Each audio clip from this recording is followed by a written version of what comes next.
de la garantía de calidad.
Good morning, everyone, to our dear audience. We will start in about 10 minutes. Thank you very much for your patience.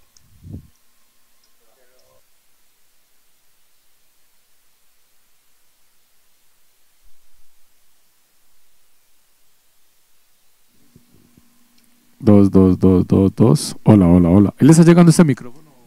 David, hola. Sí, le está llegando. Hola, hola, hola, hola. Dos, tres. Hola, hola, hola. ¿Cómo que no le está llegando?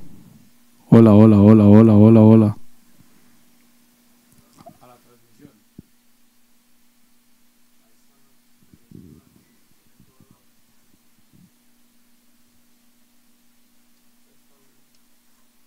Amigo, pero sí le está llegando porque yo estoy abierto. Estoy mandando la señal. Dos, tres. Hola, hola, hola. Dos. Lo que pasa es que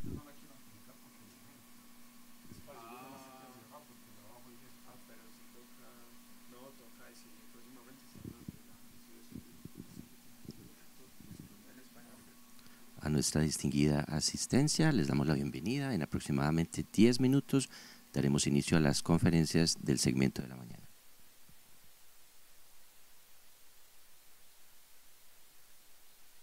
Hola chicos, ¿me escuchan?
Muy buenos días. Les damos la Good más cordial morning, bienvenida everyone. al segundo Simposio Internacional. We welcome you to the second symposium on Regenerative Medicine 2025. It's an honor to have the presence of researchers, clinicians, and professionals from different fields of expertise sharing one vision. At the end of today's session, we will have learned about cutting-edge perspectives that are marking the future of medicine. We'll now hear the opening remarks by Victor Gomez, who is the scientific coordinator at Bioscience.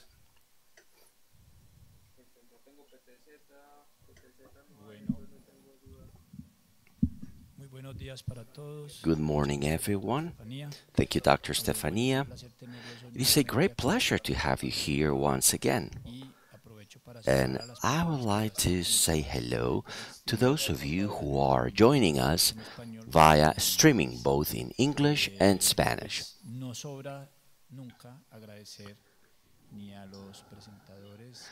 It is always good to thank all the different lecturers. Yesterday we had a very satisfactory result.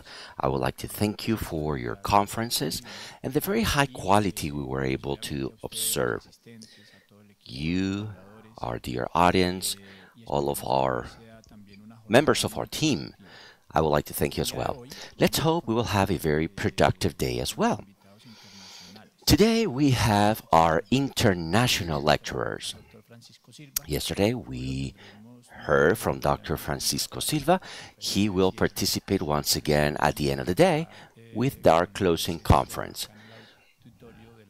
We also have Dr. Diani Jimenez, who is joining us from Brazil, Dr. Rodrigo Arancibia, who is joining us from Chile, and we will also have the first lecture, the opening lecture, from Mexico. We have two speakers from Mexico. Dr. Veronica yesterday shared a revision on what can and cannot be done in the area of otorhinolaryngology. Today, we are going to have Dr. Roman Lopez from Mexico. He will talk about his clinical experience on this discipline. Today, we will learn about the results Dr. Roman has had. I sure hope you can enjoy that. To open up the day, we have Dr. Claudia Valeria Cruz. We are about to start with her lecture. Once again, thank you very much for being here. To those of you who are joining us on the streaming, good morning to you all. We sure hope you enjoy today's session. Then we will go back to you. And I'll be back with the closing remarks. Once again, enjoy every single lecture. Thank you, Victor, for these words and for all of your input to make this event possible. We now welcome Claudia Valeria Cruz. She's got a master's in pharmaceutical studies. She's got over 15 years of expertise in biotechnologies and the pharmaceutical industry. She has worked around quality assessment for the production of stem cells, and she's an expert in compliance with international regulatory frameworks. She has been working around regenerative medicine. She's leading projects of cell production, abiding by best manufacturing practices. She integrates science and quality. She will talk to us about traceability process that guarantee the safety of cell therapies. She's joining us from Mexico online.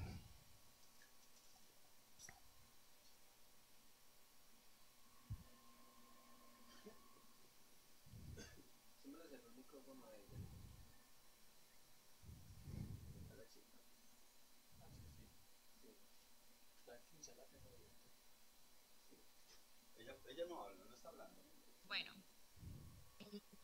quiero agradecer primero a la doctora Halper I want to thank por Dr. la Halper invitación a este for gran her evento. invitation to this great Gracias a event. todos los I would like to colaboradores y thank all of organizadores our de collaborators esto. Bienvenidos and un the día organizers más of the event. al Once evento again, tan welcome importante to such an y tan important productivo. event of such a Hoy les voy a hablar productive un nature. poco porque son Today, temas I will muy talk to amplios. you about some very Me broad da mucho topics. gusto que se estén hablando I en feel estos happy escenarios to sobre la know calidad. that we are now talking Hay about algunos quality acerca assurance temas in muy this type of importantes symposium. de la Yesterday, calidad we were focusing around aterrizados a la important investigación topics y that al connected quality procesamiento assurance de productos in de link terapia with celular research avanzada. and the processing of Permítanme hoy hablarles ATMPs. del laboratorio al paciente, Uh, asegurando la calidad my en lecture medicina is from the regenerativa. laboratory to the patient, how to assure safety Les voy a and compartir quality in como regenerative medicine. introducción un concepto As an que introduction, escribió I am going Dark to Green share en a siempre acerca concept de by la Dark medicina Green in regenerativa, 2007, what donde he said describe about que es un regenerative campo medicine. He interdisciplinario described de that this is an investigación y aplicaciones interdisciplinary clínicas que se field enfoca en of la reparación, research and reemplazo clinical o applications regeneración de células, focused on the tejidos u repair, órganos, replacement, or con qué fin? Pues regeneration con of restaurar cells, la tissues, and función organs, alterada with como the resultado purpose de of cualquier causa. restoring the function La that has medicina been lost. regenerativa usa una combinación de Regenerative diversos medicine uses a enfoques combination of tecnológicos different convergentes technological que approaches van más which allá de converge las terapias de and go trasplante y de beyond sustitución transplant tradicional. and substitution Uno de traditional los therapies. abordajes puede One of incluir the al uso approaches de may microresiduos de include células the troncales, use of moléculas solubles, ingeniería genética, molecules, ingeniería de genetic tejidos therapy, y terapia tissue celular avanzada. engineering, and Debido a ATMPs. esto, la medicina regenerativa Because of that, actualmente regenerative tiene medicine una currently capacidad para has ofrecer the soluciones de enfermedades capacity hasta ahora to offer consideradas solutions quizá to incurables diseases o that had been transplatadas, considered to be lo cual nos uncurable hace ver or que not treated. representa una necesidad So, urgente this en el represents ámbito an médico urgent actual. need for the current Algunas de las medical field. tecnologías, estas Some of the mencionadas en medicina technologies that regenerativa, have been son mentioned no in solo son el uso regenerative de medicine células are madre, not sino only the también use of el stem uso cells, de la terapia also the génica, use of la ingeniería gene celular therapy, y de tissular biomateriales, engineering, and la biomaterials, inmunoterapia celular, la immunotherapy, reprogramación celular y, por supuesto, el cellular uso de reprogramming, terapia and of conservativa. course the use of stem cell therapy. Volvemos que, dada la naturaleza Given de the estas nature of tecnologías these usadas en medicina technologies regenerativa, that are las cuales used in usan regenerative en su medicine, mayoría which use organismos vivos, live es organisms, necesario it garantizar la is fabricación de necessary to productos de grado guarantee the clínico manufacturing estables de of calidad clinical y grade products seguridad that would comply with en todo security el and proceso. quality standards ¿Sí? throughout the process. Pero, ¿qué es la calidad? What is Existen quality? diferentes There are conceptos different concepts sobre la calidad, pero about yo tomé quality. un I concepto decided to aterrizado take one a todos los procesos. that refers to all Es el processes. cumplimiento, It menciona is de the especificaciones fulfillment of establecidas para established garantizar la specifications actitud to de uso. guarantee the También otro concepto de suitability calidad for muy use. importante Another es important concept hablar de is when we talk hacer about las cosas bien doing things aunque well, no nos estén viendo. even though no one's watching us. Y, And si hablamos If we mentioned that we needed to guarantee that quality guarantee in the field of regenerative medicine refers to all planned activities and systematic activities that have been implemented as part of a system which we call a quality system that can be demonstrated and will provide the necessary confidence that a product or services being provided will comply with quality requirements previously established. As part of these quality systems, there are different activities. One of them is quality assurance. Yesterday, Dr. Laura specifically referred to quality control, specifically referring to the processing of ATMPs. And she defined that quite well. Those quality assurance activities are technical activities that will ensure and where you will monitor and verify that all of those activities that were planned by quality assurance and the manager of quality assurance are being done in real time. Yesterday, they mentioned temperature monitoring, data gathering, etc. All of this comprises what we know as a quality system. Quality assurance gives you the confidence that those activities are being performed in the way they were planned. Now, quality management refers to how to analyze all the information being gathered at each of the stages where the system was implemented, and the fact that they are analyzed and continuous improvements are made. We cannot talk about a quality system without talking first about what comprises those systems.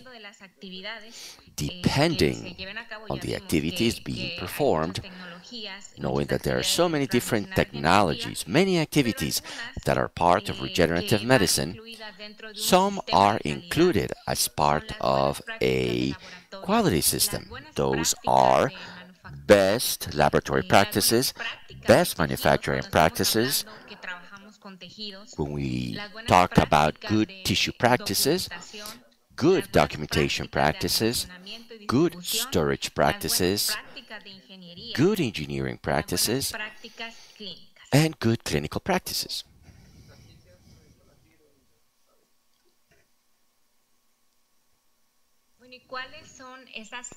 What are the stages for the development of the products and quality requirements? Here, as part of our audience, this wonderful audience, some of you are students, colleagues, and general audience, and some of you may even be patients. So I wanted to clearly explain the different stages for the development of products in regenerative medicine. The first phase, and all this comes in accordance and is directly linked to the production phases of pharmaceuticals in general.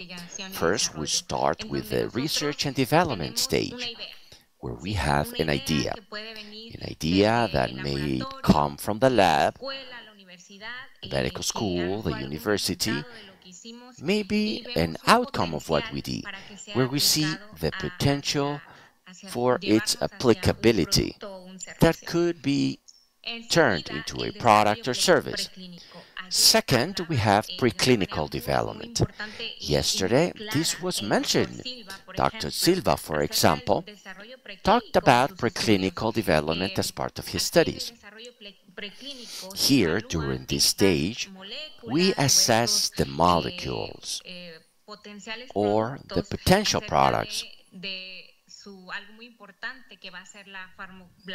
in terms of its pharmacokinetics or pharmacodynamics, as well as toxicity assessment, toxicity tests that were also mentioned yesterday.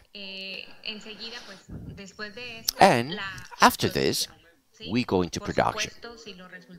Of course, if the results lead for each of these stages to carry on, then we come to a GMP production. Dr. Laura talked in a very adequate way about the GMP production, saying that it is not only about making cells, coming up with tissues, but it goes beyond that. It requires comprehensive infrastructure, abiding with requirements and regulations. Then, to be able to use or perform trials with these potential products or molecules, we have clinical trials that go from phase 1 to phase 4. Dr. Silva also talked about these clinical trials being done at his laboratory, as well as in many other places. These trials allow us to gather the necessary evidence to commercialize or to receive approval by the regulatory agencies. That's important, because if we do not have the evidence, how can we possibly prove the use and the benefits of products derived from our technologies, the ones that are applied in regenerative medicine? These are very long processes. We must undergo approval by the regulatory agency. We'll go back to that. We know that we have some regulatory opportunities in terms of regenerative medicine. And then comes the marketing. In general terms, these are the stages that lead to the development of pharmaceutical products and also of regenerative medicine products. What I'm stating here is that this goes hand in hand with regulation. We cannot perform any of these stages without going hand in hand with regulation and quality.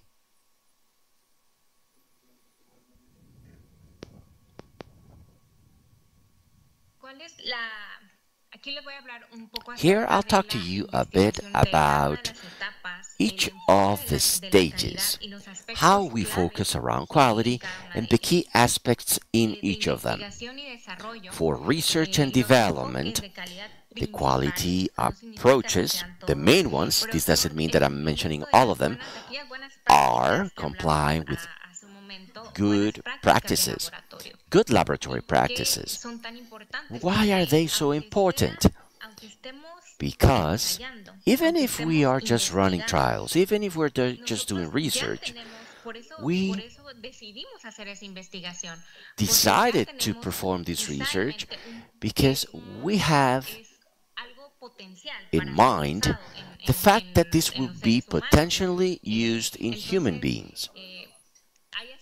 Therefore, there are key aspects that we must comply with, such as the selection of the cell line, our materials. We cannot just simply use any material. There are critical quality attributes of those materials. We need to know which are the characteristics those materials need to then be used on living organisms and human beings. We must remember that those tests are run on living organisms, and if then they will be taken to use on human beings, there are quality requirements. We need to think about the equipments and methods to be used. This is important because this also leads to good documentation practices. What do they allow us? When we validate methods, this enables us that at the time we take research to the next level, there be traceability. All the methods, everything we thought about, should be traced out to then be taken to another level. Also, the consents of our donors. Even if we are still doing research, this living organisms must come from some source. So there should be the consent of the donors, the chain of custody. The chain of custody for all of those products, those raw materials that we would be doing our trials on, that has to be well documented and kept custody of. We also have transfer agreements. Oftentimes, when we are doing research, we collaborate with other institutions or other corporations. And there are transfer agreements where we transfer materials, methods, devices even. And when it comes to biosafety, another approach of quality is biosafety. Contamination control. Biosafety is not just for what we are doing our trials on, those materials and those living organisms, but it also includes our people. For the preclinical development, an important approach of quality is risk management. We have said that during clinical development, we must run tests on living organisms, animals, where we perform toxicological tests to obtain the possible mechanism of action, the pharmacokinetics and pharmacodynamics of the potential product. So here, a key aspect is the prevention of mistakes or failures, knowing that this is a key stage that will uphold the evidence for a possible application on human beings. The good laboratory practices also go hand in hand with the validation of trial methods. Good documentation practices ensure the traceability of in vitro or in vivo studies that will demonstrate the safety of the product, the possible mechanisms of action, the ways and methods of application and administration, the toxicological security, and the potency of the doses. GMP production. As we mentioned yesterday, Dr. Laura talked about and in full detail about all of these quality requirements, or the minimum quality requirements for a GMP production. A GMP production is having good manufacturing practices. What are those? These good practices are a set of activities, methodologies, and manufacturing strategies for a product to comply with quality requirements and use requirements that were priorly established. GMP production is not just about what we do in the lab and preclinical studies, but rather it also includes, once we know that we had good results from our preclinical studies, a very important thing starts. Sometimes some things that we don't mention, what we call quality per design. And I highlight that it is at this point where we identify the quality attributes of the product that we intend to produce, as well as the control strategies for all the processes that will take place for the making of that end product. We must define critical parameters for all the processes. Then, we have, after those good practices, we must have a manufacturing strategy, technological transference that comes hand in hand with research and development. We must assure the proper design, monitoring, and control as part of our manufacturing facilities. There must be control of clinical parameters of our processes. validating our processes, sampling our processes.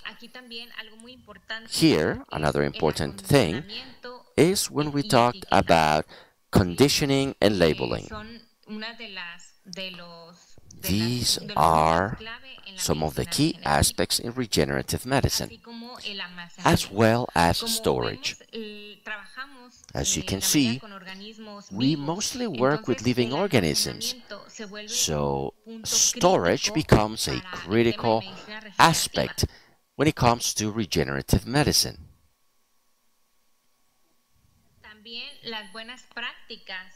Good engineering practices, as mentioned yesterday, very generally, we were told about the grade or the score of the locations, devices. We need to have specifications per design. We need to have different scores for the process. There must be maintenance, verification, and control of the location and the equipment. The whole process is built inside locations that must be maintained at very high standards to properly care for those products. This is also linked to risk management. Managing risks means prevention. Preventing that all of this from failing and not being able to obtain the product or the outcomes we defined that would not be compliant with the characteristics they were designed for. Good documentation practices, as we mentioned in the prior stages, documentation will provide the evidence and will allow us to analyze it, to then take this to the next step. Oftentimes, and I always say this, whatever is not documented is as if had never been done. The next stage, part of the GMP production, requires good documentation practices. Good distribution practices. Because we work with very sensitive products, very delicate.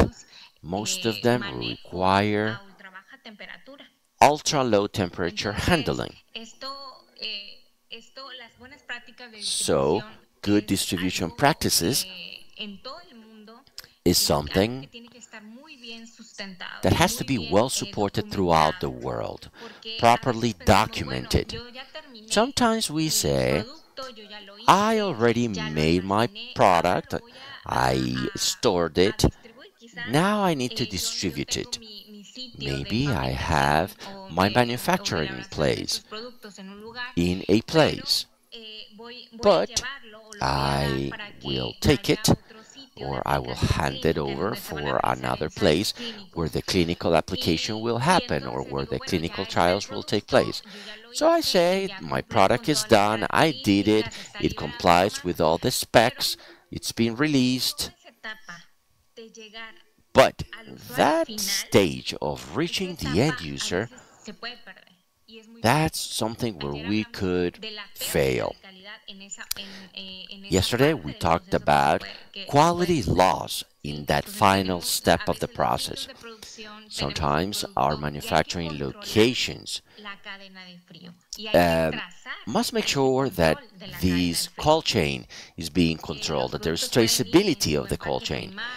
Products could come in their primary, secondary, or tertiary packaging until they reach the clinical application locations, where there should also be good documentation and verification that the product has complied with storage specifications until it reached that place. Therefore, there must be validation of the transportation chain. Good clinical practices. We now go on to the step of clinical trials, where good clinical practices are very important. They are well documented throughout the world regarding what we need to comply with to perform clinical trials. Key aspects are the locations for application sites. Things could go wrong at the application sites. Many of these products, especially ATMPs, or when we use stem cells, those products have to be administered via IV, and they become very critical. We must comply with very high standards. Those are considerations that we need to have. Clinical protocols have to be validated. Some regulatory frameworks require these aspects. We must have validated clinical protocols that have been reviewed and approved by ethics committee. The protection of the rights, the safety, and the well-being of our patients. We must have in-time recording of clinical data, traceability of our samples. We must comply with good documentation practices. Then comes data analysis and results. Once this data has been analyzed on the results, that is taken before the regulatory agency for their approval or rejection. Post-commercialization. Oftentimes, that is something that we tend to attribute to someone else. But when we are devoted to product development, even if it's just to reach clinical trials, this is important. It is also our responsibility because of continuous monitoring of the quality, the safety, and the efficacy of the product. We must be able to manage adverse events and complaints at the post-sales or post-application stage, if they were to happen. That is also part of our responsibility. We must be able to verify we are complying with pharmacosurveillance or pharmacovigilance. Throughout history, one of the opportunities we've had in Latin America is that we were not showing evidence around the use of antibiotics because we did not have pharmacovigilance as such. The data analysis derived from that vigilance at the post-commercialization stage. That is also very important when we do cross-batch comparability and control traceability. We must control the cold chain and storage conditions. We know that those products must be received with priorly established temperature conditions. And we need to know how those conditions would be controlled on site. Because sometimes the administration or application will take place after a delay.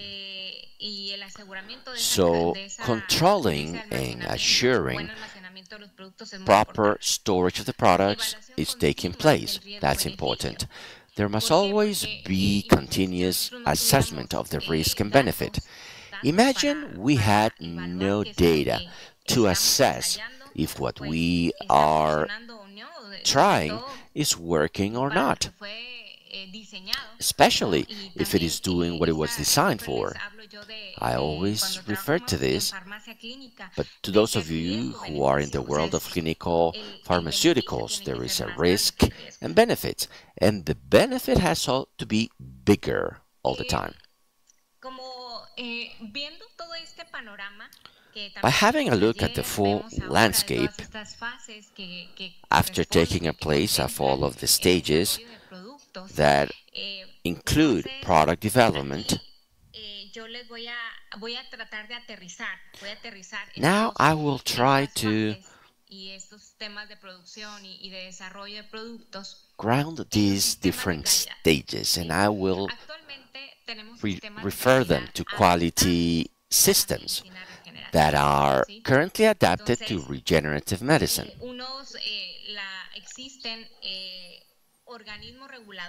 There are regulatory agencies and international norms, which are a guide and a reference point to keep this quality system,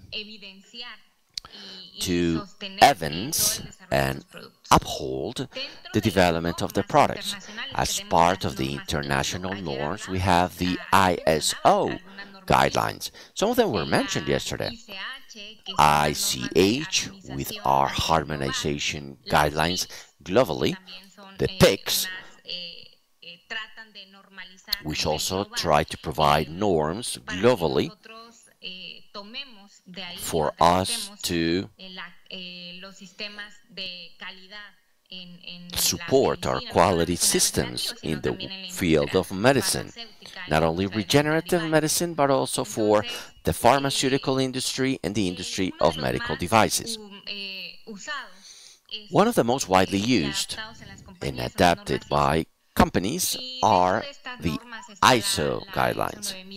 ISO 9001 from 2015, which refers to quality management systems. A specific thing described by this norm is the endemic cycle, where we plan, we do, we review or verify, and we act. If we analyzed everything that has been said about product development, I refer to it as doing, planning, research and development, doing the preclinical studies, GMP production, and clinical trials, verifying data analysis, activities and obligation that come post-commercialization, and continuous improvement.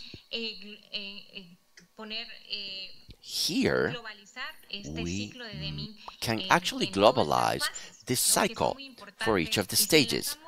And if we analyze them one by one, you can understand the importance of good laboratory practices that will allow us to take the idea and take it all the way to a GMP production. Proper documentation or good documentation practices will allow us to achieve continuous improvement through the analysis, review, and verification of the data. Good clinical practices will lead us to full data analysis and assure that everything we did during research and development is leading us in the right direction. It is of no use to have good ideas, to have great GMP facilities, if at the time we must do the management and during the clinical trials we do not do them properly to uphold our evidence, then we would be going backwards. That's the way continuous improvement works. There are regulatory agencies, and it's important to talk about that. As I said at the beginning, we cannot talk about product development if we do not talk about regulations. We have regulatory agencies internationally, which serve as a point of reference for most countries in America, such as the case of FDA, EMA from Europe, England's regulatory agents, COFEPRIS in Mexico, INVIMA in Colombia, and VISA in Brazil, and we have other tools as part of these regulations that allow us avanzar con todo esto y to tomarlo de referencia, como son make la progress, farmacopea de Estados Unidos, like pharmacopoeia Estados Unidos mexicanos, la from farmacopea Mexican, americana, la USP, la farmacopea europea, la farmacopea guidelines from japonesa, Europe, y guidelines from también Japan, todas las guías que and nos marca la all OMS. the guidelines given by Por WHO. otra parte, existen metodologías y There are herramientas de calidad methodologies and quality que a tools veces dentro de la which, medicina regenerativa pues in no the se field habla of mucho regenerative y medicine, no, are not no usually se aplica, mentioned no se and aplica mucho, pero not yo les applied. quiero mencionar esto porque I want mi to mention them experiencia ha because, sido in my experience, muy importante, they sobre have been todo important, muy estratégico especially very strategic, manejar estas to metodologías manage y these herramientas de calidad. methodologies Una de ellas and la Lean quality tools. Manufacturing, The lead la manufacturing, Six for Sigma example, y las the Toyota Kappa. Six Sigma and the ¿Qué nos Toyota va Cap. a permitir estas herramientas? Bueno, What la they Lean will allow Manufacturing us, lean nos habla, manufacturing, de tells us about cómo how prevenir we can desperdicios, prevent ¿sí? losses Cómo quitar and waste, how we que can get rid of processes que no aportan that valor do not provide or add value, o actividades que no or aportan activities valor that a do los not procesos. add value to Y the esto processes. llámese en cualquier parte del proceso, And that is the case incluso at lo any podemos part ver of en the nuestra propia process. vida, We can even y see eso that nos in our habla own el Lean lives. Manufacturing. And that's El what Six lean Sigma, manufacturing bueno, ya refers to. nos For habla Six es Sigma, una herramienta it is para a tool llegar a la optimización that de allows us procesos, to ¿sí? optimize processes, Optimizar y optimizar to procesos, optimize and cuando ya se optimize and tienen optimize muy bien processes once definidos, muy bien they are estudiados. clearly defined and Six Sigma nos studied. permite esa Six optimización de Sigma procesos. allows Toyota for Kata, that process yo lo veo más optimization. aterrizado en la Toyota medicina Kata regenerativa como, can help como regenerative una medicine una cultura de calidad, as ¿sí? a culture Kata of habla quality. más acerca de la Toyota cultura Kata de calidad en las speaks organizaciones. about a culture of quality La inside importancia, organizations. impacto de la calidad, Now, the radica, importance and the impact of hay quality un concepto muy importante que es includes an costos important de calidad, concept, which de is los cuales a veces quality no hablamos costs. directamente, Sometimes we don't talk pero, about them pero son muy directly, importantes, but son muy they are importantes, y lo important. vamos a ver más adelante I'll go back para to that. la sostenibilidad financiera When it comes de todos to los organismos, financial las compañías sustainability y of incluso las any escuelas. agency, ¿Qué son los corporation, costos de calidad? or Bueno, even esta es schools. una metodología, un análisis Quality que permite a una cost is a organización methodology determinar that allows en qué an medida organization to están determine siendo sus recursos utilizados, en how qué actividad están siendo utilizados their estos resources recursos, are being ¿sí? used. Entonces, hay una medición que es del There costo is total a de la calidad, measurement of the en total donde cost of quality. este costo total The es total evaluado por cost las fallas is internas, assessed las based fallas on the externas, internal los costos de evaluación failures, de the la external calidad y failures, los the costos de la costs prevención. of assessing the ¿Sí? quality, Esto nos da and the un costs costo of total de la prevention. calidad.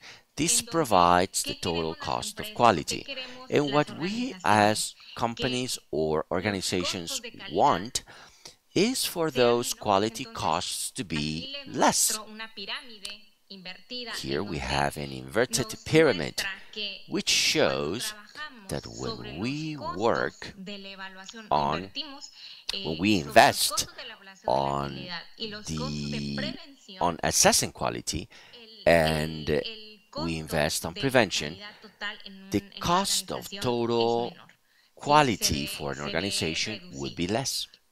Sin embargo, el costo de la However, mala calidad the cost of aumenta bad quality cuando increases trabajamos when we como en modo apagafuegos, en are fallas internas constantly y en putting out fallas externas. fires, Una de addressing los costos internal de la evaluación failures de la and external calidad failures. o los costos de la buena calidad The son las cost of good actividades quality de las refer cuales to hablamos hace un the momento, activities la we just medición, described. el monitoreo, The measurement, la verificación, monitoring, la confirmación, verification, las auditorías, confirmation, calificación. audits. Todas esas actividades son costos All of que those tienen un costo y son activities los are costos de la costs evaluación de la calidad. are activities that have a cost, and they are the costs of the assessment of quality. On the other hand, the cost of prevention, once they are implemented, they uphold the full quality management system. You must plan trainings, development, and the maintenance of programs for all of your teams inside an organization. Let's reflect upon the following, and that's what risk analysis can do. When we work around prevention, this will lead a company to become healthier.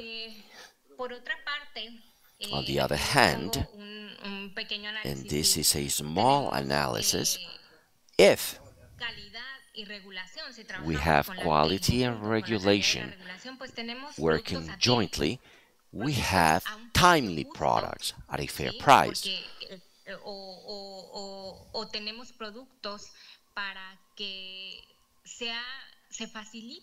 Or we would have products that would make these clinical trials available for more people.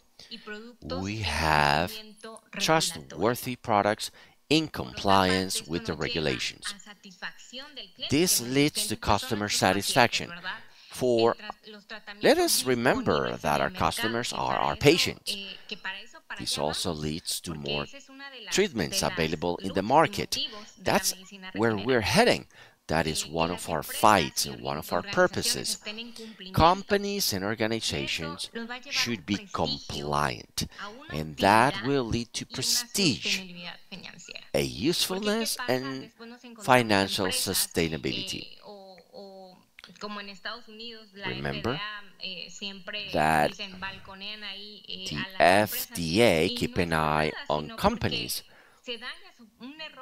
Once a mistake has been made, and there could be reputational damage to the company. And that is the case in companies that develop products for people. Another aspect that is important about quality refers to culture. To be able to do all of this, we must develop a culture of quality inside the organizations. One of the attributes of quality is the commitment with leadership.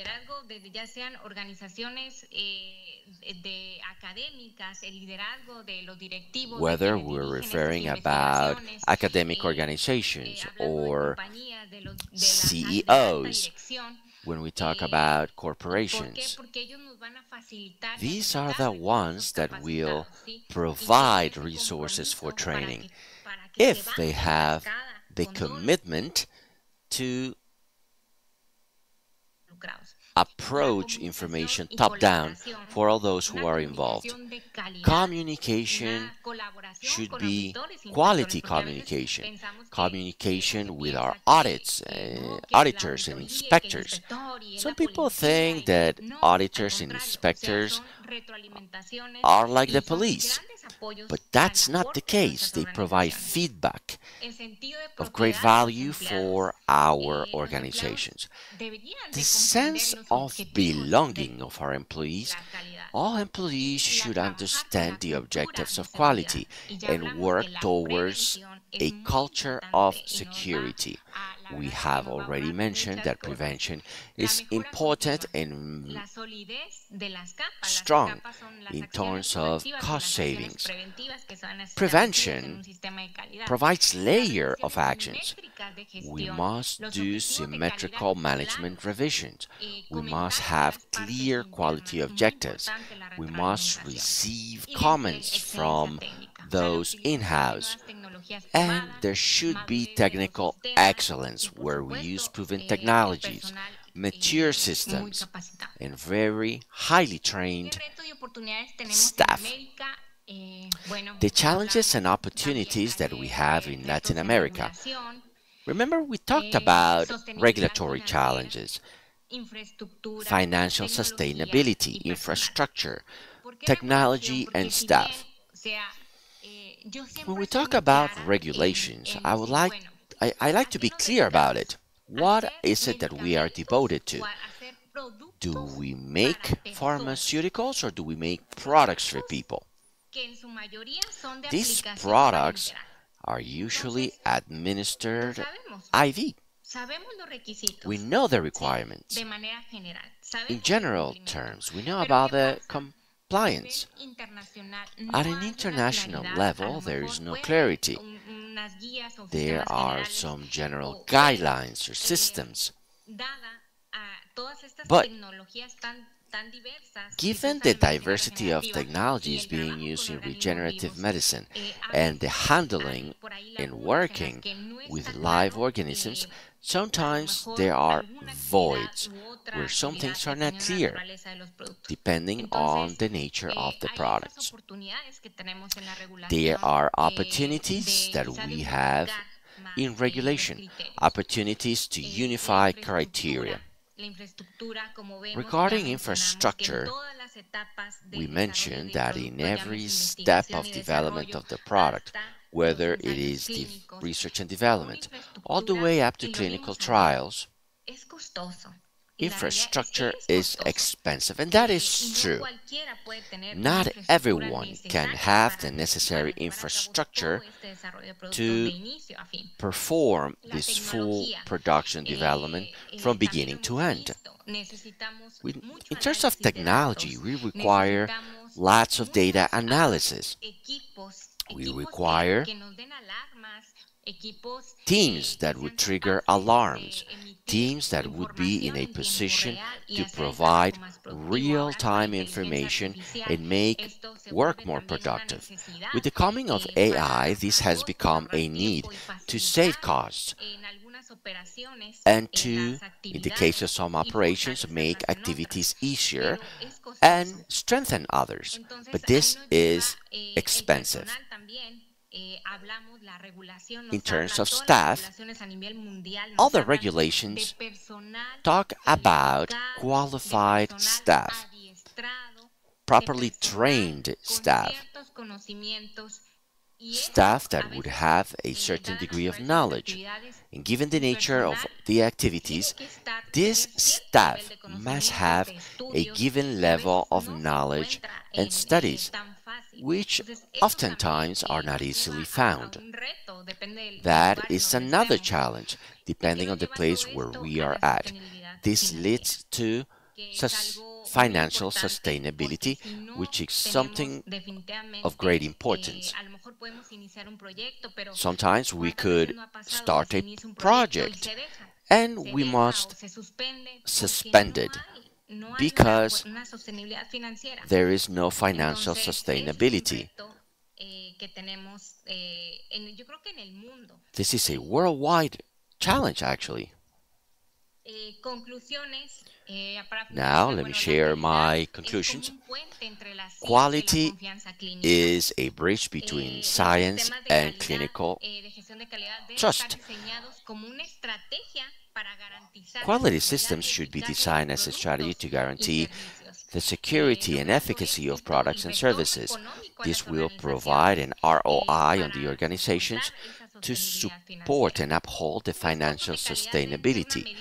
Quality costs should be a real measure of the effort we have put into quality assessment, and then we can assess the way we manage quality. This is also a means to identify areas of improvement and prioritize investment. There is a need for international collaboration. We currently have concepts such as the CDOM nearshoring, where we oftentimes, as companies, strategically speaking, to be able to achieve financial sustainability, decide to collaborate. And some companies devote themselves, as mentioned by Dr. Silva, in one of the projects he mentioned, there were collaborations. A company could be devoted to research and development, and another one could be the one that provides the facilities for application. And another one could just be devoted to manufacturing and be in charge of the GMP manufacturing. Nearshoring is something that many companies are doing in North America, for example, where they divide the company. If it's located in the US or Canada, they send one part of the manufacturing is sent strategically to places where it becomes more feasible from the financial side of things, or where there is more staff devoted to that. Sometimes the logistics it's more adequate and they send it to another country, but they still belong to the same corporation. So it's important to strengthen the networks, share resources, and elevate standards, building a standardized regulatory framework that would provide flexibility and consistency to the regulations and clinical applications at every stage. We must establish guidelines that would allow us to achieve great advances in science and unblock all the potential of regenerative medicine. And last, I want to share this reflection. We always say that we want the best. We want the best. I want the best for my child, and I want the best for my family. And we also want the best for this field. Thank you.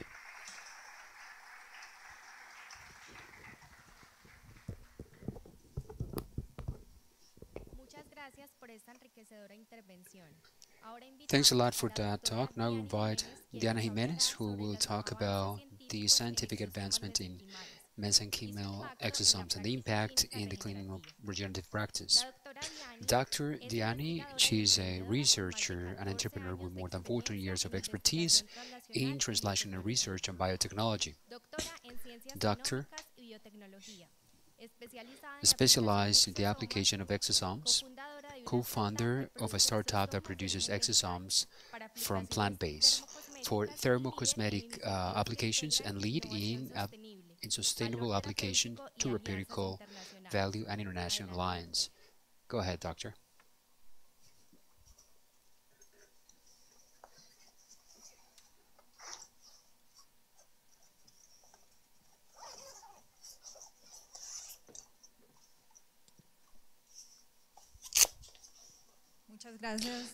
Thanks, Estefania, for the presentation.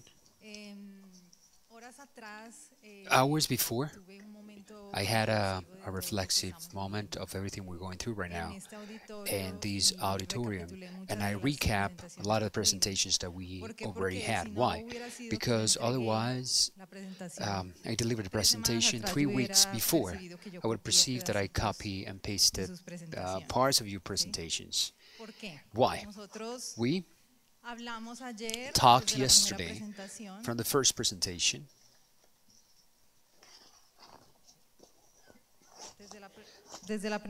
From the first presentation, we talked about exosomes indirectly when Dr. Wanti told us about the source of exosomes from different type of cells.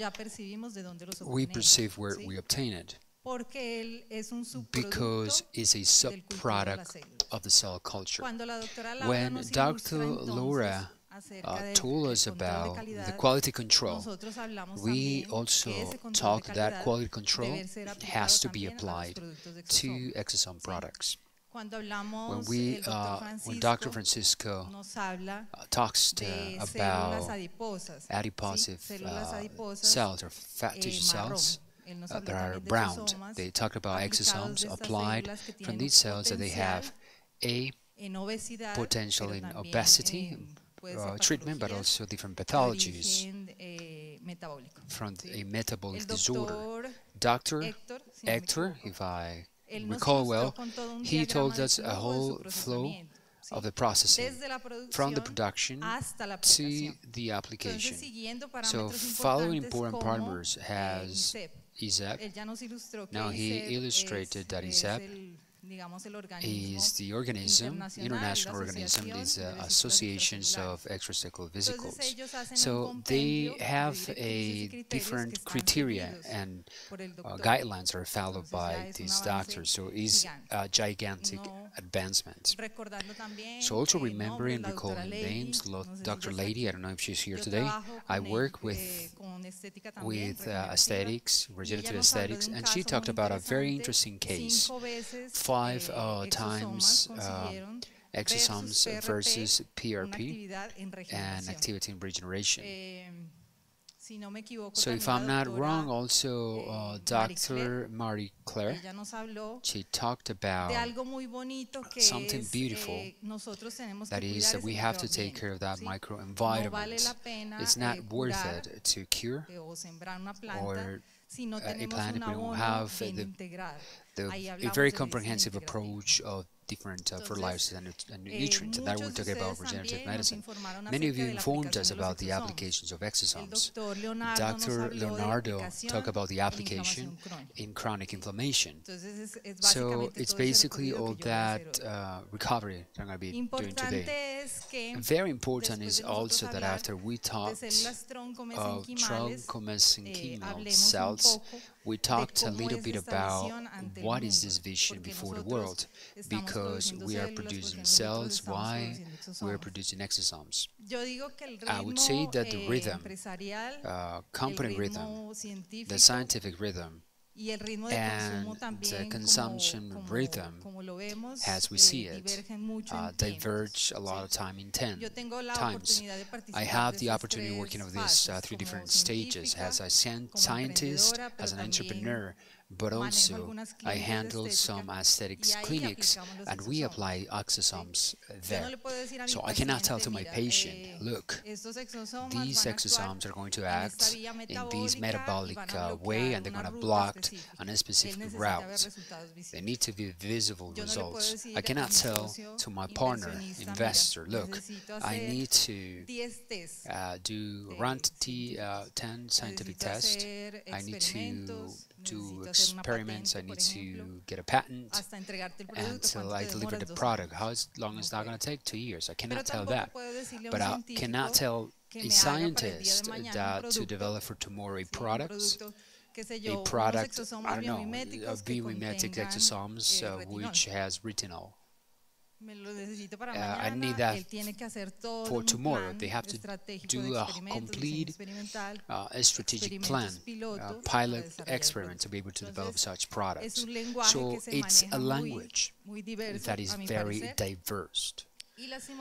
And unfortunately, science is not going through the same speed of the market. So here I just wanted to show to you how the market of exosomes is doing today.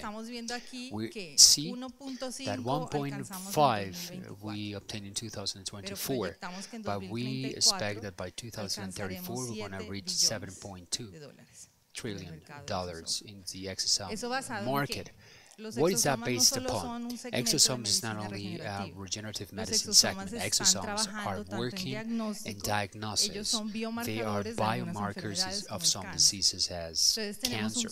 So we have a gigantic segment of 55% that companies are uniting all the different capabilities to be able to develop these biomarkers. Only 20% of this segment is working in regenerative medicine. And we have the other 25% distributed research kits to develop products, cosmetics, dermatologists, aesthetic dermatologists, and drug delivery, because they have the capacity to transform, as I mentioned, exosomes biometric. We have more than 120 companies working on this, more than 120 companies worldwide. These are all gathered, but in the different segments, not necessarily medicine, regenerative medicines. And in the map, we observe that there are always some countries leading. We know that the United States, together with Canada, they concentrate a lot in good manufacturing practices. We also have Japan, South Korea. They work a lot in the production of cosmetics based on exosomes, and also applications in aesthetics. So they are the leaders of that market. And when we look into the Europe market, we have countries like Spain, Germany, the UK. They're trying to do a synergy between research, standardization of protocols, and the scalability of production, which is very important. So that's where the one that was mentioned by Dr. Hector, which is this International Society of Extracells Vesicles, and also the MINSEP, that are the basic information that you need to continue or follow to make the corresponding studies related to microvesicles.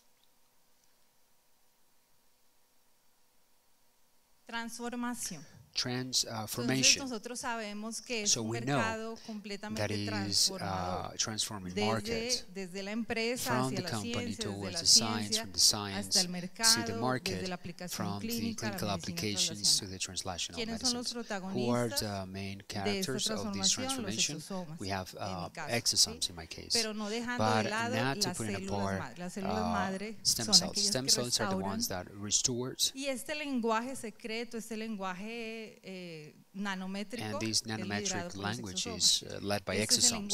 This is the communication language between cells. Here, I try to make a reflection of how these exosomes, so small exosomes, nanometric size, they exercise this function.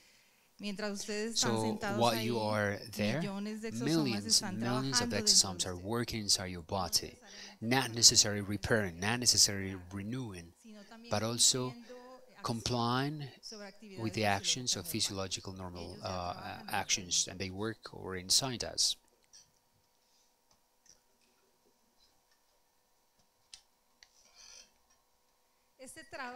This work, I mean, it's relatively new. I was 3 years when it started, so do not do the math because you will find out my age.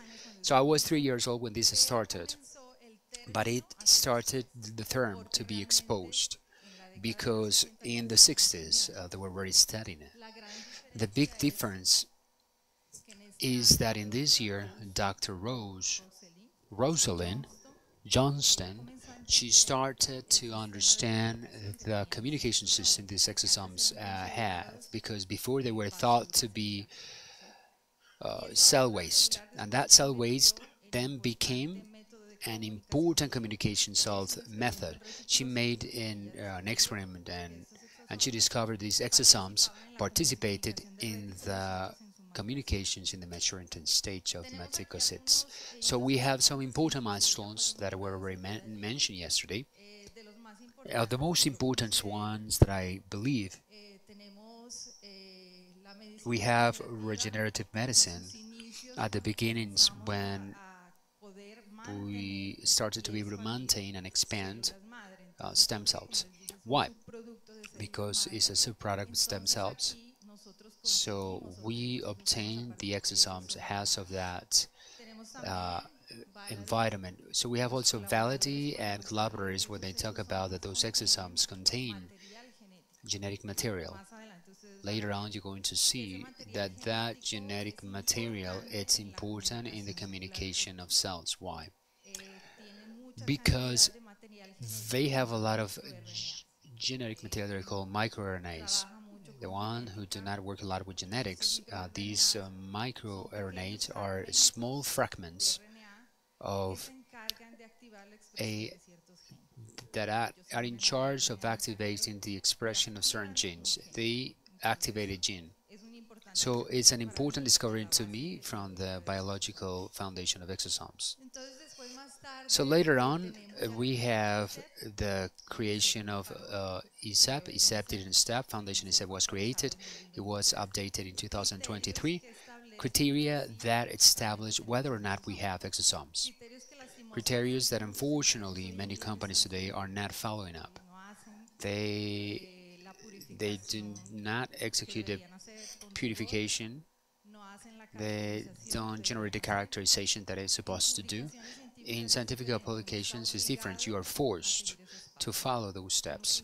You cannot publish an article in a high-impact journal if you do not do at least 4 characterization techniques. but companies work differently.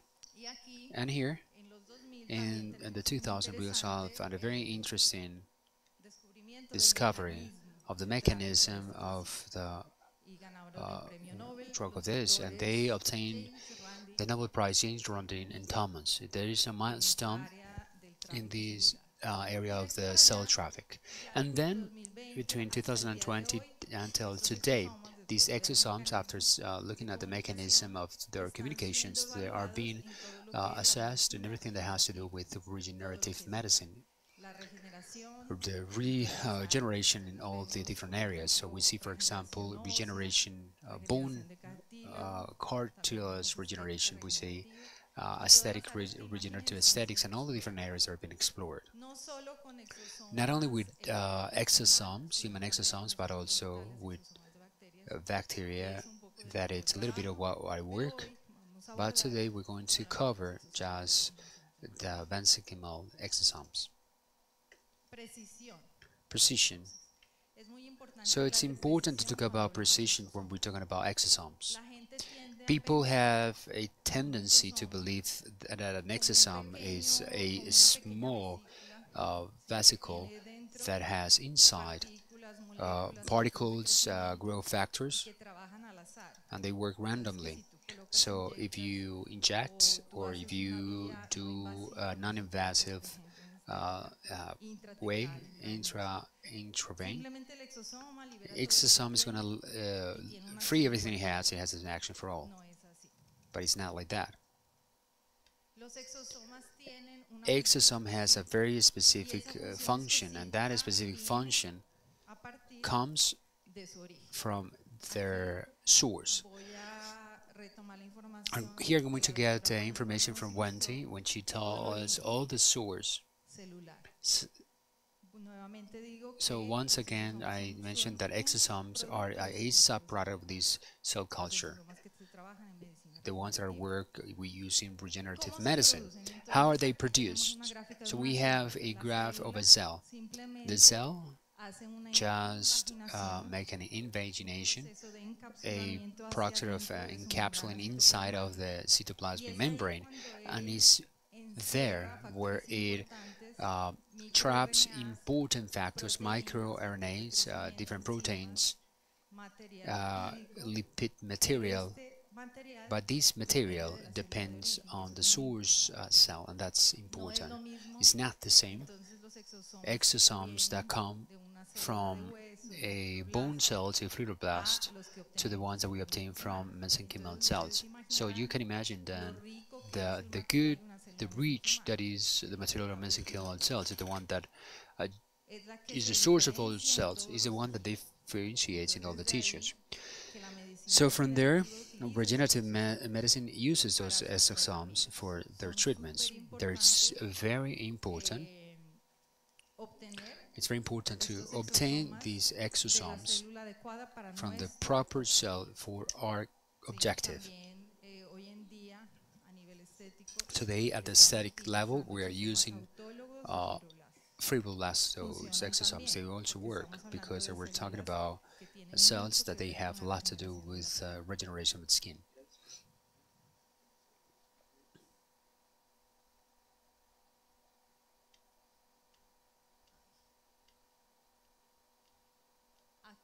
Here.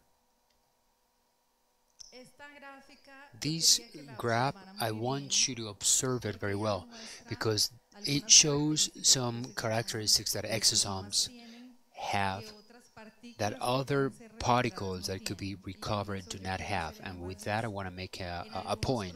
In some products that are being commercialized that talked about exosomes, but actually is a secretome, they're conditioned means, and that's where most likely all the material is not an exosome.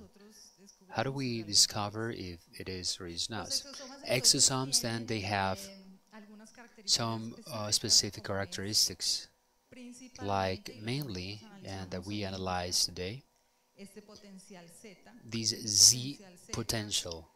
This Z potential is from these membrane proteins. Those protein membranes are negative, most of them. that cloud that is generated here attracts an energy, positive energy, and it creates that energetic cloud. And that limit is said has a zeta potential. So when we have a very good recovery and a good purification, we assess the zeta potential and we notice if the exosomes are pure or not. So that's a very important parameter. So they have a defined density that is described in literature in different ways. We also have membrane proteins that are very specific. The Dr. Hector mentioned C9, C63, C81. Those, together with other proteins from thermal impact, are described as specific markers in these exosomes that come from human. And why are they important? Because there are also technologies that are going to characterize those exosomes that are going to tell us if these purified population are part of the mammal exosomes or not. With this, we know if our sample is pure and if it actually complies with the parameters needed for purifications that are purity, integrity, reproductibility, and finally scalability. So the RNA content. Today we talked about, it's an average of 3,500 proteins described inside. So it's a very big number of protein. They change from exosome to exosome. Not all of the exosomes are going to have, it doesn't mean that all of them are going to have 3,500 proteins, but they have been described in the databases of proteins about these 3,500 with different functions. And we talk about microRNAs more than 2,000. So imagine the enrichment of activation from those microRNAs and all the different ways that could be activated from that protein. So you would ask yourselves, how a cell produces those exosomes, how often are they produced, is different from every single type of cells. Mesenchymal cells, they can produce 5,000 exosomes per day, one cell. So now we're talking about neural cells, about 15,000 per day. And if we talk about pathological status like cancer, they would produce more or less 150,000. Why? Because they have different activation pathways. So when the cell enters into stress, it starts unchained the production of exosomes, invasions, differentiation, protection. So it's very different. The source is very different, the production is very different, the amount of exosomes that are produced based on the source cells.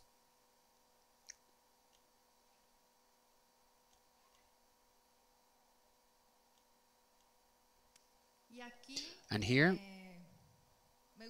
I would like to describe all the methods, but I'm going to be very general in telling that those methods, as you know, are based on the characteristics of the exosomes.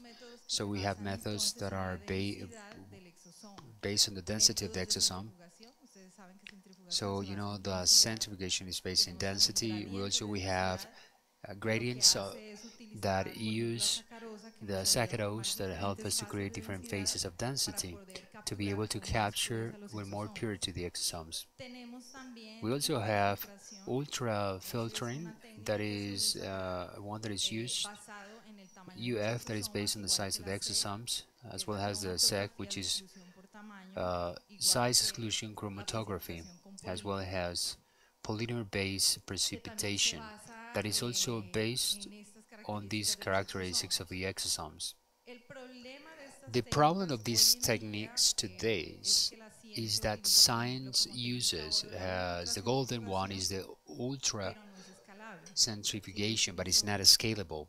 If I use big amounts of volume and I obtain a very low So it's not scalable.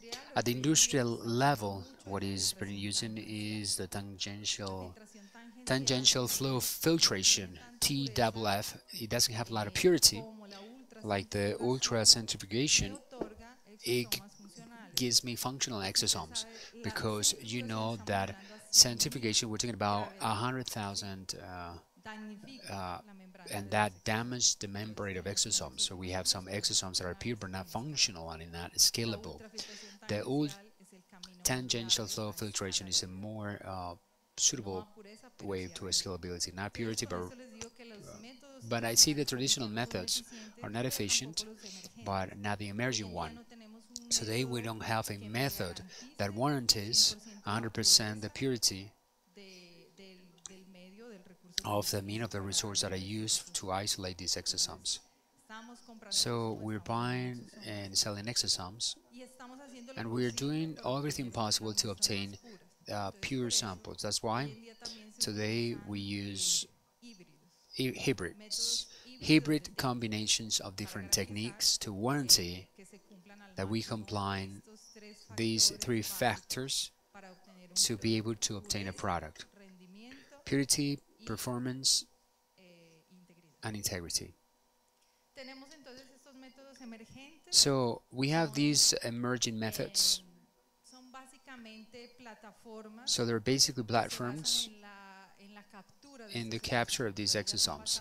So they're based on those surface proteins. It's a method that has linkers and receptors, but the big problem when we're talking about scalability or functionality, it's going to capture specific populations of exosomes. So you know that exosomes are very heterogeneous. So the ideal would be that I capture a mixed population of exosomes for my functionality. So I will be losing exosomes that could be valuable for my treatment, and I would be with some specific populations. So this is more used when we developed biomarkers for diagnosis. So here, if we want to more specific populations for this end.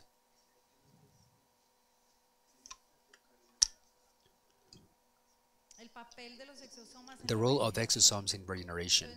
So we all now know the source, how we obtain them, and now we're going to see how they work in regeneration. Imagine, I think in them has small drones packed with information, and they are directed specifically towards a tissue or organ. And that's what it makes regenerative medicine. But how it does it?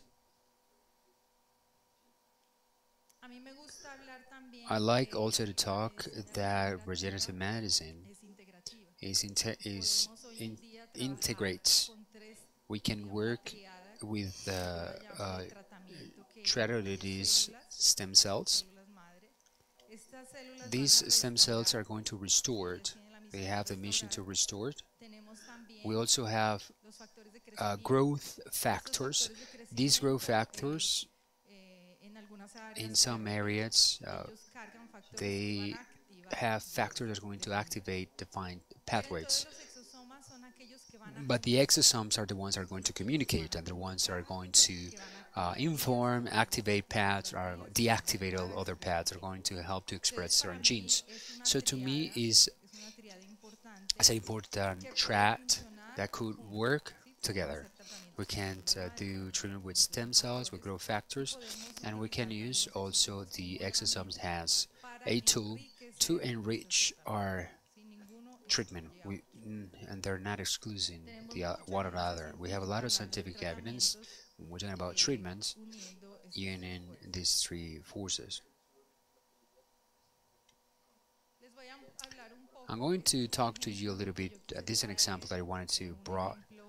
An example, we cut with a paper, we cut our skin, and then we start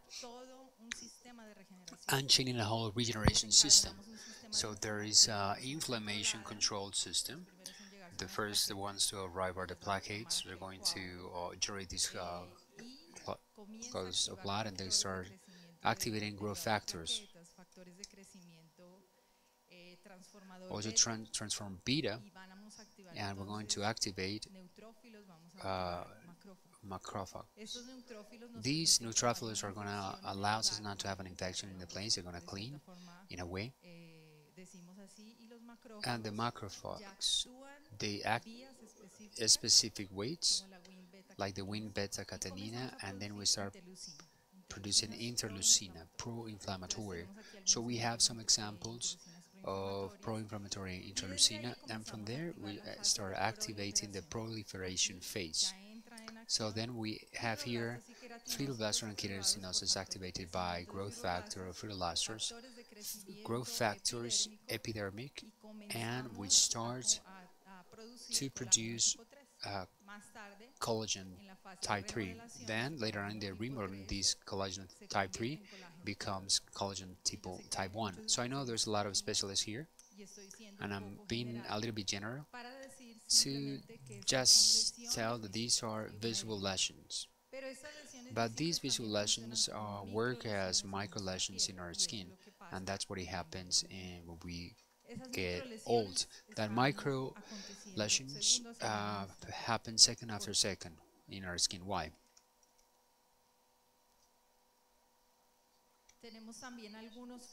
We have also some factors, some natural factors that are going to contribute to that micro injuries, to this elderly. I cannot pretend the same reparation system when I'm 50 years old that when I am 50 years old.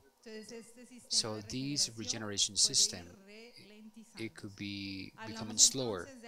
So we start talking about the shortening of telomeres and methylations, two epigenetic systems that what they do is to accelerate aging. And how it's done.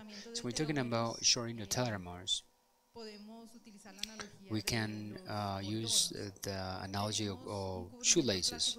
We have a plastic that allows that these it's not going to collapse, and that's the way the telomeres work. Telomeres protect, they are fragments, repetitive fragments or nucleotides that protect the DNA of the chromosomes, but they become short through time in a biological process that is normal. This normal biological process is nothing else and nothing more than the cell division. Every single time that the cell duplicates, so there is a shortening of telomeres. The replication system is not enough to replicate the whole fragment of telomeres, and then it becomes small until the cells could enter in senescence or apoptosis process, and that's when we don't have enough material to regenerate. So we become slower, this regeneration process. So we have enzymes that help this system, or the efficiency of this reparation system. Yes, we do. It's a process that is reversible. Yes, those are the telomerase. The telomerase, they are the ones that build partially these telomeres, and they comply with a repairing function. And then we have a biological age and a chronological age. Our chronological age is the one that we have, years. And the biological one is the one that it's informed based in the telomeres. Today, there are systems that can establish that data, and they're in the market. And also, we talked about methylation system. It's a map that we have methylation systems. So there's an enzyme that provides in a CPG site is phosphate 1 union, and then we have the methylation, that is an enzyme that it's a methyl group. So these are different switches on and off of exosomes. So we want to express an exosome, we have a switch that is going to express that exosome, and there's another switch that is going to silence, that is going to activate or deactivate the gene. These methylation sites, we obtain it in the embryon phase, and we copy them as the cell is divided. So that map is always going to be with us. But what happens? And why I talk about this? all that mechanism could be aided by exosomes. So there's methylation places. In certain pathologies, we have a hypermethylation that is going to silence genes or it shouldn't be silenced. That's what happens with cancer.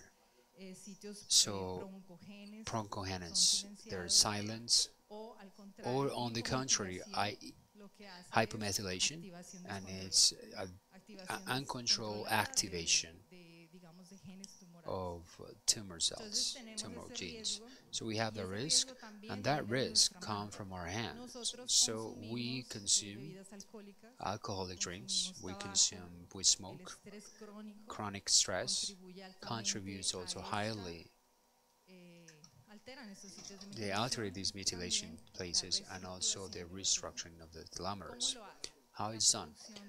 The production of reactive, I think everybody heard about the oxidation and low consumption of B12, lack of exercise. Exercise helps a lot to the aerobic respiration, helps a lot to the control of those reactive species of oxygen, as well as a good nutrition, good sleep. When we have the circadian rhythm, produces cortisol, and cortisol indirectly helps with the production of these reactive oxygen species. So when we are told we have biofunctional aesthetics, it's all about that. I cannot treat a patient on the surface in his oxidation and aging if I don't know the whole horizon of his life. Quality life makes a gigantic change if it restructures regarding to these epigenetic factors. Exosomes then helps us to restore all these pathways that I just mentioned. So we have here, for example, how the exosome intervene here. Exosomes are going to deactivate the pathway that produces these interleukins, pro-inflammation, and activates reparation or restoring pathways. So they make this restructuring channel. Regarding to the shortening of telomeres, that guanina sites where you have the reparation and the oxidation, exosomes will assist to promote that the telomerase works, but also that it's generation more of it. So it activates the expression genes of this, and that's what the exosomes does. When we're talking about methylation, it's the same. Exosomes promote the expression of DNA methyltransferase from different mechanisms. Exosomes also promote the productions of growth factors of fibroblasts, growth factors, epidermic, and all that material that it's gone away from aging is recovered through the exosomes. So they are a fundamental part, deactivating and activating different pathways in the chronic inflammation. Dr. Leonardo talked about that, and also epigenetically speaking the act. So we talked about some exosome mechanisms that are a lot more complex, that are part of the emerging therapies. This is more about from the clinical side. So we have 4 ways. I don't know if you can read from the back, but I'm going to try to mention them in a general way. We have here the first one, which is the anti-inflammatory effects. This is an emerging regenerative therapy at the neural system. So we have here the action of the exosomes.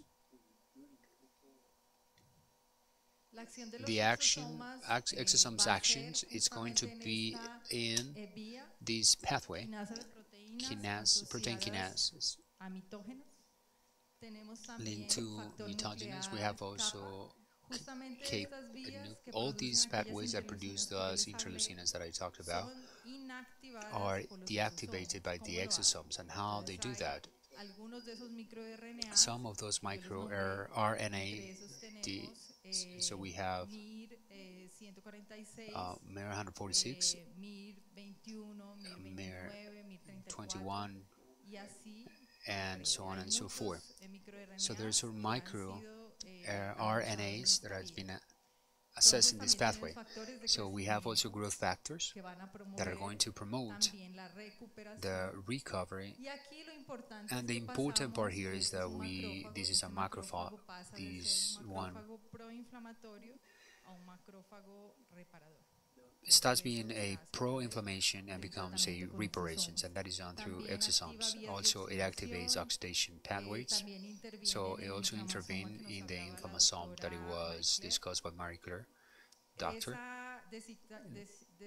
That deactivation of this inflammasome is going to deactivate the production of certain introducins that are inflammatory.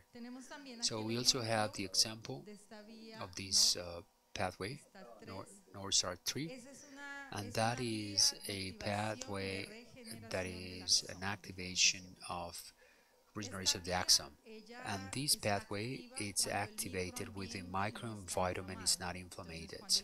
So with the exosome recover this inflammatory environment is going to activate this pathway. So we have more differentiation of axons promoting a regeneration process. So we have here the second pathway, which is the angiogenic pathway through the production of different factors, growth factors. We have a growth factor, fibroelastrase, growth factor of plaquettes. They contribute to the proliferation of endothelial cells, but also from these cells that are the pericytes that they cover those capillaries, and they're going to help us and assist us to recover the structure of those veins, so vessels. Promoting the structure of those vessels, we're going to recover also all the system. So we have here more closer a neuron. So exosomes also work in this pathway. We have inositol 3 kinase, and we have, I have glasses and I cannot even read it. Yeah, phosphatidylene 3 kinase and the rapamycin in mammals, so we see it here. So these pathways activate the cell proliferation, protein proliferation, and we have an important one, which is the tubulin, which is a structural protein, and that it is going to help us to regenerate, and that this axon grows efficiently. Also, we have regeneration pathways of axons. We have pathways of differentiation of neurons. All of them, together with the growth factors, are going to allow us to proliferate and differentiate more the neural cells. So it's a very important action from the neurological system. And here we have the inflammation way, and that acts in the positive C4 CDs and the B cells. So something to highlight besides proliferation and regeneration that we already talked about here is that we have pathways that they regulate of apoptosis. So we do not attack ourselves. So exosomes also act at that level. Also, in the B lymphocytes, with the programmed dead factors, they regulate this activation of these pathways. So there are very important pathways, different pathologies that we can actually be extrapolated. It could be activated with different factors, it could be activated through different microRNAs, but in summary, they comply with its action. Deactivate and activate important pathways for the regeneration and restoration.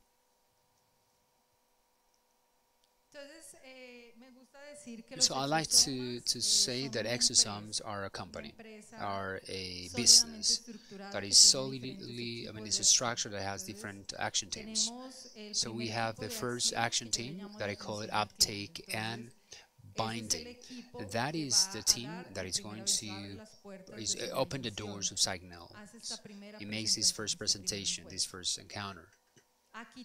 Then we have some receptors that are going to comply with that action. Every receptor has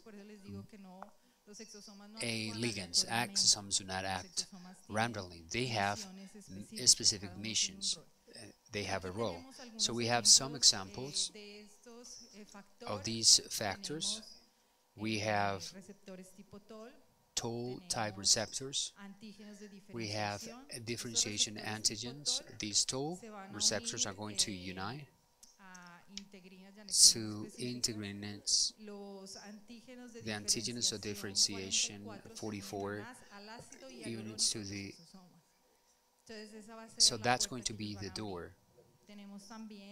We have also other molecules or activation, intercellular.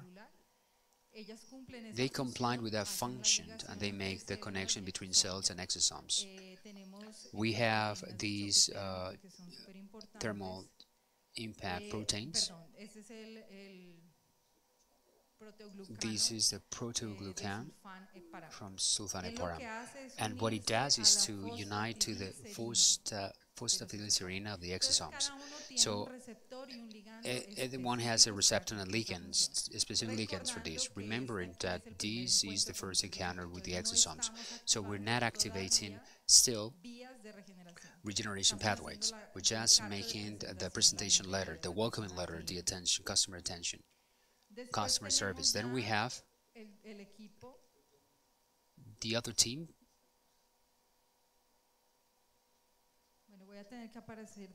I have to, the second team is the one about targeting and tropism.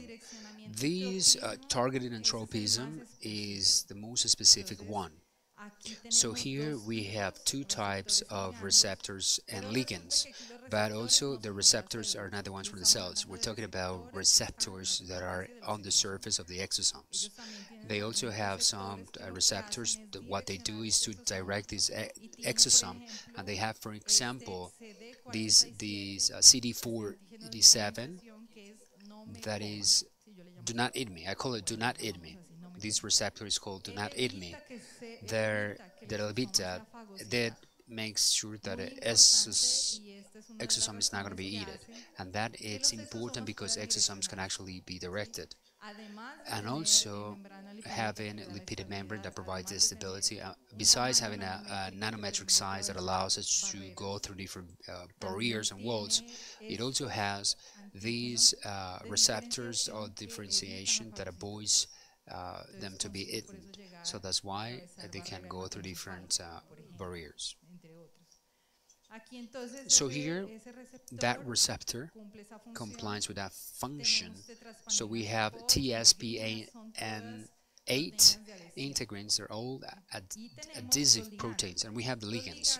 The ligands are more expressive. So we have, as I mentioned to you, in the micro RNA, they comply with that function to activate pathways that allows the expression.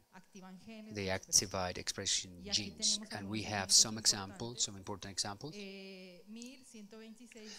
MIR 126 and 21, and also addition proteins. There is synergy and directions of the exosomes to a specific organ or an injured tissue or inflammation place. It's important to specify that then we have here we activate pathways. We have the example of the 3 kinase, and we activate pathways that promote restoration. This is where we start with the effect of the exosomes. The third group, to this the former one was a GPS. That's the team that recepts the customer, the specific product, and it takes us to the specific place. Then we have the regenerative group, and they are, I call them biological engineers, because here we have reparation activity. So the biological engineers, they restored and regenerate, and then we have here ligands and receptors.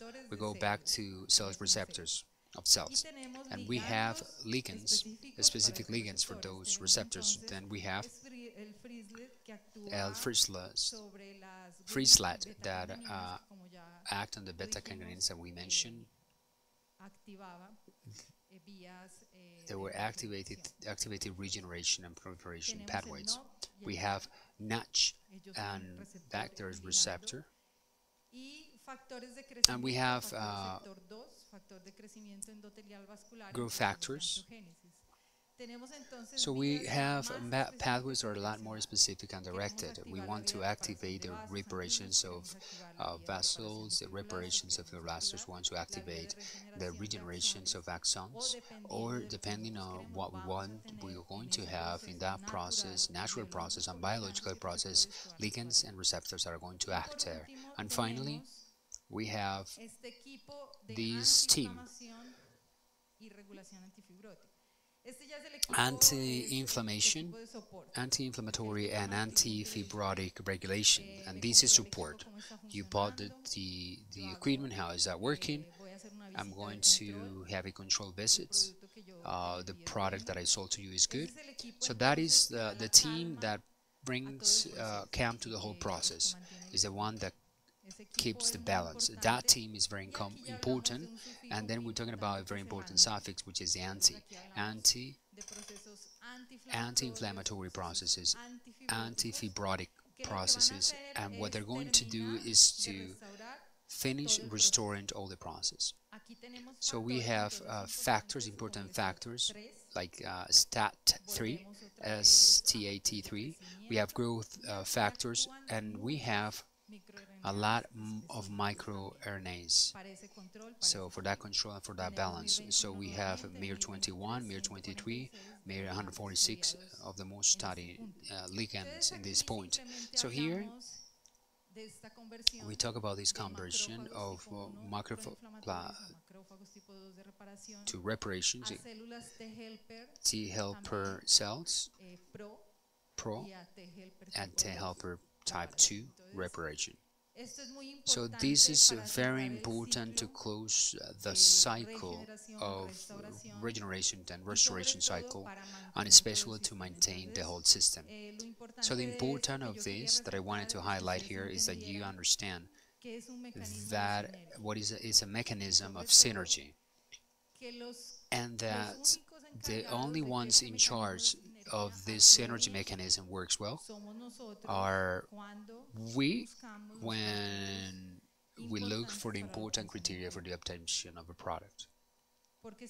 Because if I don't have the correctly purified exosomes, if I don't have them, I'm not going to have a solid company working towards me. It's like having 100 people group and 3 of them work. So you send 100 people and 3 work and the 1 are interrupting the work. And that's what I do when I tried with when I have secretomes, when I deal with non-purified exosomes. I do not comply to the specific actions that I want to obtain. So it's a call to look for those products that establish all the criteria of quality, like Dr. Laura mentioned,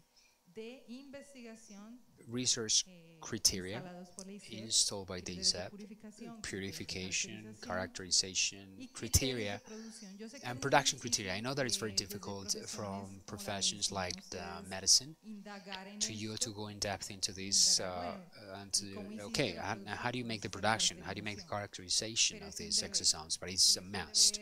It's a must. Obtain a data sheet of all the products. It's normal that a reliable company has that data sheet, but if we have questions, we can talk to quality control and to make sure if they comply with the requirement parameters and to know if the information is reliable. So we have the description of a product. This product is very generic, is an example of a product that I used once. what happens today with products? Products are being delivered in a formula. Most of them has 6 billion, 5 billion exosomes. They come in liquid presentations or lyophilized presentation, and you reincorporate it with an active substance. Unfortunately, through a study that we're conducting from the company, we compared 5 products on the market, and we separate these lyophilized one. We do not use the active solution, and we in PBS that is not going to alter anything in the product. And we discovered that these lyophilicides in 2 of the products didn't have particle. So we're talking about the probably it didn't have microvesicles of exosomes. And the function, because we also did a functional test with and without the activator to discover if the function of the action was generated by the activator, and that's what will happen with a lot of different products. So you are sold a product, a lot of skin booster, and that skin booster has hyaluronic acid. It has any other ingredients that you know that they work very well, and that always work well, and they sell it as exosomes. So of these 2, of the 5 products, 2 of them didn't have these particles they should have. Other thing that could happen is a poor production or a poor traceability of the product. So they actually maybe have exosomes, but in the de-lyophilization process, they damage the membrane and free the proteins, and they damage the integrity of the product. So we have exosomes, we're not going to be able to see it, we're not able to count them. But that is also part of a bad production. It's not the same to have an exosome that is able to go through the barriers of the skin to have the proteins freed from those exosomes. So it's very important to make sure about the quality of those products and that they're not going to be camouflaged in this way. All that's quality control. So we have the example of a product with acid growth factors. This composition has exosomes, but also it brings these factors, these activators, and they comply with the action in the market, especially in the Korean market. In regarding to aesthetic regeneration, they work very well. Some companies assessed are reliable. I cannot give names, but I know that some of them comply with the criteria, and they are used with different routes of administration. So then we have intrathecal, that is the application that is used in neurodegenerative diseases.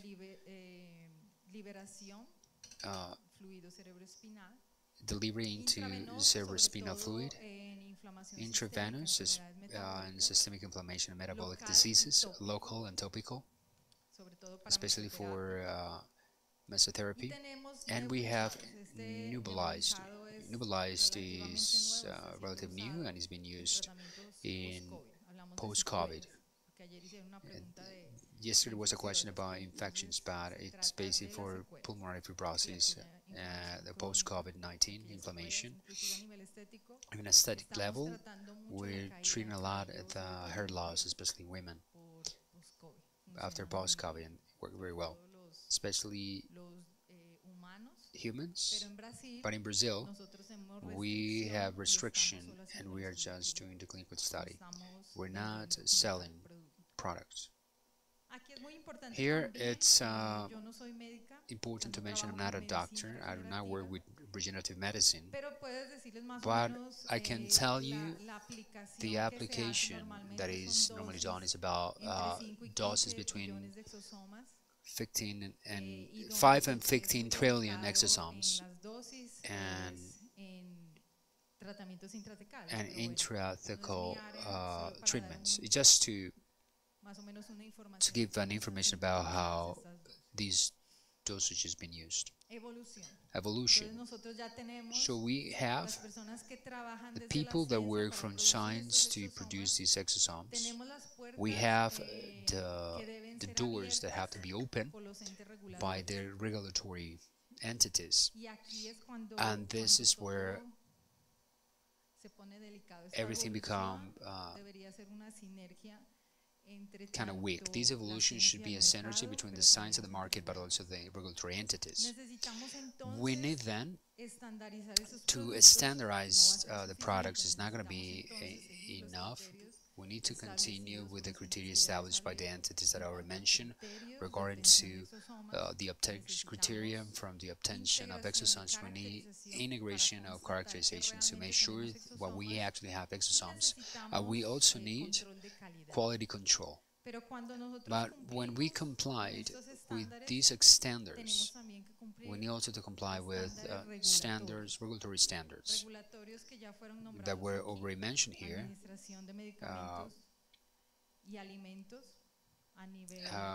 like the FDA in the United States. In South Korea we have the MFDS, and in Europe we have the EMA. So they are the entities that internationally regulate this action, and they issue these controls. So Dr. Claria talked that sometimes we get kind of angry. Why so many regulations? Why cannot I free my product? Why do I have to comply with so many things to be able to free my product? But if we think thoroughly, if with the regulatory agencies establishing the norms and the limits, we work this way, what would it be if they didn't exist? So then we have a very ethical and responsible behavior to follow these guidelines. I also agree, as I mentioned, the company continue. We cannot stop. I call this analysis paralysis, which is a symptom of scientists and researchers. So we analyze too much. What if, and I want to run this and that, and then we do not move and we do not execute. I call this that my role in science, it doesn't have an end. I have 10 hypotheses, I solve them, and then 100 more are going to come from that research. So that analysis paralysis in the company doesn't allow us to advance. You know, the market moves fast. And when I put the mask or the wig of entrepreneurs, or I wear the hat of entrepreneur, I need to move with the product, but regulation doesn't allow me to move with the product. And my mission is of service in clinics of regenerations. I need to provide a service now. So I'm thinking in Korea is being developing and being sold, and many other places are applying already. So these are some reinforcements of some events that are happening right now. So we are in expansion of regulations. I see a very promissory path. And when I'm here in this Congress,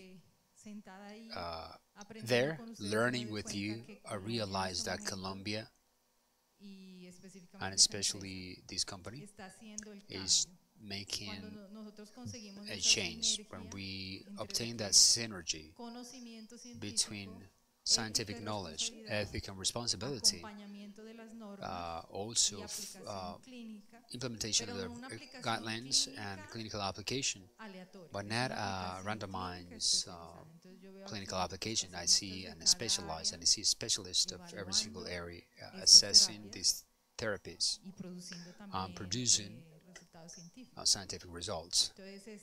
So these scientific results is going to involve others, is going to promote others, entities, other clinics, or other research centers that want to produce these exosomes, to make it responsively. So that's the way it moves.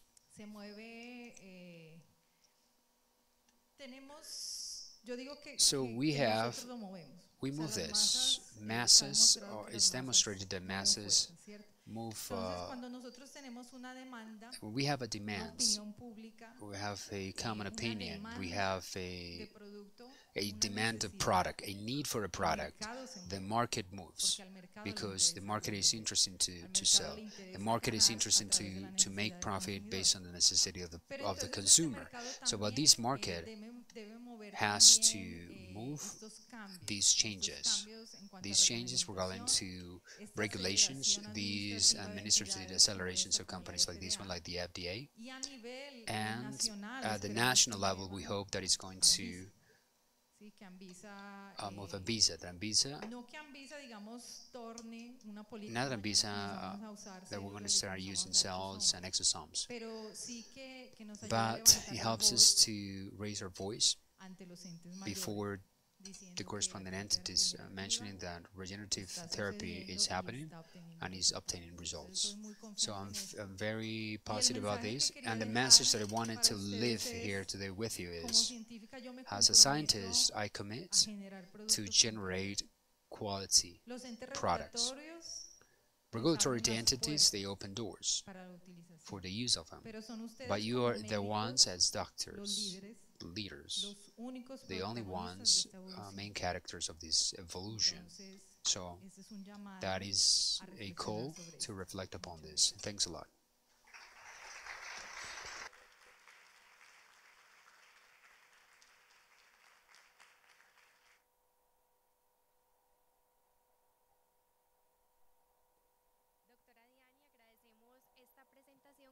Permitido comprender mucho mejor el papel de los exosomas en la medicina regenerativa. Ahora damos paso al doctor Gabriel. Now we give the floor to Dr. Gabriel Lopez, who is joining us online from Mexico. He's going to share his clinical experience with the use of the secretome as a regenerative agent. Dr. Lopez, can you hear us?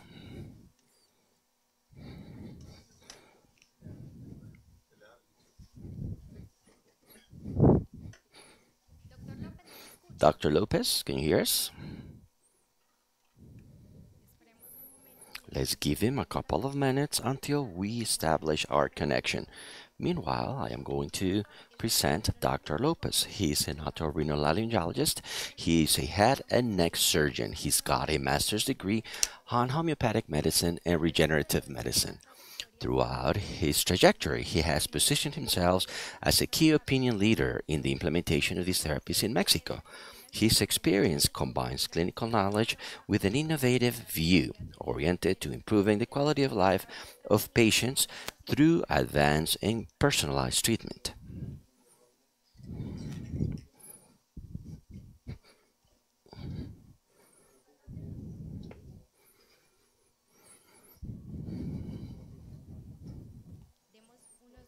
Let's allow for a couple of minutes until we can reestablish our online connection.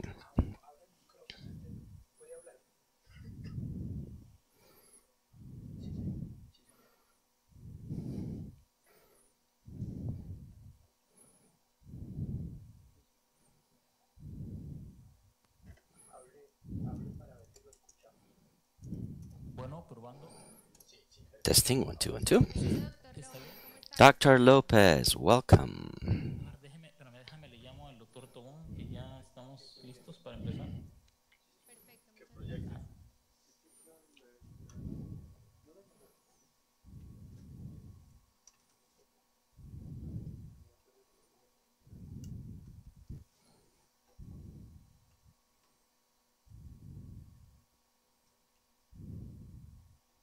Me están llamando, dice, ok.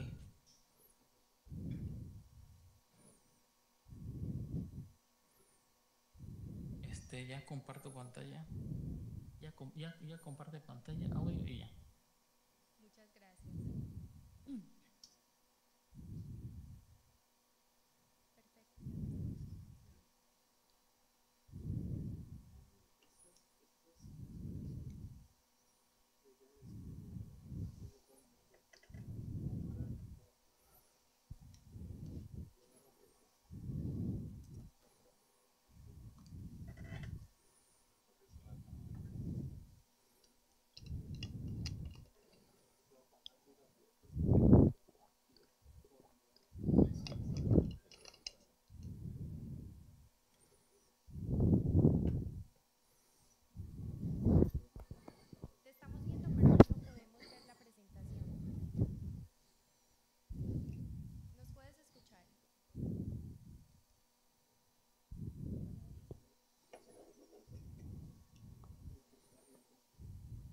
escucho casi.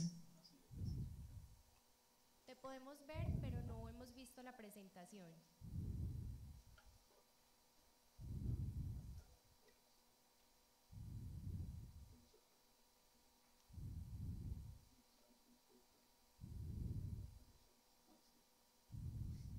Bueno. Sí, te estamos viendo, pero no podemos ver aún la presentación. ¿Me escuchas? Comparto mi presentación. Okay, I'm going to share my presentation. Compártame mi presentación, por favor. Muchas gracias. Ya la compartimos, ¿eh?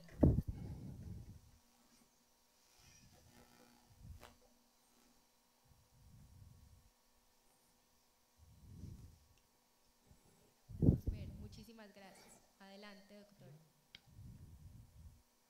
¿Me dice en cuanto inicie? Ya estamos listos. Adelante, doctor. Ok, gracias. Se escucha claro, ¿verdad? Perfecto, escuchamos perfecto. Muchas gracias, muy amable. Bueno, damos inicio. All right, let's get started. My name is Gabriel Roman Lopez Vasquez. I am an ENT specialist and a head and neck surgeon. I've got a master's degree on regenerative medicine and homeopathy. I am from Oaxaca, Mexico, and we're about to share my talk. This will be done hand in hand with Julio Cesar Tavon, who will do the introductory part. Julio Cesar Tavon is a PhD recipient on biochemistry and a master's on biomedical science.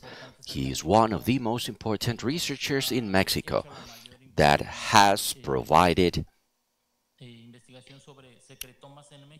lots of research about secretomes in Mexico. Currently, he has helped us with mu cells from Dr. Mali Disawe in Japan. Currently, he is obtaining those cells here in Mexico. Let's get started.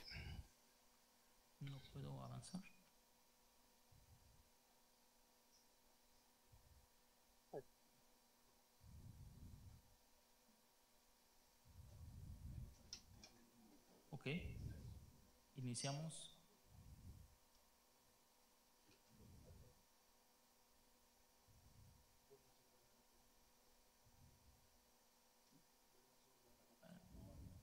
Creo que ahí inicia, doctor Tobón. Es que quedó aquí en medio esta parte. Iniciamos ahí, ahorita regreso. Hola a todos, muy buenos días. Good morning, everyone. It's a great pleasure to be here sharing this lecture that Dr. Roman already explained about. I am going to explain the biological basis of what cellular secretomes are all about, with the purpose of triggering tissue repair processes. It's important to remember what a tissue repair process requires. There are several factors that have an influence on the repair process. The main two aspects is that the process can lead to either healing, scarring, or regeneration.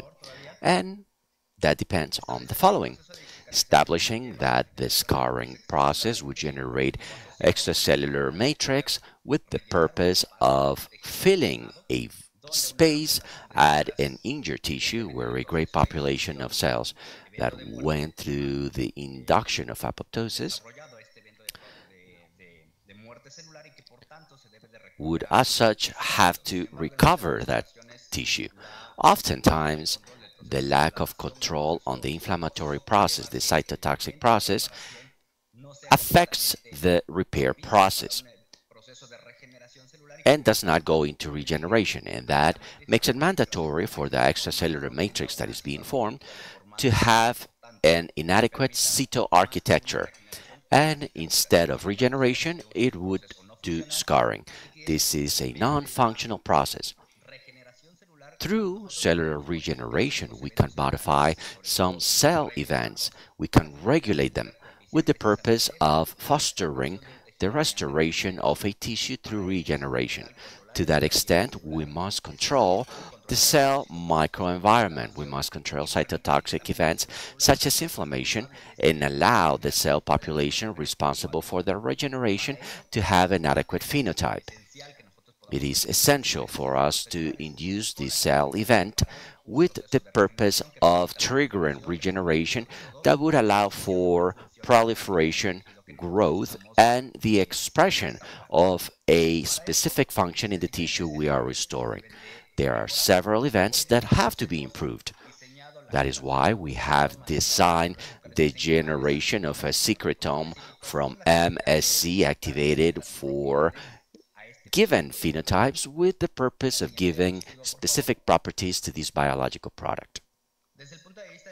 From the point of view of intercellular communication, we must remember there are certain molecules that transmit information with a biochemical content to trigger a biological modification on the receiver of that signaling molecule.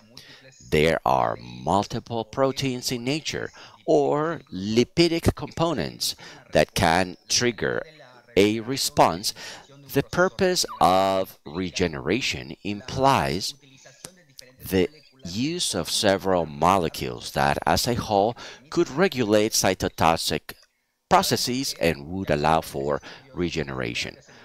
Based on several studies on cell therapies and bioactive molecules derived from MSCs, they can generate several processes: pro-angiogenic, immunomodulator, inducer of repair, and cell regeneration.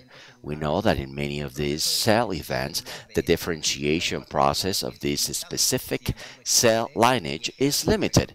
However, it does exist and it does have a therapeutical effect. That therapeutical effect is a consequence of the intercellular communication triggered by the MSC, based on the different molecules that it was able to release on the intercellular space to generate an effect on the neighboring or receptor cell. We must recognize the type of molecules we can obtain based on a stimulation of the mesenchymal stem cell with the purpose of making it produce a set of molecules we could characterize, purify, for them to be applied clinically. In general terms, the secretome represents the whole set of these molecules that we can separate and classify. There are two fundamental fractions, the soluble fraction and the vesicular fraction. The soluble fraction is comprised with proteins, growth factors, cytokines, chemokines, and the vesicular portion refers to the extracellular vesicles, either exosomes or microvesicles of a mean size. They will have inside of them lots of protein, genetic material such as microRNA that will allow for the transduction of proteins to the receptor cell. Thanks to the presence of these molecules, we can infer the mechanisms of action and the biological response they are going to deploy.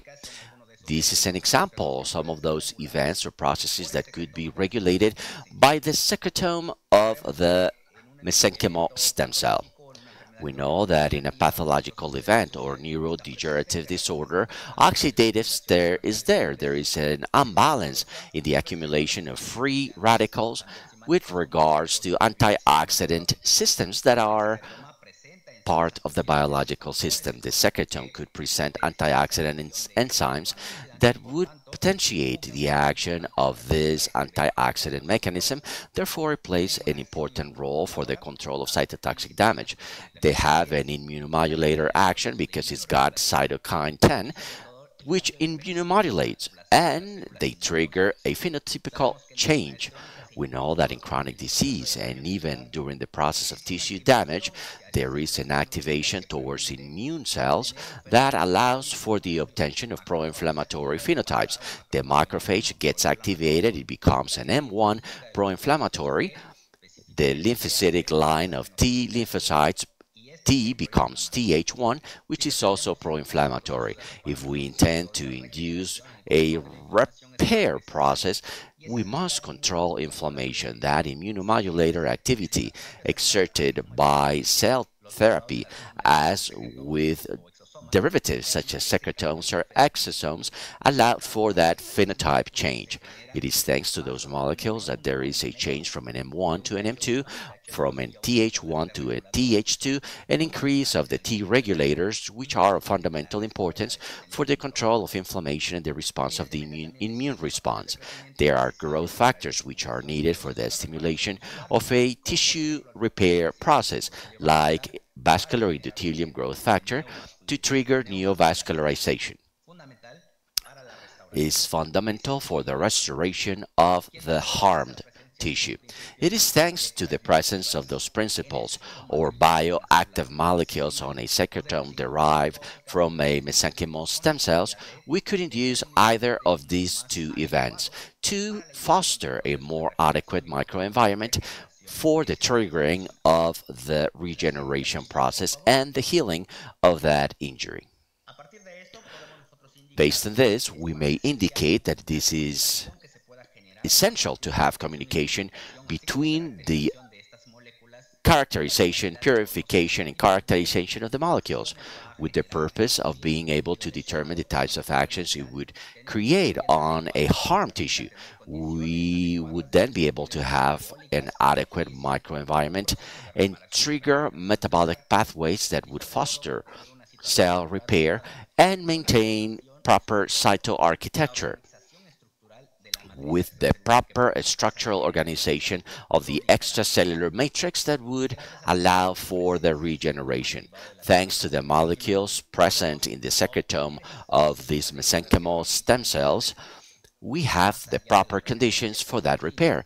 Beyond the presence of some cytokines, we also have exosomes, microvesicles, and protein contents such as the thermal shock proteins, which are important for thermal regulation.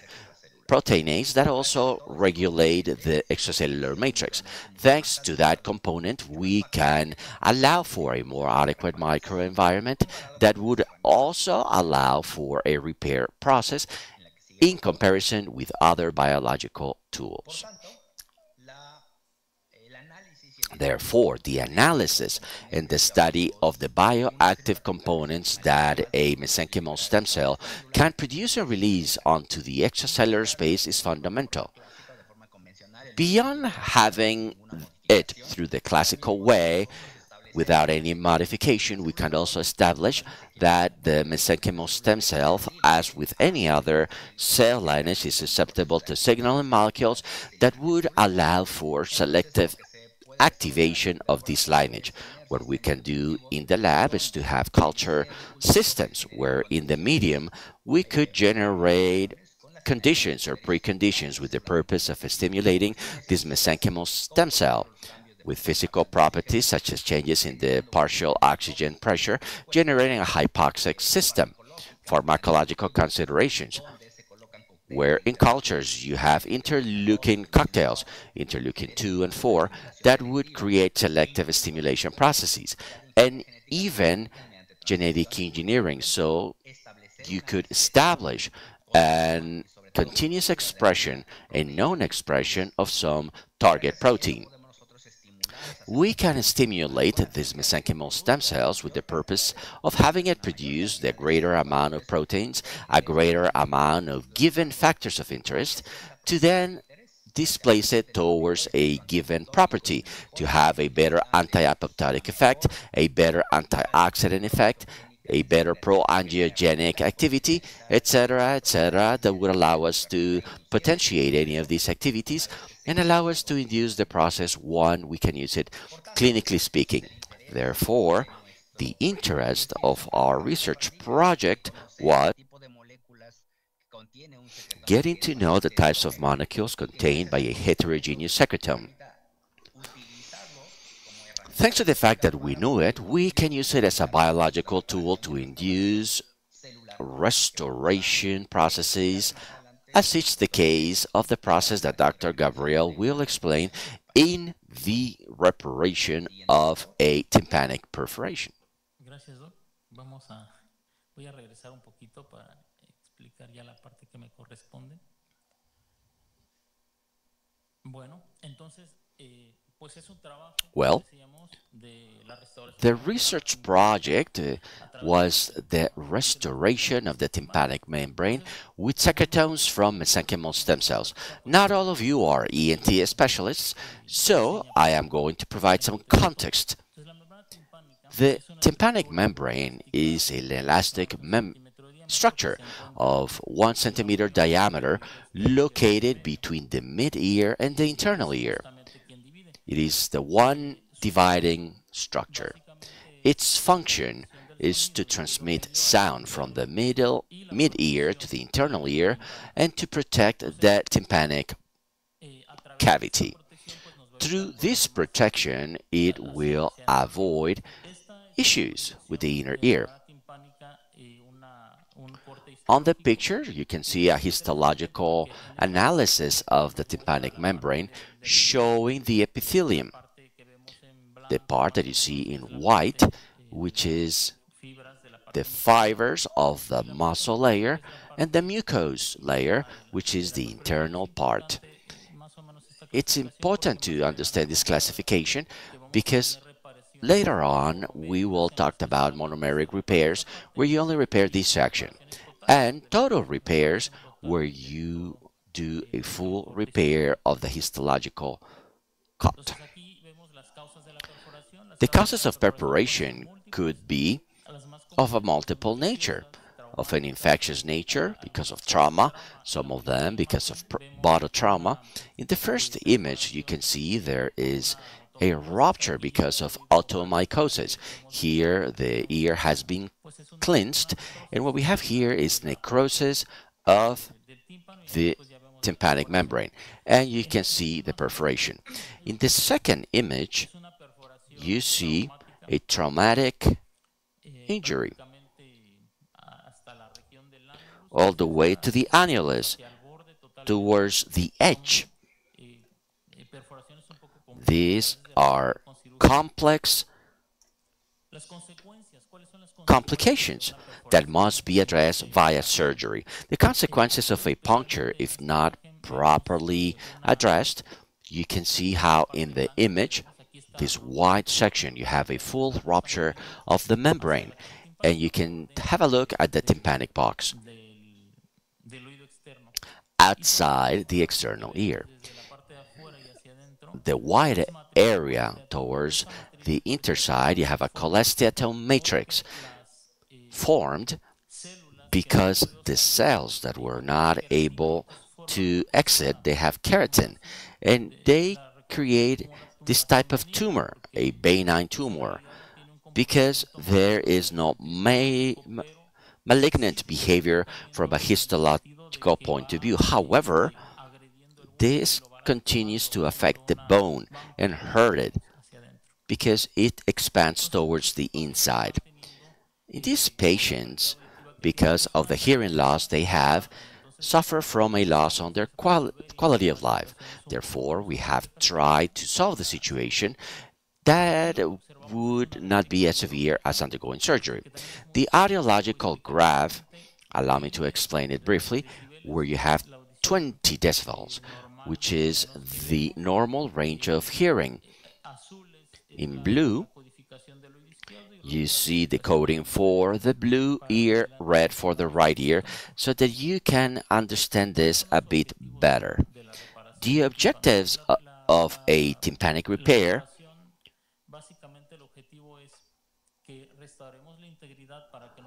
is to restore integrity to avoid this type of problem. Here we have a tympanic puncture. In the inside, you have a cholesteatome.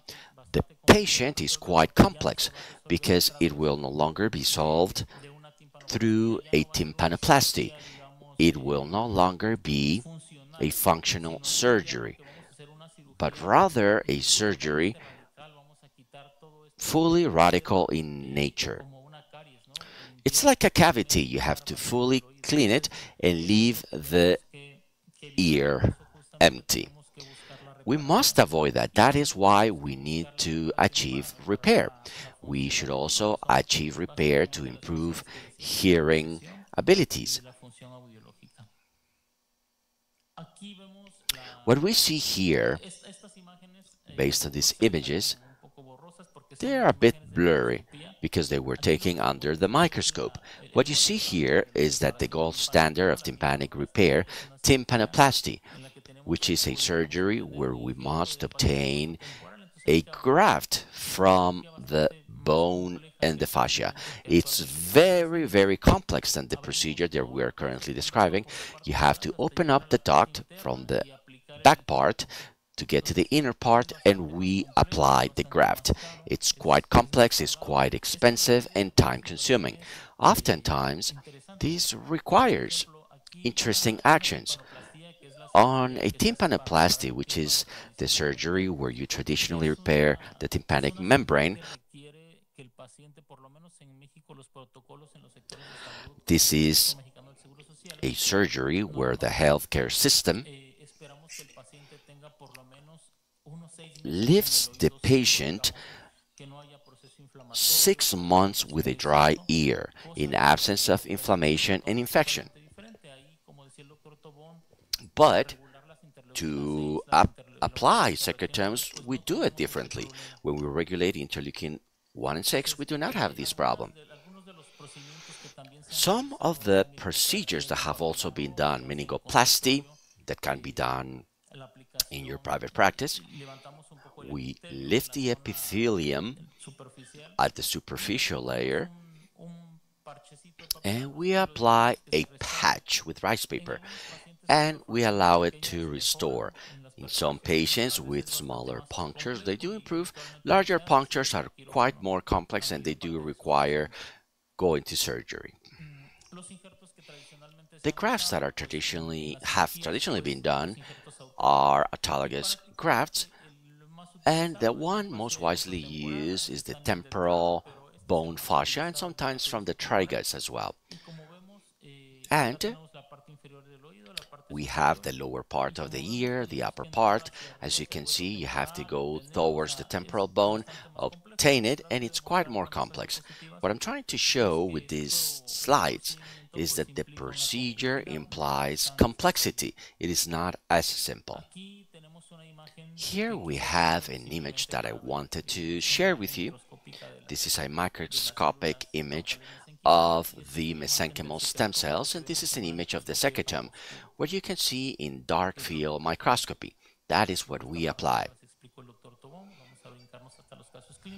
Let's jump all the way to the clinical cases. These are patients that we have treated ourselves. This patient was shown he had a tympanic puncture. This is the day that we were going to apply the secretome. 5 days before that, the patient had abundant mycosis. We had to aspirate and clean it. We left a topical treatment. On this day, we applied the secretome. This is the same day.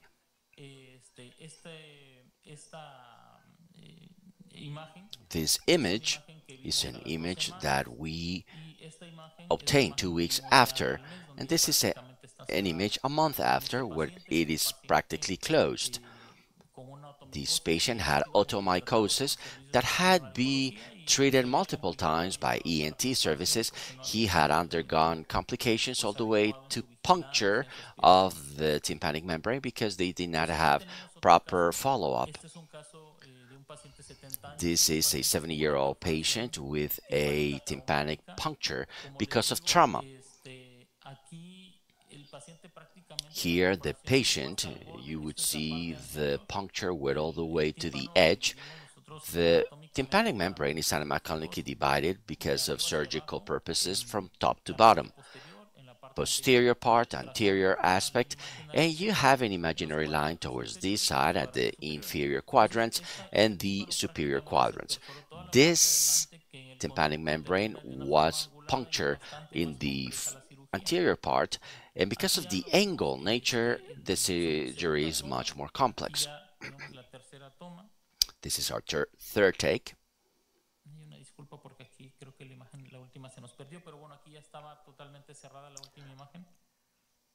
And the patient obtained full closure. This is another clinical case of another puncture. that had there was a 4-time lapse after the puncture. The patient had also suffered from mycosis. We applied the secretome. This is a week after. Here we impregnated with bioscaffolding. We impregnated and we withdrew it. This is a month after with a fully restored tympanic membrane. This is another patient, a 36-year-old patient who came to us with mycosis. He had also received multiple treatment. Mycotic patients are difficult to obtain closure in. He had 3 punctures. The ones that could be clearly seen are these 2. We applied the secretome. The secretome, this is what happened at day 18, and this at a month after. This was quite interesting because in this patient you can see a full recovery of the tympanic membrane. That is to say, the 3 structures are fully recovered. And that does not always happen with chronic patients. Here, what you can see, these are some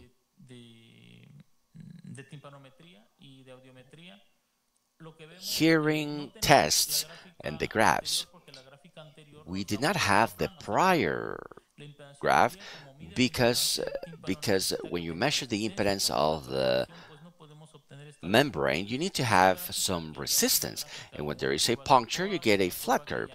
This is a type A curve saying that the ear is fully closed. You no longer have an air leak. In the second graph, you see a graph of the right ear of the patient with the injury. You had a 20 decibel loss. Remember that we say that 20 and above is normal, 20 and below is normal. We had the curve because we had some conductive hearing loss. This is now fully recovered.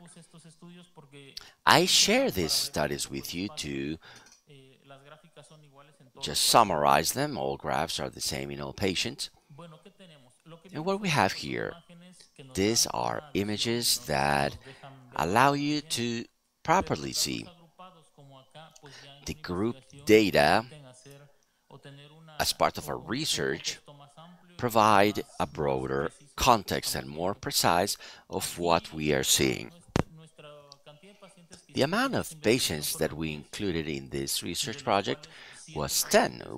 Out of those 10, 7 had acute punctures or younger than 3 months at the time of occurrence. The other 3 were chronic patients. We had closure in acute patients in 14 days with the standard deviation of 2. Not grouped if you compare them with chronic punctures where they suffer a puncture at day 85 with a standard deviation of 3. You can see where the closure happened and how it happened. What you see here is that this closure is quite fast in comparison to the graph being shown by chronic punctures. Chronic punctures show here that you have a more sustained graph over time till day 90, as I mentioned. Here,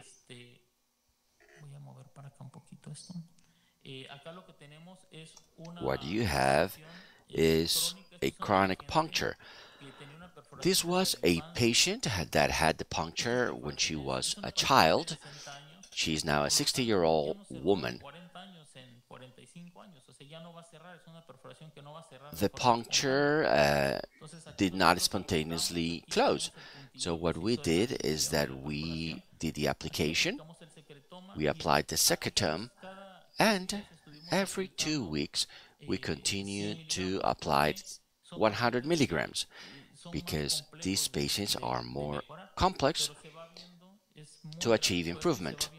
You can see the way it started to close till month 3. In comparison to the prior patient, we have a monomeric membrane. At the beginning, I said that it was important to have the histological sections.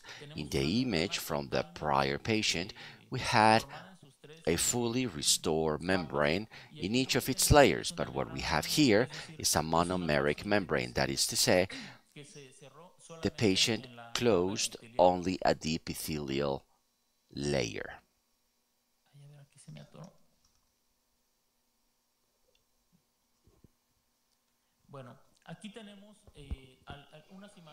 Here we have some images of the tests that had been done priorly.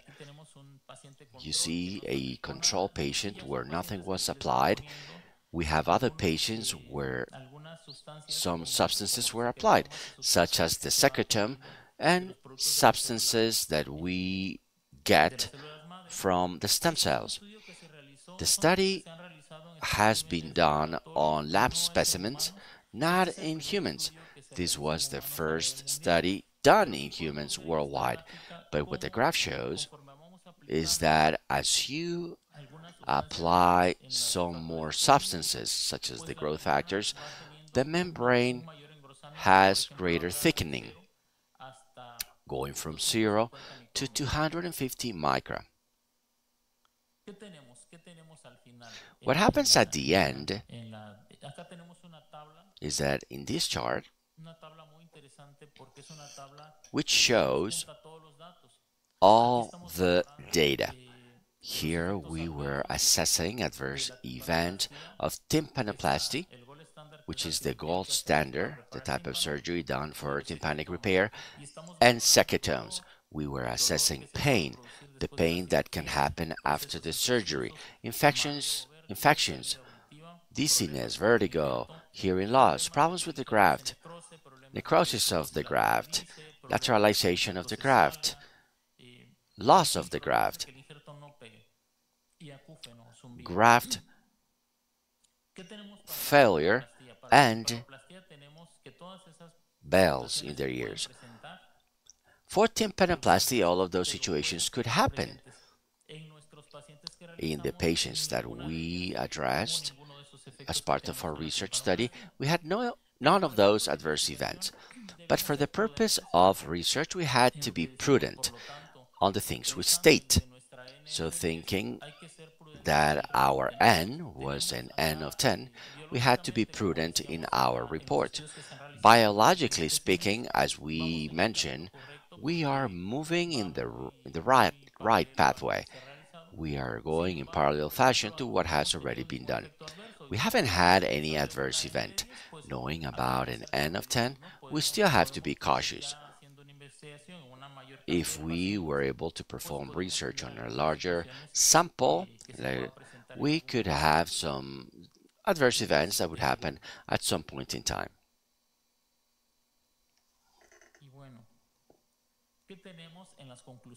As part of our conclusions, we say that tympanic regeneration through the application of secretomes of mesenchymal stem cells is indeed possible. Regeneration does take place.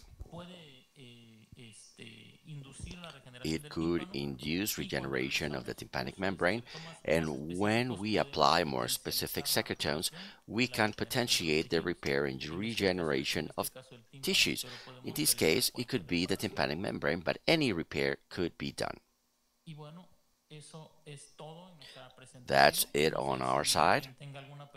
I don't know if anyone might have any questions that we would be more than happy to answer.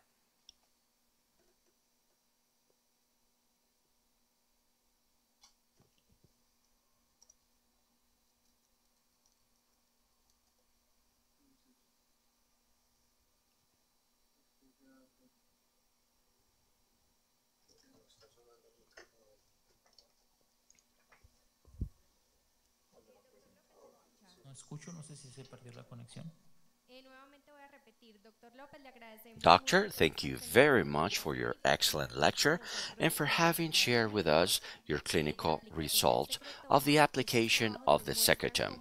These studies prove the way regenerative medicine is going and setting new frontiers. Thank you for doing research with rigor and purpose. We now open up the mics in case anyone might have any question. Are there any questions for our lecturer?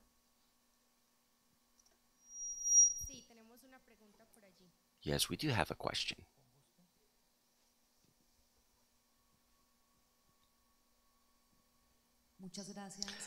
Thank you. We'd like to thank both lecturers. I would like to ask you to give us greater detail, maybe provide more information about the way the secretomes were manufactured and the way they were obtained. Perdón, no distinguí bien la pregunta, no sé si me la podrían, como que se escucha un poco de interferencia, si me la podrían repetir. Si quieres, no, si quieres ven y la dices para que puedan conversar. Doctor Román, ¿me escucha bien ahí? Dr. Roman, can you hear us? Ahí sí. Perfecto. No, la pregunta Okay, the question was about the production of the secretomes. Tell us a bit more about the way they were processed, the process for the production of the secretomes that were applied to the tympanic membranes. That is a question for Dr. Tovon. First of all, these secretomes were obtained from phase 3 mesenchymal stem cells derived from the umbilical cord. We isolated the cells, we expanded them until passage 3 to passage number 5 were the ones that we use at the lab to activate them to obtain the secretome.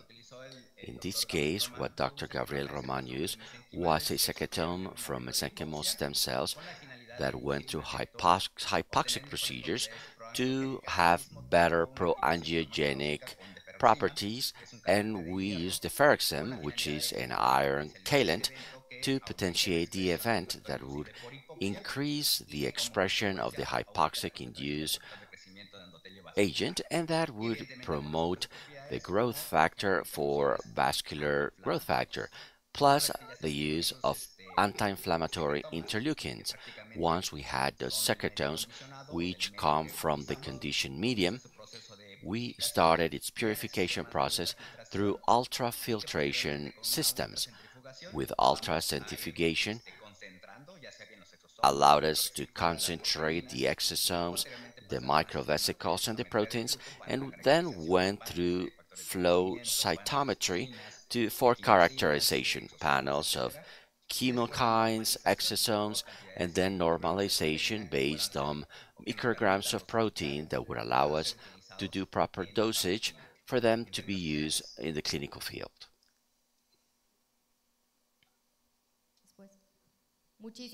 Thank you so much, Dr. Lopez, for your answer.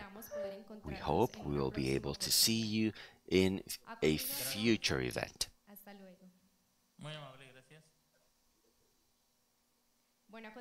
Coming up next, we are going to show you a QR code where you may ask your questions from all other lectures. Then we will provide some time for those answers. We are now going to take a 20-minute break, and we ask you to please visit the different posters and the commercial stands. For those who are following us on our streaming, we would be displaying the posters during the break. Thank you.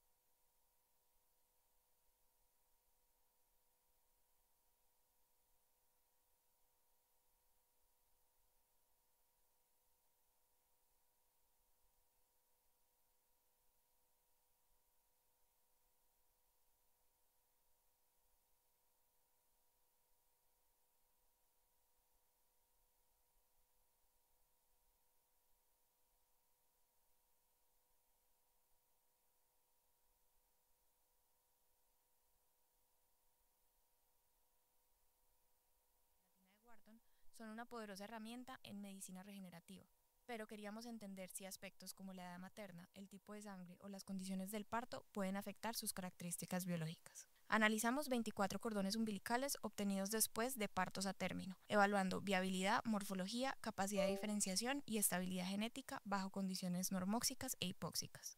Los resultados sugieren que el tiempo entre la ruptura de membranas y el parto pueden influir en la expresión de ciertos marcadores. También observamos diferencias según el sexo del recién nacido. Los cordones masculinos generaron un poco más de células, aunque las femeninas, por su mayor proporción, produjeron el total más alto. Todas las líneas celulares mantuvieron un cariotipo normal y cumplieron los criterios internacionales de calidad. Este estudio abre el camino para futuras investigaciones que establezcan estándares poblacionales específicos de las MSCs. En resumen, incluso pequeñas variaciones biológicas y obstétricas pueden influir en el potencial regenerativo de las células madre del cordón umbilical.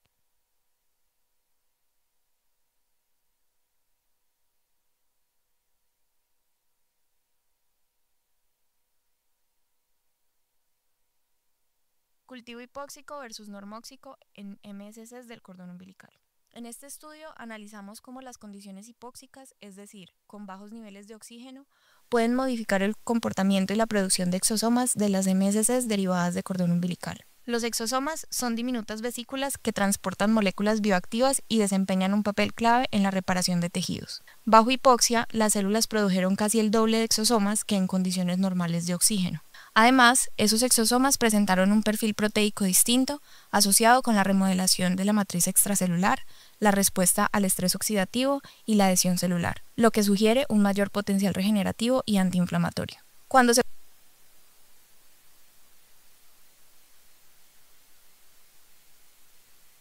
Factores maternos y fetales que influyen en la calidad de las MSCs de cordón umbilical.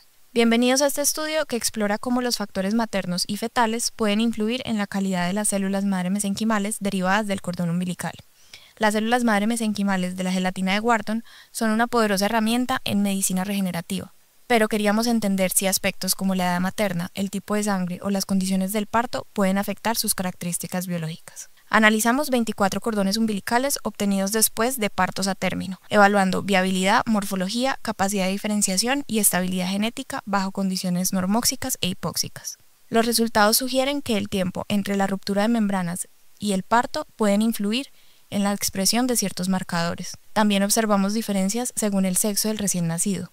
Los cordones masculinos generaron un poco más de células, aunque las femeninas, por su mayor proporción, produjeron el total más alto. Todas las líneas celulares mantuvieron un cariotipo normal y cumplieron los criterios internacionales de calidad.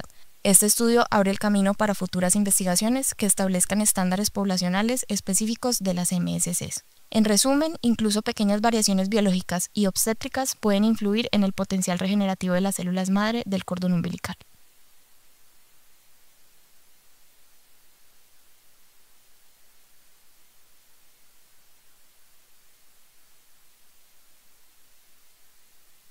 Cultivo hipóxico versus normóxico en MSCs del cordón umbilical. En este estudio analizamos cómo las condiciones hipóxicas, es decir, con bajos niveles de oxígeno, pueden modificar el comportamiento y la producción de exosomas de las MSCs derivadas de cordón umbilical. Los exosomas son diminutas vesículas que transportan moléculas bioactivas y desempeñan un papel clave en la reparación de tejidos. Bajo hipoxia, las células produjeron casi el doble de exosomas que en condiciones normales de oxígeno. Además, esos exosomas presentaron un perfil proteico distinto asociado con la remodelación de la matriz extracelular, la respuesta al estrés oxidativo y la adhesión celular, lo que sugiere un mayor potencial regenerativo y antiinflamatorio. Cuando se probaron en fibroblastos, los exosomas hipóxicos promovieron la proliferación celular, el aumento de colágeno y la reducción en la senescencia celular. En conclusión, el condicionamiento hipóxico mejora tanto la cantidad como la calidad funcional de los exosomas, consolidándolos como una plataforma prometedora para aplicaciones clínicas en medicina regenerativa.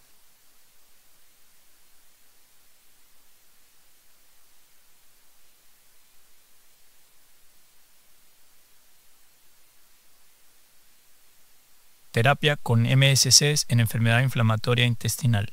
La enfermedad inflamatoria intestinal, que incluye la colitis ulcerativa y la enfermedad de Crohn, representa un reto terapéutico importante. Esta revisión sistemática analizó ensayos clínicos aleatorizados que evaluaron la seguridad y eficacia de la terapia con células madre mesenquimales en adultos con enfermedad inflamatoria intestinal. De más de 1.000 estudios revisados, 14 ensayos cumplieron los criterios, con 584 pacientes tratados con MSCs de médula ósea, tejido adiposo o cordón umbilical. Los resultados mostraron que la terapia con MSCs es segura, con mínimos eventos adversos. De forma destacada, la cicatrización de fístulas complejas en pacientes con Crohn alcanzó hasta el 83% de éxito, y también se observaron mejoras clínicas y endoscópicas en colitis ulcerativa. En conjunto, la evidencia respalda que las MSCs son una alternativa terapéutica prometedora y segura para casos de enfermedad inflamatoria intestinal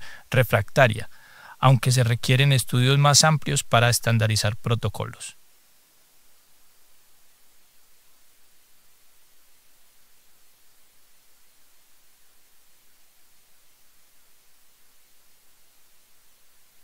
Terapia con MSCs en disfunción eréctil. La disfunción eréctil es una condición frecuente, especialmente en hombres con diabetes o tras cirugía prostática, y las terapias convencionales suelen tener eficacia limitada. Esta revisión sistemática y metaanálisis evaluó los resultados de la terapia con células madre mesenquimales en esta condición. 5 ensayos clínicos cumplieron los criterios y mostraron que la terapia con MSCs es segura, bien tolerada y potencialmente efectiva.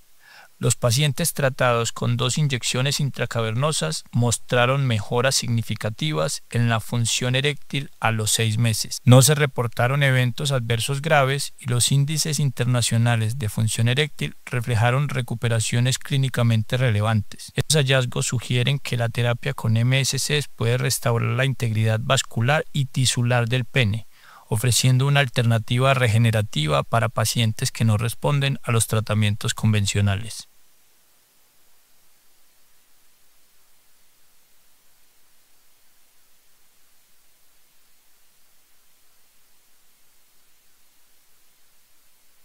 Terapia con MSCs en diabetes. La diabetes mellitus, tanto tipo 1 como tipo 2, continúa siendo una de las principales cargas sanitarias del mundo. Esta revisión sistemática recopiló ensayos clínicos que evaluaron la eficacia y seguridad de la terapia con células madre mesenquimales en el control glucémico y la función de las células beta pancreáticas. Se incluyeron 16 ensayos aleatorizados con más de 700 pacientes tratados con MSCs derivadas de cordón umbilical, médula ósea o tejido adiposo. Los resultados mostraron reducciones significativas en glucosa en ayunas y hemoglobina glicada, aumentos en los niveles de péptido C y en algunos casos disminución de los requerimientos de insulina. No se reportaron eventos adversos graves, demostrando un perfil de seguridad excelente. Estos hallazgos sugieren que las MSCs podrían no solo mejorar el control metabólico, sino también ralentizar la progresión de la enfermedad, consolidando su papel en la medicina regenerativa aplicada a la diabetes.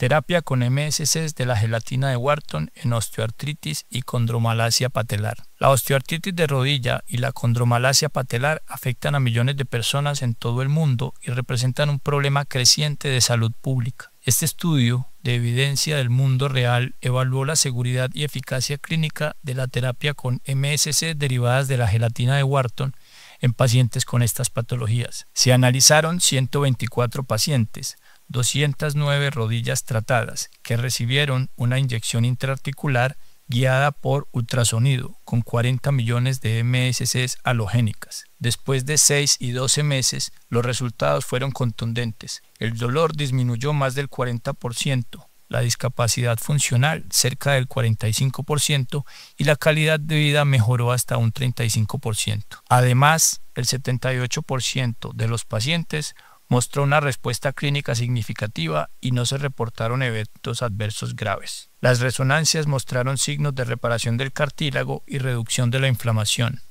En conjunto, los datos respaldan el uso de las MSCs de cordón umbilical como una opción segura y efectiva para la osteoartritis y la condromalacia de rodilla.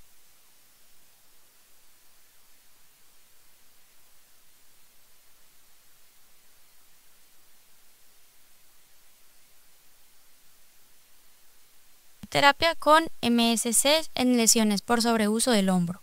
Las lesiones por sobreuso del hombro son frecuentes en atletas y trabajadores activos e incluyen tendinopatías del manguito rotador, bursitis y lesiones del labro. Este estudio de evidencia del mundo real evaluó la seguridad y eficacia preliminar de la terapia con MSC derivadas de la gelatina de Wharton en estas lesiones. Entre 2021 y 2023, 191 pacientes, es decir, 296 hombros tratados, recibieron inyecciones guiadas por ultrasonido, tanto intraarticulares como intratendinosas, de 20 millones de MSC por sitio. Las evaluaciones a 6 y 12 meses mostraron una reducción del dolor del 50%, mejoras funcionales del 60 al 66% y aumentos significativos en los puntajes de calidad de vida física y mental de hasta 37%. Ningún paciente presentó eventos adversos graves. Estos resultados confirman que la terapia con MSC del cordón umbilical es una opción efectiva, segura y regenerativa para lesiones crónicas del hombro, ofreciendo una nueva alternativa a los tratamientos ortopédicos convencionales.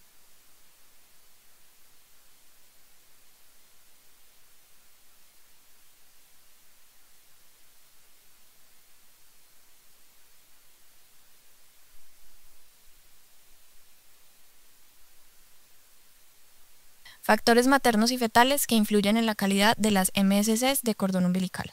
Bienvenidos a este estudio que explora cómo los factores maternos y fetales pueden influir en la calidad de las células madre mesenquimales derivadas del cordón umbilical.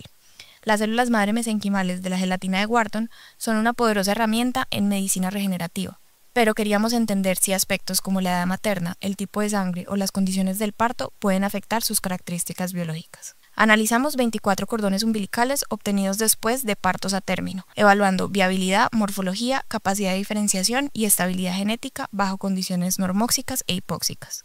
Los resultados sugieren que el tiempo entre la ruptura de membranas y el parto pueden influir en la expresión de ciertos marcadores. También observamos diferencias según el sexo del recién nacido. Los cordones masculinos generaron un poco más de células, aunque las femeninas, por su mayor proporción, produjeron el total más alto. Todas las líneas celulares mantuvieron un cariotipo normal y cumplieron los criterios internacionales de calidad. Este estudio abre el camino para futuras investigaciones que establezcan estándares poblacionales específicos de las MSC. En resumen, incluso pequeñas variaciones biológicas y obstétricas pueden influir en el potencial regenerativo de las células madre del cordón umbilical.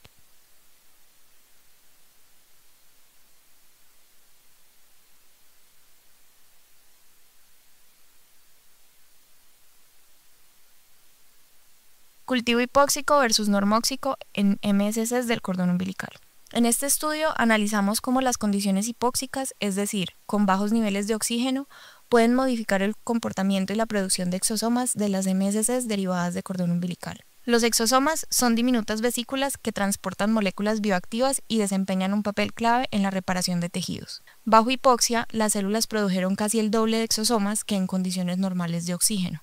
Además, esos exosomas presentaron un perfil proteico distinto asociado con la remodelación de la matriz extracelular, la respuesta al estrés oxidativo y la adhesión celular, lo que sugiere un mayor potencial regenerativo y antiinflamatorio. Cuando se probaron en fibroblastos, los exosomas hipóxicos promovieron la proliferación celular, el aumento de colágeno y la reducción en la senescencia celular. En conclusión, el condicionamiento hipóxico mejora tanto la cantidad como la calidad funcional de los exosomas, consolidándolos como una plataforma prometedora para aplicaciones clínicas en medicina regenerativa.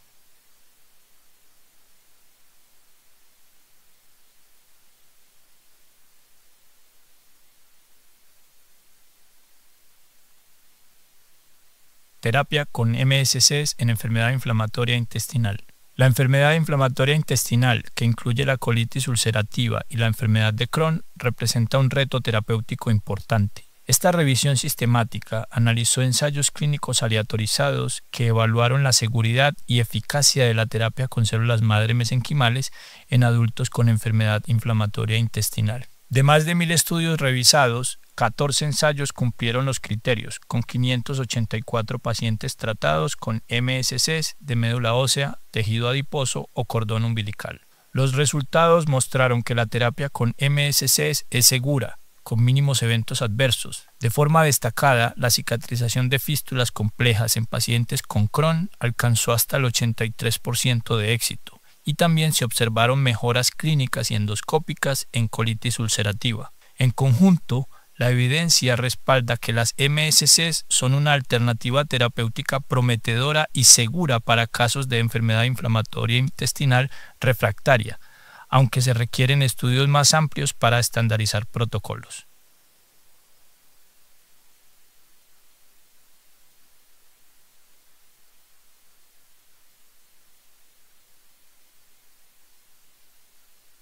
Terapia con MSCs en disfunción eréctil. La disfunción eréctil es una condición frecuente, especialmente en hombres con diabetes o tras cirugía prostática, y las terapias convencionales suelen tener eficacia limitada. Esta revisión sistemática y metaanálisis evaluó los resultados de la terapia con células madre mesenquimales en esta condición. 5 ensayos clínicos cumplieron los criterios y mostraron que la terapia con MSCs es segura, bien tolerada y potencialmente efectiva.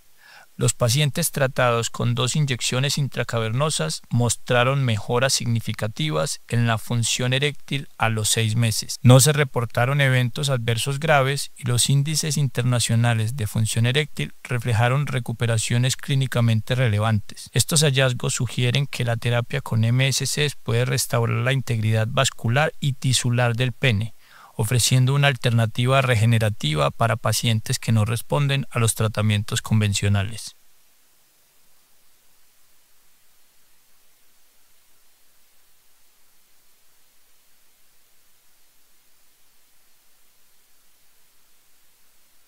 Terapia con MSCs en diabetes. La diabetes mellitus, tanto tipo 1 como tipo 2, continúa siendo una de las principales cargas sanitarias del mundo. Esta revisión sistemática recopiló ensayos clínicos que evaluaron la eficacia y seguridad de la terapia con células madre mesenquimales en el control glucémico y la función de las células beta pancreáticas. Se incluyeron 16 ensayos aleatorizados con más de 700 pacientes tratados con MSCs derivadas de cordón umbilical, médula ósea o tejido adiposo. Los resultados mostraron reducciones significativas en glucosa en ayunas y hemoglobina glicada, aumentos en los niveles de péptido C y en algunos casos disminución de los requerimientos de insulina. No se reportaron eventos adversos graves, demostrando un perfil de seguridad excelente. Estos hallazgos sugieren que las MSCs podrían no solo mejorar el control metabólico, sino también ralentizar la progresión de la enfermedad, consolidando su papel en la medicina regenerativa aplicada a la diabetes.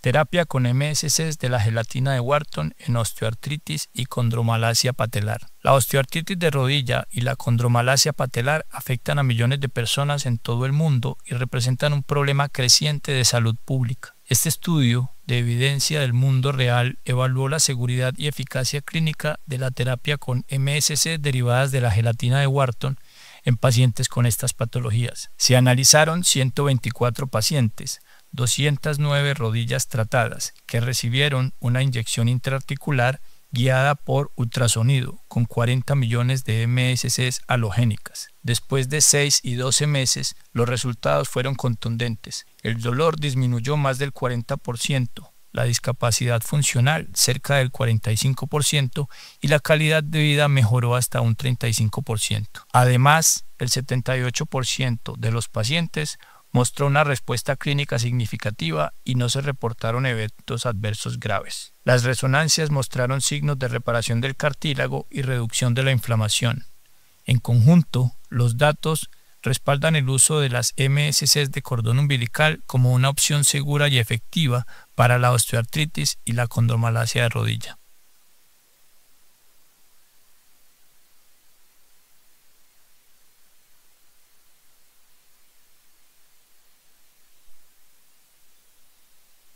Terapia con MSCs en lesiones por sobreuso del hombro. Las lesiones por sobreuso del hombro son frecuentes en atletas y trabajadores activos e incluyen tendinopatías del manguito rotador, bursitis y lesiones del labro. Este estudio de evidencia del mundo real evaluó la seguridad y eficacia preliminar de la terapia con MSCs derivadas de la gelatina de Wharton en estas lesiones. Entre 2021 y 2023, 191 pacientes, es decir, 296 hombros tratados, recibieron inyecciones guiadas por ultrasonido, tanto intraarticulares como intratendinosas, de 20 millones de MSCs por sitio. Las evaluaciones a 6 y 12 meses mostraron una reducción del dolor del 50%, mejoras funcionales del 60 al 66% y aumentos significativos en los puntajes de calidad de vida física y mental de hasta 37%. Ningún paciente presentó eventos adversos graves. Estos resultados confirman que la terapia con MSCs del cordón umbilical es una opción efectiva, segura y regenerativa para lesiones crónicas del hombro, ofreciendo una nueva alternativa a los tratamientos ortopédicos convencionales.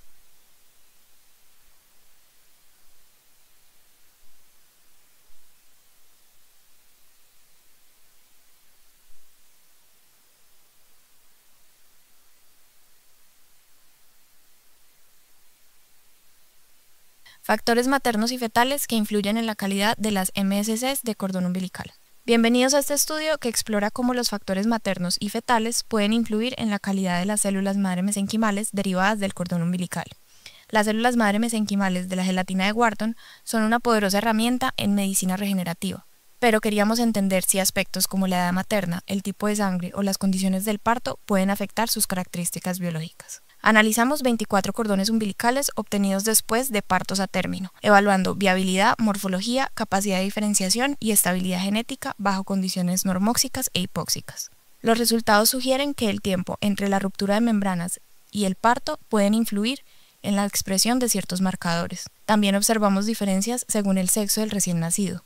Los cordones masculinos generaron un poco más de células, aunque las femeninas, por su mayor proporción, produjeron el total más alto. Todas las líneas celulares mantuvieron un cariotipo normal y cumplieron los criterios internacionales de calidad. Este estudio abre el camino para futuras investigaciones que establezcan estándares poblacionales específicos de las MSCs. En resumen, incluso pequeñas variaciones biológicas y obstétricas pueden influir en el potencial regenerativo de las células madre del cordón umbilical.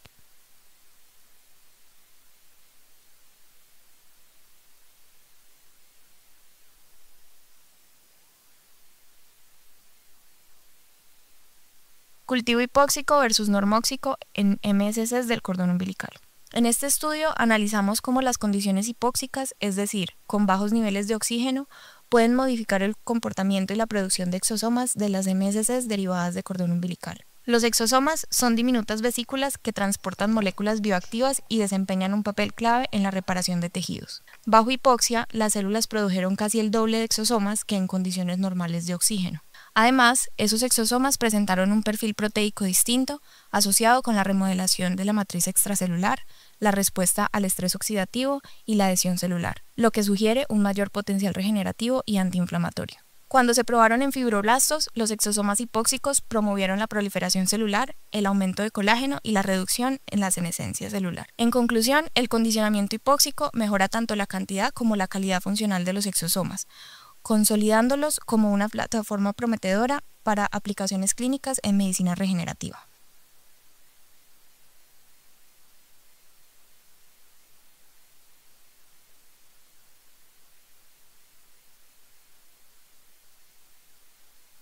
Terapia con MSCs en enfermedad inflamatoria intestinal.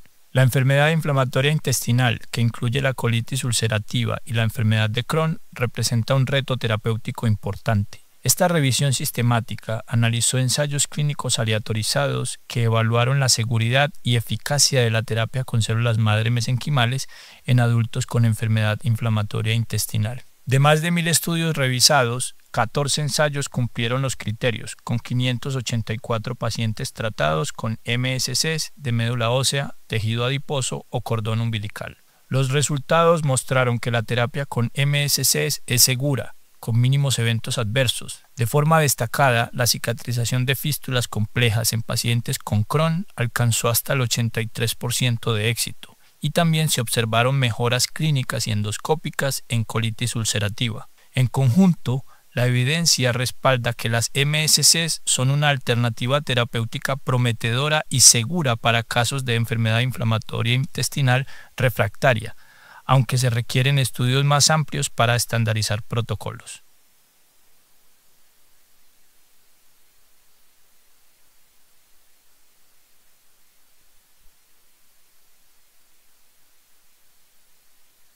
Terapia con MSCs en disfunción eréctil. La disfunción eréctil es una condición frecuente, especialmente en hombres con diabetes o tras cirugía prostática, y las terapias convencionales suelen tener eficacia limitada. Esta revisión sistemática y metaanálisis evaluó los resultados de la terapia con células madre mesenquimales en esta condición. 5 ensayos clínicos cumplieron los criterios y mostraron que la terapia con MSCs es segura, bien tolerada y potencialmente efectiva. Los pacientes tratados con 2 inyecciones intracavernosas mostraron mejoras significativas en la función eréctil a los 6 meses. No se reportaron eventos adversos graves y los índices internacionales de función eréctil reflejaron recuperaciones clínicamente relevantes. Estos hallazgos sugieren que la terapia con MSCs puede restaurar la integridad vascular y tisular del pene, ofreciendo una alternativa regenerativa para pacientes que no responden a los tratamientos convencionales.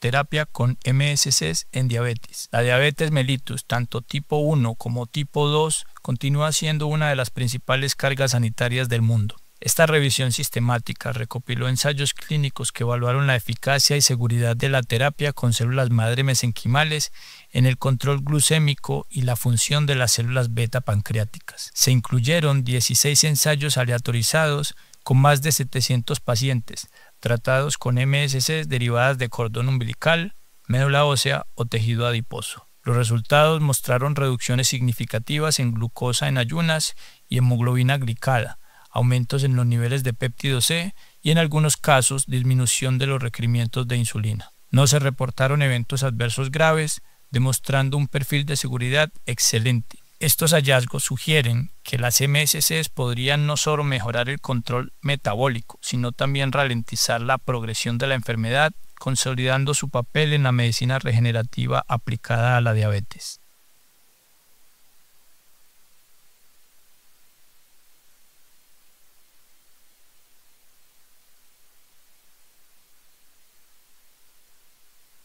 Terapia con MSCs de la gelatina de Wharton en osteoartritis y condromalacia patelar. La osteoartritis de rodilla y la condromalacia patelar afectan a millones de personas en todo el mundo y representan un problema creciente de salud pública. Este estudio de evidencia del mundo real evaluó la seguridad y eficacia clínica de la terapia con MSCs derivadas de la gelatina de Wharton en pacientes con estas patologías. Se analizaron 124 pacientes, 209 rodillas tratadas que recibieron una inyección intraarticular guiada por ultrasonido con 40 millones de MSCs halogénicas. Después de 6 y 12 meses, los resultados fueron contundentes. El dolor disminuyó más del 40%, la discapacidad funcional cerca del 45% y la calidad de vida mejoró hasta un 35%. Además, el 78% de los pacientes mostró una respuesta clínica significativa y no se reportaron eventos adversos graves. Las resonancias mostraron signos de reparación del cartílago y reducción de la inflamación. En conjunto, los datos respaldan el uso de las MSCs de cordón umbilical como una opción segura y efectiva para la osteoartritis y la condromalacia de rodilla.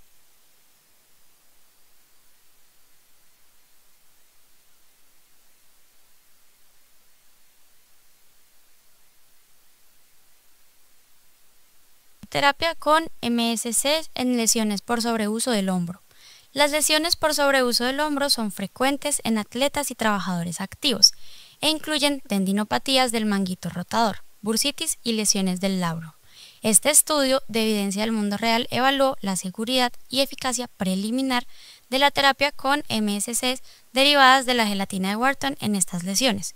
Entre 2021 y 2023, 191 pacientes, es decir, 296 hombros tratados, recibieron inyecciones guiadas por ultrasonido, tanto intraarticulares como intratendinosas, de 20 millones de MSCs por sitio. Las evaluaciones a 6 y 12 meses mostraron una reducción del dolor del 50%, mejoras funcionales del 60 al 66% y aumentos significativos en los puntajes de calidad de vida física y mental de hasta 37%. Ningún paciente presentó eventos adversos graves. Estos resultados confirman que la terapia con MSCs del cordón umbilical es una opción efectiva, segura y regenerativa para lesiones crónicas del hombro, ofreciendo una nueva alternativa a los tratamientos ortopédicos convencionales.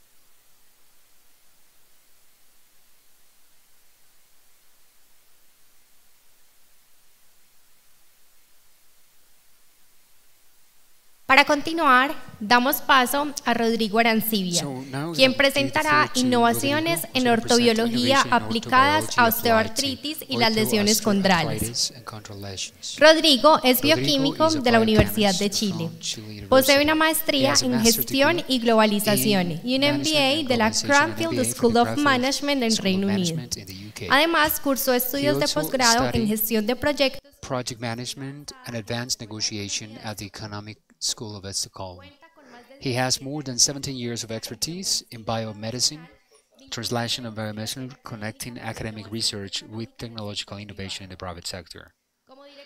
As executive director and founder of Salus, he leads a clinical platform and lab platform based on allogenic advanced orthobiology, regenerative medicines, and manufacturing with good practices. Welcome.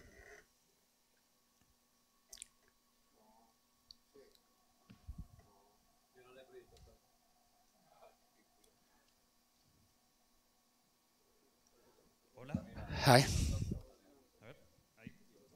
Okay. Good morning. I'm very happy to be here.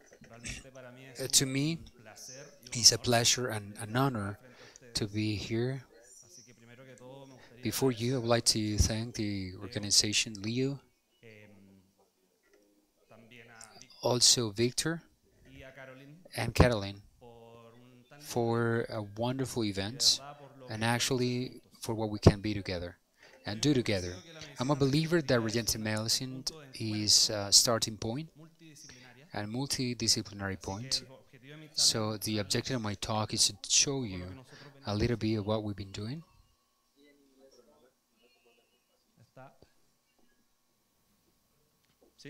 Yep.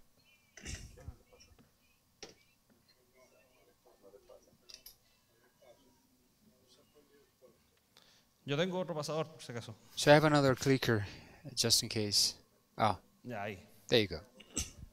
El objetivo de mi charla es The mostrarles un talk poco lo is que to nosotros show you venimos about what haciendo we've been en Chile doing desde in hace Chile for aproximadamente about 10-12 años, 10, 12 years, con el foco de with the invitarlos a focus of colaborar. inviting Creo you to que collaborate.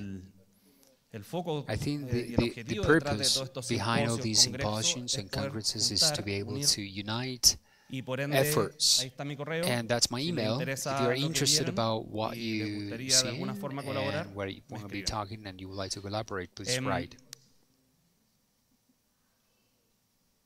El foco de The nuestra objective of compañía our y también el company motor de la industria de and medicina regenerativa the es la mother osteoartritis y is las lesiones osteoarthritis and control lesions, precisamente precisely porque es una because patología it's a pathology, degenerativa degenerative crónica pathology that is chronic, que genera that un daño en el generates cartílago a articular y damage hueso in the subcondral, cartilage generando and muchísimo subchondral dolor, bone, rigidez articular y generate a pérdida. lot of function, pain, what leads to a very high economic load and social load.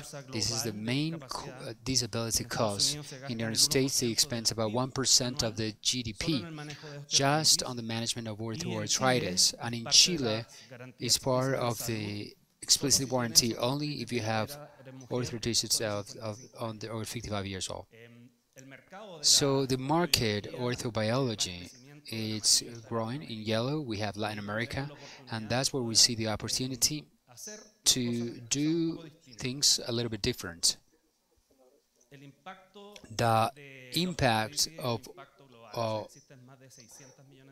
OA are more than 600 million people diagnosed. I think it's about 1.5 trillion people. That is about 50,000, 9,000 per 100,000 inhabitants.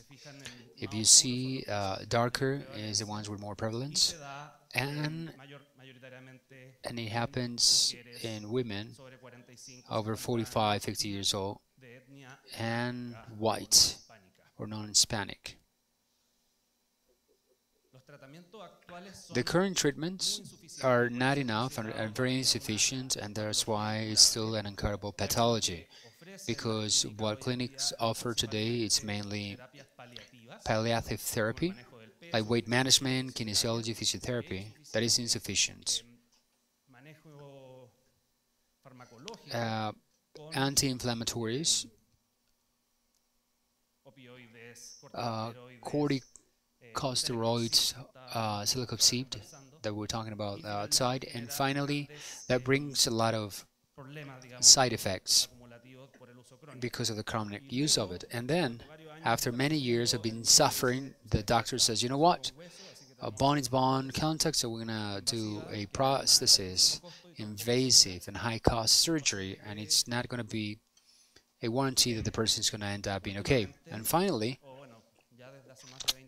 more than 20 years, biological therapies and medical products are a new option for the management of this chronic pathology, because it offers an option, non-invasive options, that has the possibility of promote the reparation and generation of the cartilage, which is the most important thing,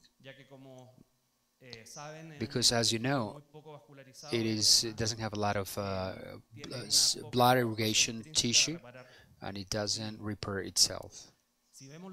If we look at the molecular principles, there are three: cytokine, an inflammatory, TNF-alpha, and oxidative stress that generate a loop that generates a chondrocyte hypertrophy, and finally a death of the cartilage, progressively and very painful. I wanted to add this, and fortunately was already discussed yesterday about this, because there are different pathways that are the more classic ones, that are two different things, that chondrocytes that rando the cell, but there's an intrinsic weight, that is the internal damage in the cell at the mitochondrial level, and that has to do with the reduction of factors, the oxidative reaction that in the combination generate an activation of the pathway of capaces, generating cell apoptosis. That is the preclinic we emulate, what I'm going to show you with some drugs in mice. Now, we have talked a day and a half about allogenic therapy, and we love the allogenic therapy, so we have allogenic development that I'm going to show you, but also we have an autology that is derived from the same process, that has some logical things, because there's not an immune reaction, because the donor is the same patient. It allows the personalized service, the preparation of the donor with a pre-habilitation, and also the selection of ideal for young patients. It has a lot of limitations, especially in self-donors of advanced age or with comorbidities. And that's why the combination, and I would like to make you believe that the combination of allogenic and autology is the future. If we look into the world the way it is, it's about 85% is autologic, because it's less barrier for entry. Autologous, it's easier that one group can actually use technology. Autologous is now allogenic, that needs a lot more validation. So now we see the typical thing about the autologous derived from the blood of the patient, the ones from the fat tissue, from synovial liquid. The typical thing is the use of blood, which is with it could be LRPRP or LPPRP. which is plaquette-rich plasma, and the other one is the serum. It's autologous conditioned serum. It doesn't have fibrinogens free. It's rich in anti-inflammatory factors, and typically it's manufactured in between 6 and 24 hours, which is less practice. And that's why people talk less about this. The plaquette-rich plasma is conducted in less than an hour, and it uses leukocytes that is going to make an inflammatory effect. So now we look into the action mechanism. In yellow is the synovial liquid, and then in pink would be the bone, the PRP, and the ACS. They have very similar molecular mechanisms. I'm not going to get into details because we have talked a lot into these in the former presentations. But mainly it has to do with polarization of macrophages M1, M2, cytokine anti-inflammatory pro-reparation, and I'm going to also show you some of the ones that we talked, or the TIMP, that are the inhibitors that have a counterprotector. So now, if we look in the comparison of cytokine and growth factors and the clinical efficacy between plaquette-rich plasmids, this serum has it's more, and I'm going to show you the evidence that it's better. The serum has the PRP. Before going into that, understand a little bit the text. The WOMAC, which is the classic one for osteoarthritis of knee, that measures rigidity and pain frame. The VAS or EVA, Visual Analog Scale, and the IKDC, International Knee Documentation Committee Subjective Form. We have also the mock-up that is used since the MRI that I'm going to show you later on in some slides. So now let's compare the serum with PRP and steroids, HA. There are the most used techniques in the whole world. We see that the serum has the PRP. They have more advantages regarding to the use of steroids or ACS. But if you look into VAS, it goes from 6 to 2.29. That's very consistent versus the PRP that is from 6 to 3. If we look in the long term, we notice that the serum has a higher efficacy 24 months after, and that is very notorious in the first months. I've been working with PRP mainly 18 years, more or less, and it's very notorious. What you see in patients with PRP is inflammatory, and that's why it's good to repair soft tissues. We're talking about hard tissues, there is difference. And for knee problems, we have a lot of experience with high performance sportmen from Chile, Argentina, and Spain. It's very notorious, the difference, precisely because sports, they have their metabolism a lot more active, and you can see vagal responses putting PRP. So now, what we're doing to be able to face this challenge that is a high challenge. To briefly show you where we are located, we are since 2013 in what is development, manufacture, and scaling up biological therapies and with advanced therapy. We focus on inflammatory pathologies. We have a clinic and a lab, and this is the one that has 15 specialists from is a neurosurgeon, there's traumatologists, all experts in infiltrations, and supported by a lab of quality control and also manufacturer of biological products with clean rooms, with isolators to be able to have epoxy cultivations, with a surgical warm, which is a clean room that is connected with, separated by the pharmaceutical, and all in meters, within meters of the patient. That's the model that I haven't seen in any other part that are here. We're bioaccelerator, and that's why we are united. What we do. In Düsseldorf, there's something similar in Germany. Our mantra is that the process is the product. Hopefully, is the only thing that you remember. But if you can select one thing that you remember, is that. Because Nason said that in 2007 in the Tissue Engineering Journal, because in cell therapy and advanced therapy, how do you process is finally what you're going to be commercializing. So the process is the product, and we adopted that as a mantra on our certification of quality. We concentrate in manufacturing, mainly in oncology, because the one that we take to a clinic in the beginning. We have this certification since 2019. And something fundamental that we have discussed here, and is to assure traceability. Because the biggest risk is to put to Rodrigo something that doesn't belong to Rodrigo.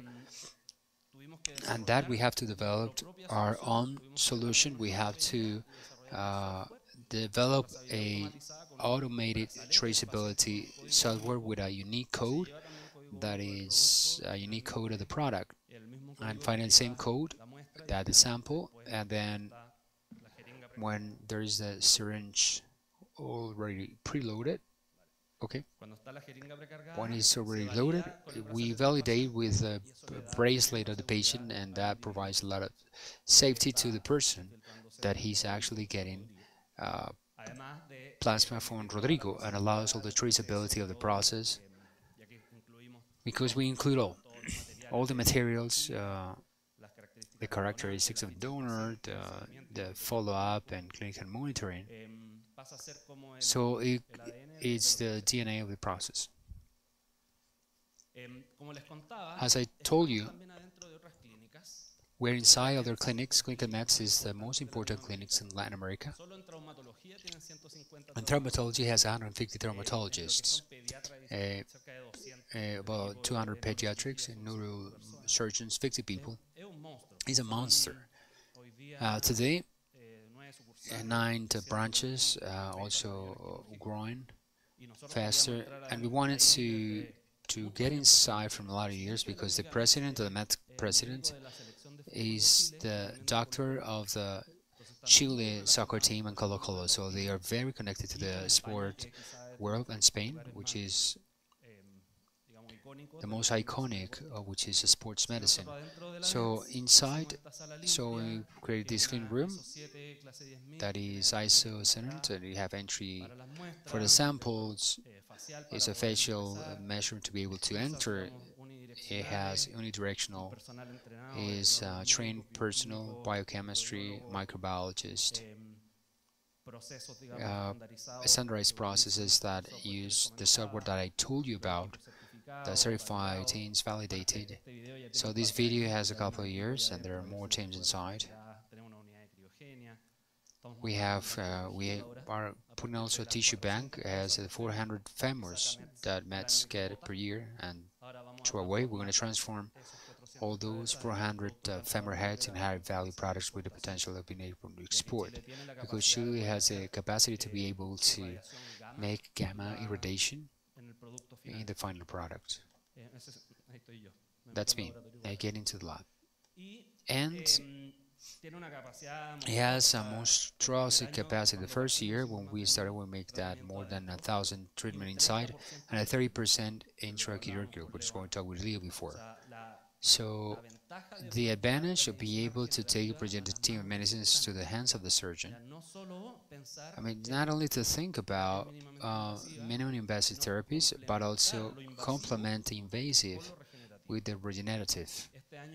This year we've made more, and as you see, it's not only therapy with PRP, there's other things I'm going to share with you, and the focus is to make clinical trials as well. As we talked, to be able to understand the processes, technology of this nature from the lab to the market, they have to go to different development phases and clinical trials, either advanced therapies.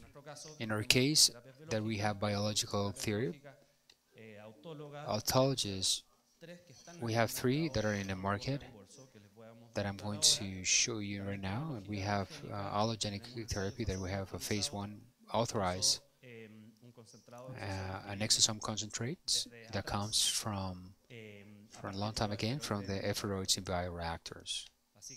So the future is a combination.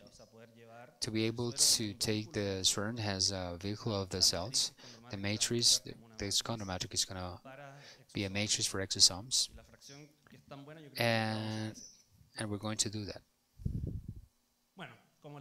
As I mentioned to you, the problem of it takes about from 6 to 24 hours to manufacture, and this is done by medical devices that are of high value.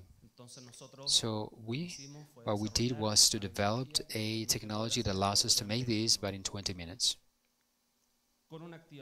with a physiological activation imitating how it happens in the body.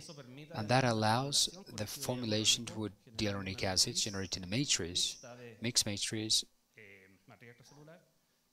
and factors that are applied with all we do at EcoGao. We're fanatic, especially because of the soft tissues. 98% of the world is EcoGao, but to make sure the quality and the replicability, we put the clinicians to do that. And if we compare the SRF compared to a PRP, I would like to see the high replicability, because what is criticized about the autologous products is the low replicability and the high variability that they have because of the difference that is here. If we get blood from you, we'll all have different parameters, and we eat a bandeja paisa, then we're going to have different parameters in the blood after that. So from that point of view, it's important to understand that replicability has a critical factor of success. And also the fact of not having fibrinogen that doesn't make a precipitation. I'm going to show what it was a very long study of PRP combined with HI results in the formation of a precipitative fibrin deposits.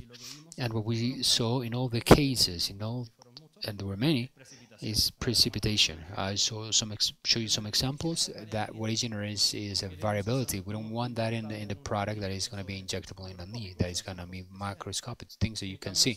But the SRF is very stable. You can be combined, it's going to be stable for 24 hours, it's portable, 4 Celsius to assure the stability, and it doesn't precipitate a lot of proteins, but it could leave it in room temperature as well. So in reality, it's something that it brings a lot of advantages in the practice.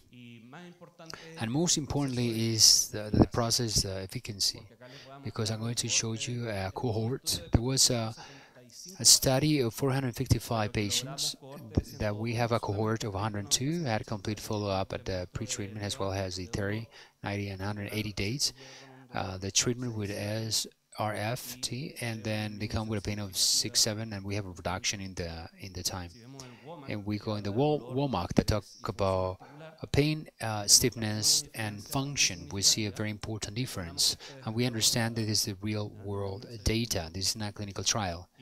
And the best of all, and now we're getting into the 360 in many of these patients, is that the improvement is the function is very notorious, and that stays through time. We saw yesterday some results from rheumatoid arthritis. There's one outside that is in arthrosis that is outside, and we can actually see reduction of EVA, similar with a product that is simple autology, that it doesn't replace it, but it's complementary. So now we compare the SRF and PRP plus AH, and we see that SRF improves in all the points and times, as well in EVA, as well as in WOMAC. And we see in the WOMAC, 180 days, it starts going up again. But the certain state, the SRF states, and we saw that in patients that had more than 5 years with this, and they have put any other charts. As we mentioned, we have a medical directories and neurosurgeon expecting column that we do a lot of patients, and there is some that is ongoing, but it's not all the points. But we can see how with our Western that was shown yesterday, that is disability index. We see an important reduction in all different times, and look at the EVA. I mean, there's a lot of people arrive with EVA 10, and all times never has get to the 10 level, and they has about been 8 months, and we're getting to an end close to 70 for all the points in times, and we see something systematic that it maintains, and that's why I'm presenting this to you. And this is what brings a lot of enthusiasm, because sometimes we use corticosteroids and we have different blockage that last for a very short period of time, and they're very expensive. And this is a very simple solution and very economic solution. So we are representative of this technology for 9 years already, of something that I love, and I mentioned Victor and the team here, because it allows to quantify the growth factor and custom made. This is a selection that we made of growth factors that we like, and more than talk about each of them, but I want to show you here in the x-axis is 24 different donors, and the pool at the end. So what we see is replicability. So that's the most important thing. We have replicability, and we have donors from different ages and different conditions. And finally, that's what we like the most, is the replicability and the fact that it has a high level of TIP, that are the inhibitors of metabolization. There's one that actually degrade in the cartilage. So we proposed a mechanism in the joint that has different ways through which it generates the effect, to present a protocol of follow-up, a clinical trial, controlled clinical trial with a CAM, which is Corticor.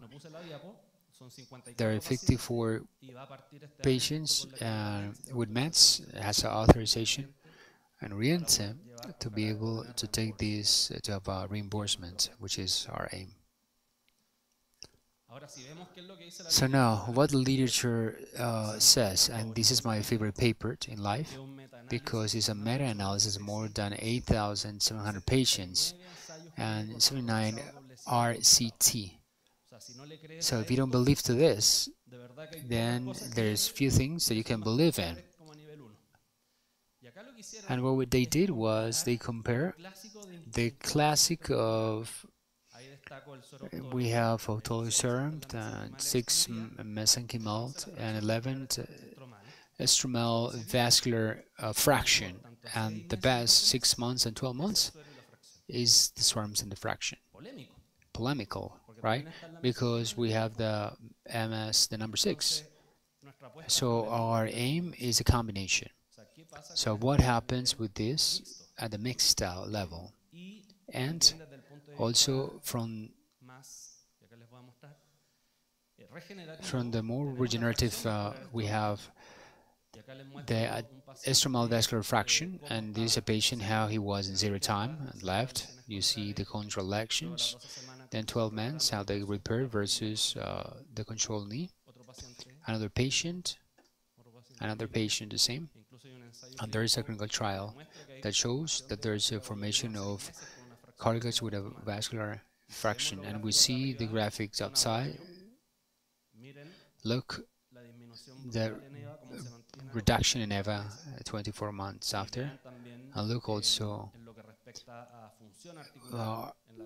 function on the right as well as it's continuing up in the 24 days. What is the estromal vascular? Is a concentrated mesenchymal cells that comes from the fat tissue. We do it in our war, and we get blood and tissue from the patient. We purify the cell. We have quality control. We have cryogenic of the cells to be able to have posterior use. Then it's formulated in autologous would ideate and infiltrated in less than 4 hours. So the patients that arrive at 8 a.m. in the morning is going to walk in at lunchtime with local anesthesia. So it's a very safety procedure. And what we see is a high concentration to mesenchymal that we develop our same enzyme. We get it. We are that I always be to do more things always. But this has proven. I apologize. This has proven by the high concentration of cells that we have that and DNA generates better products. Now, when we have focal chondral lesions, is it a hole? What we see, it's a lot more complex to treat. Chondral lesions, as you see in the picture, it's very catastrophic, and there's not a lot of therapeutic alternatives to this in general. The classification goes from 1 to 4, and that classification indicates what type of therapy is the suitable one. There are 4 generations of advanced therapies. The first one, the chondrocytes, from that required an arthroscopy to get the sample. Then it's sent to the lab in 90 days. Then it comes back, another arthroscopy, and it doesn't work very well. It was authorized in the EMA in the United States in 1997. And after it was mixed with fibrina matrices, then more with collagen matrices of pork, and the last thing, the 4 generation products that we talked about to be able to have a combination with autologenic. And today includes autology. This is what we use in the clinical in the day today. And the idea is to be able to do something different. I show you a technique that generates cartilage. That is a service, a product, one step that makes micronext cartilages from the same with a fibrina matrix. And what it can see at 16 is an increase of the function and a reduction of the pain, of the rigidity. In MRIs, and that's where we have the MOCAR, the ones that we know that are complex to read. The MOCAR gives you a quantitative signal of how was improvement in the patient, and we see that the micronext cartilages from the same patient combined with these fibrina matrices can generate a very potent and effect that lasts in time. And the Mets said, "Could you do something similar?" And I said, "Yes, and we're going to do something better." I'm going to show you some other pictures where the size is evident. They're obtained with a shaver of the size of the cartilage, and then they have to be cut in 1 millimeter for 1 millimeter cubes. That works to get the contracts outside.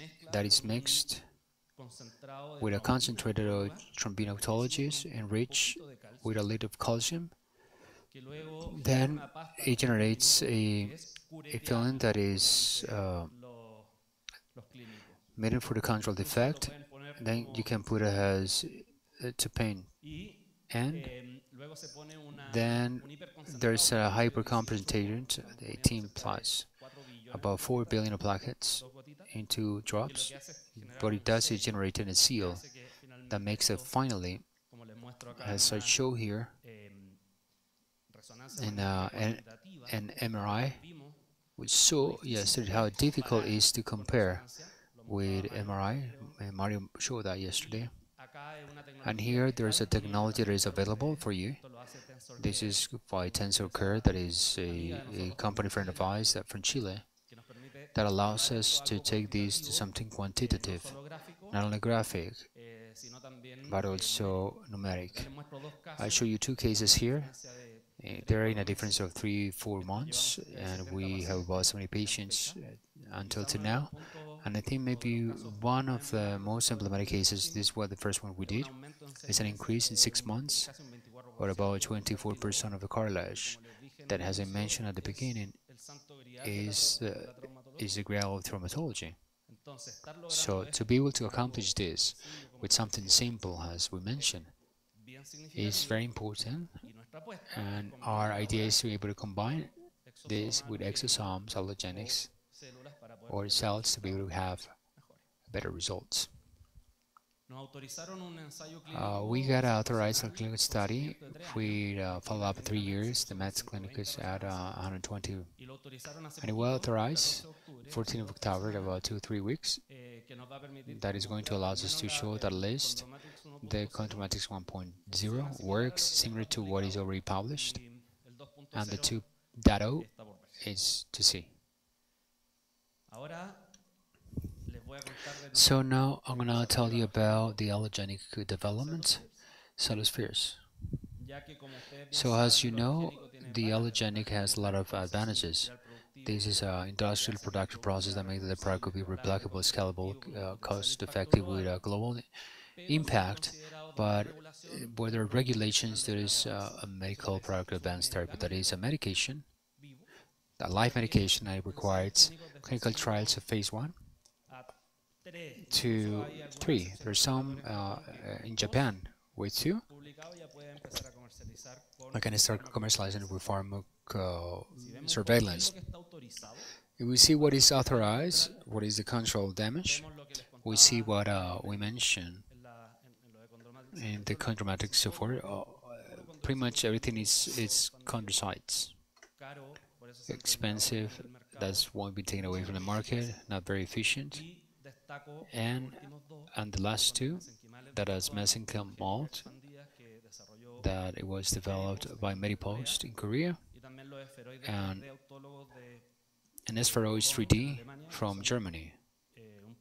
That is a product very efficient, and we have a hybrid between the both of them. I show you briefly, and I apologize for the Spanglish. That is car system, that it has authorization for 14 years. It's not interesting because to be outside from Korea, fortunately. And the price of cell is not very friendly for LATAM. But and very interesting, they authorize with about 80 patients. So it makes possible this. So that is the message for the local friends here. We see what FIRX is. There's spheroids, like protocollagenous, with chondrocytes the same patient, and they make it complex and slow because these patients are an advanced age, and for the ones that are experienced in cell cultures, we know that more than 35 years old, you are an old person. So in cell terms, and I was talking with this company that take about 6 months in getting the culture, and they have an authorization in May, and they have a reimbursement in Europe, and it's part of the health system, and that's why I highlight this, because what we thought is to have a mixture of the last two. Now, if we see where is the big companies that make this, so we are in the gray area of the map, and that's, we believe, that has to do with regulatory asymmetry. At the end, because of the lack of regulation, the few companies that are here, we're fighting, because it's difficult to work in a non-regulated or little regulated. You want to take technology, advanced technology, to the formal market with reimbursement, and it's available for all the patients, and not only for the ones that have the money, as we mentioned. And of course, To that, we need regulations, and unfortunately, the ISEPEC, that is our INVIMA, invites us. About 35 academics and some companies to write the regulation of advanced therapies that is going to be issued in the coming months. We already have the first draft, the final draft, and it's an hybrid between M and VISA. What it means that it's a medication that is going to be pharmaceutical GMP plants, cryogenic. So what makes us very happy for this? So now,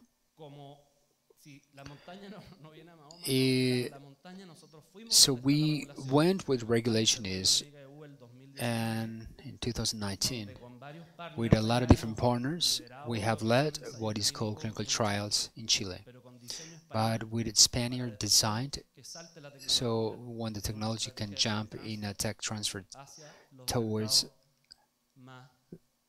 the more sophisticated markets and that take this type of technology. So I'm now going to show you a little bit about what all these spheroids that are our 3D product, allogenic 3D product, that is an advanced product of the shelf, that are microorganisms from healthy donors, fat mesenchymals, because of the whys of doing the lateral vascular fractions in the past.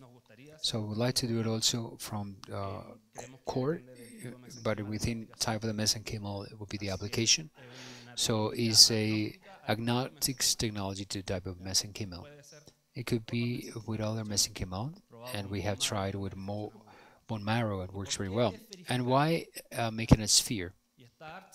And it's very well demonstrated since 2017 that when you and a sphere makes that cells interact among them, the cytoskeleton compacts and generates finally an increase in all the properties that we have talked for a day and a half, especially the secretory capacities, what makes a product a lot more potent.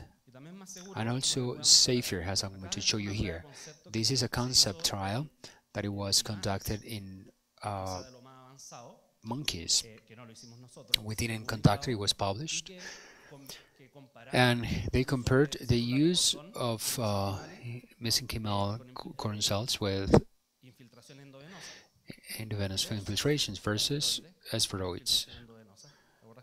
Remember, we talked about this yesterday. And what they notice is the IP injection is not only safety and possible, but you obtain more entrapping in the lung. That is the big fear of the mesenchymal therapy in EV. These motivated us a lot because we started with this development in 2015. It was published in 2022.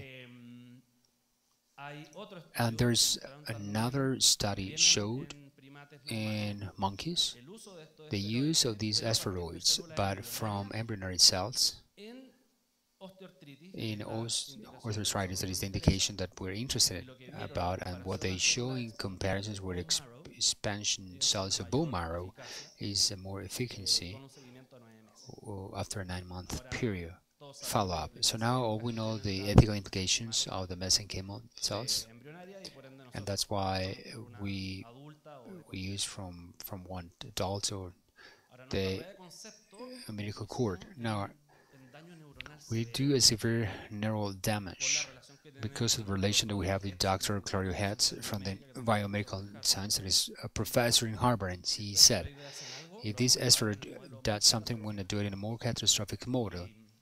And effectively, we noticed not only reparations, but also integration and differentiations to dopamine cells. This infiltration to estrotax, niggard substance. And Claudio mentioned, wow, it seems like there's something here. If you can actually repair the brain, let's try to repair corrugation, which is what we want to do. So I show you, this is my favorite slide because I love this. We're from lab, we're lab rats, and this is the process that we did. It starts with a culture where we obtained the mesenchymal from a cell bank in Bilbao, in Spain, that it has an authorization for clinical use in Europe. We have Chilean cells. We do it with a raw material which is EMA-friendly.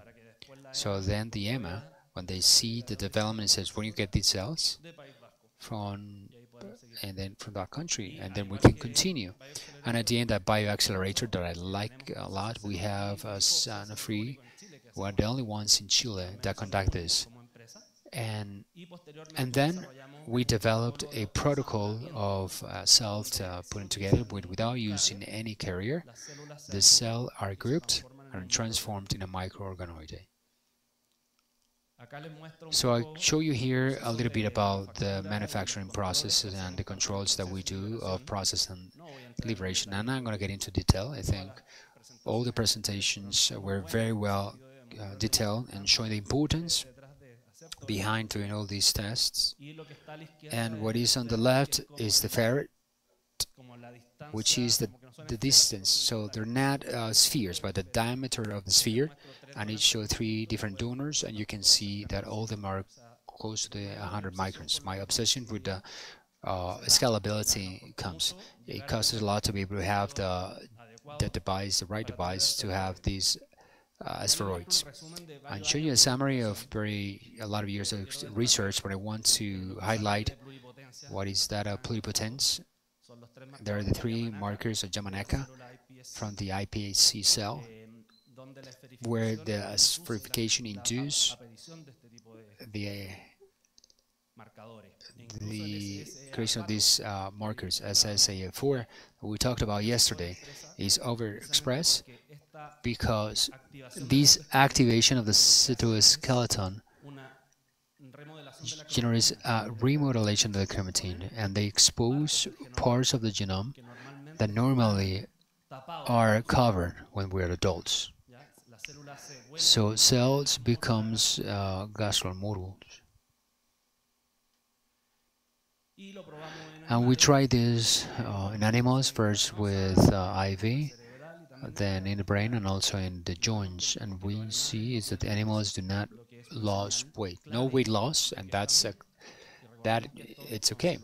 And we're talking about human cells in animals in a xenogenic experiment, where it could be a rejectment, and we see a lot of organs, heart, lungs, liver, and we didn't see any pathological alterations, and we're very happy with the results. And we were able to go to our 3D model, where it is induced in the animal with a drug or through arthritis, that after 2 weeks they have cartilage all destroys, and then the infiltration of the product generates a protection.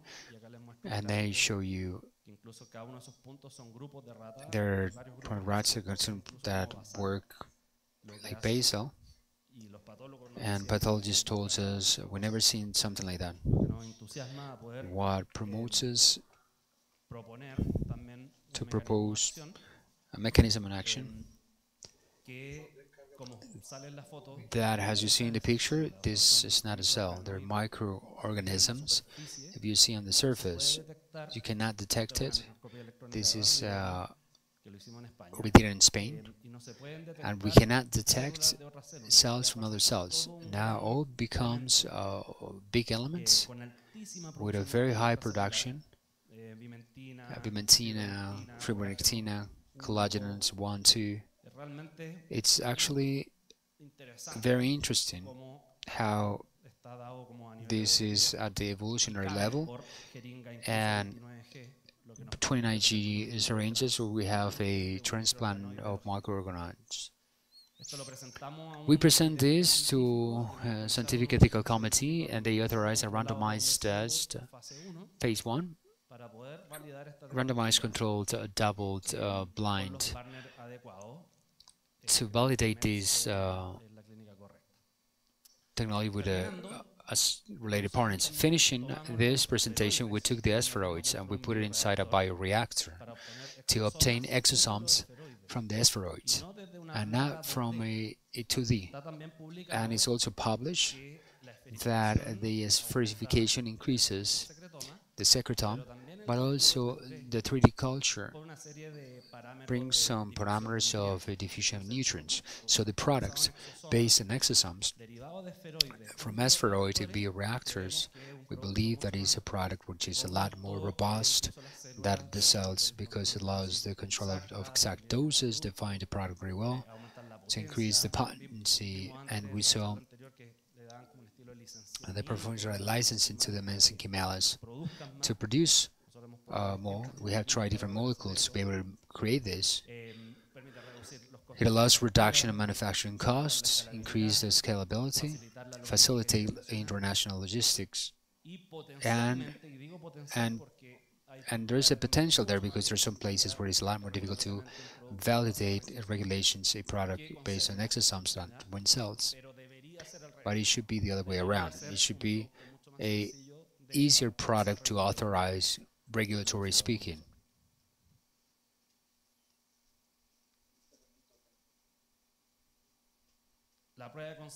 The concept test that we carry out, a chronic inflammatory pathology, it works better than steroids. Also, the pathologist was surprised with this, so there's something that we get motivated to continue advancing in this field. So I insist with collaborate. To finish, we know that, or list, that there is a broad range of autologous and allogenic treatments for knee OA and chondral lesions with proven safety and efficacy. We have developed these ultra-fast SRF, ultra-fast ACS. We hope next year to provide the results. We have the stromal vascular fraction, but something I want to mention in young patients under 40 years. And that's very important because most of the patients are older. The chondromatrix, this matrix for focal chondral lesions repair, well, I would like to combine it with allogenic derivatives. That's one in the collaboration. And finally, we also have these allogenic advanced medicinal products, steroids, as to be able to repair. The future, this is the message, and why of the collaboration, we believe that the future is going to be a combination of autologous and allogenic approaches. We have to present in Argentina. It was Alberto Gori, he's Italian, put a process of International Cardiac Association. We host all that. He said yes. I don't. It's not me. It's. If you're interested about knowing about more about this sport traumatology, we have a diploma course. I'm the director.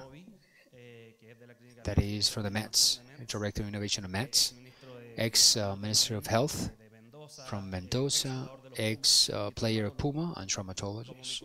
As my coordinator, it's an honor actually to be working with him. And we're going to make in this, if you're interested about, it's going to be available for all Latin America online. And the last 2 weeks, we're going to do it as a small fellow in Chile. Thanks a lot.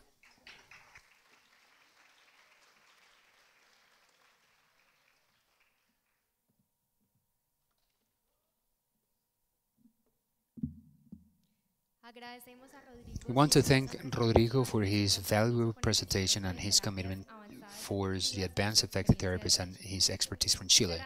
Closing the session, academic section, we're going to now give the word to Francisco Silva. I thank to establish communication with Dr. Silva, please.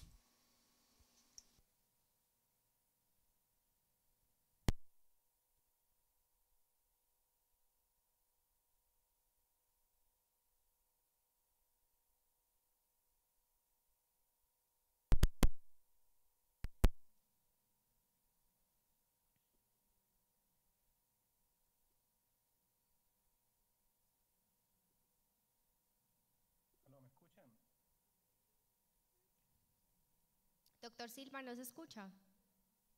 Dr. Silva, can you hear us? Hello? Sí, lo escuchamos. Yes, we hear you. We hear you okay. ¿Nos escucha, doctor? Can you hear us? Can you see my screen? Not yet.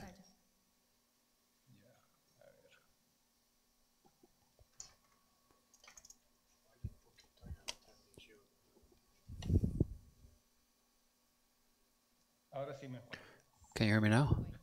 Can you hear me okay? Yes, we hear you. We are just waiting for the screen to be shared. But in the meantime, I'm going to introduce you. So Dr. Silva, he's a Vice President of Research and Development in Biorestorative. And today he's going to present the clinical trial of phase 2 of the use of stem mesenchymal cells in lumbar discal pathology. Perfecto. ¿Ven la pantalla? No, no la estamos viendo. We're not seeing the stream yet.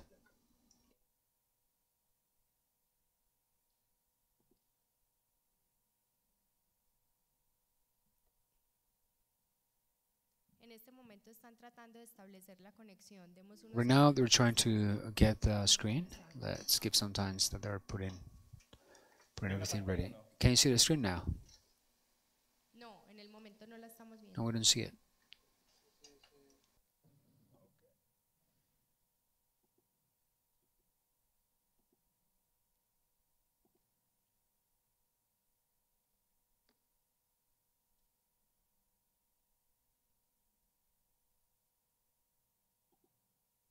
¿Ahora sí o no? No, no la podemos ver.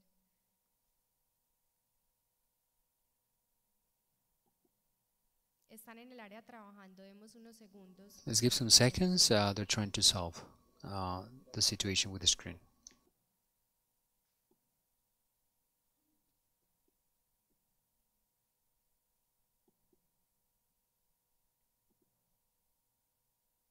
Ya la podemos ver.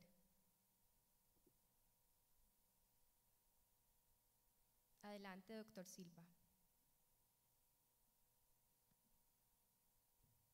¿Se ve o no? Sí, ya la podemos ver. Ya, perfecto. Ok, muchas gracias. Lo tengo que hacer en inglés porque tengo un grupo en Estados Unidos que está... ¿Me escuchan bien? Can you hear me okay?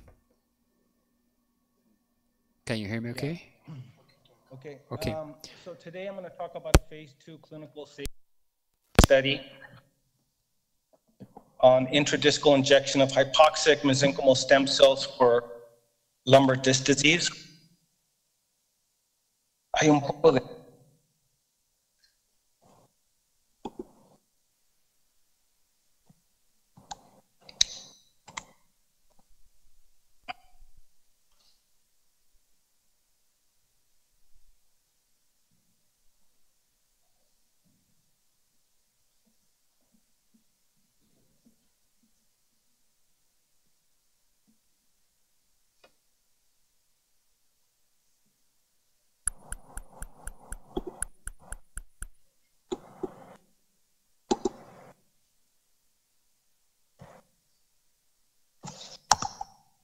¿Aló? Perdimos la conexión. En este momento no estamos viendo la presentación.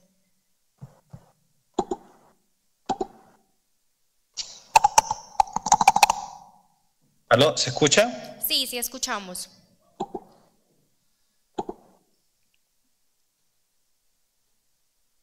Agradecemos, doctor, si puede compartirnos la presentación para que la veamos, escuchamos perfectamente. Ya. Hay un poco de eco acá. Aquí estamos escuchando perfectamente. ¿Se ve? Sí, falta compartir la presentación, pero estamos escuchando perfectamente. Okay.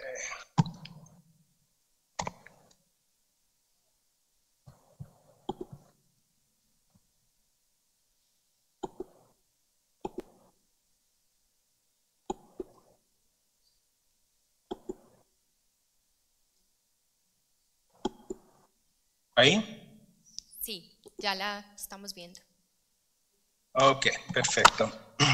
Okay, thank you. So, sorry for the los problemas que tuvimos, pero what I'm going to talk about today is our phase 2 clinical safety and efficacy data of intradiscal injection of hypoxic cultured mesenchymal stem cells to treat chronic lumbar disc disease. I wanted to begin this presentation to talk about quality of life.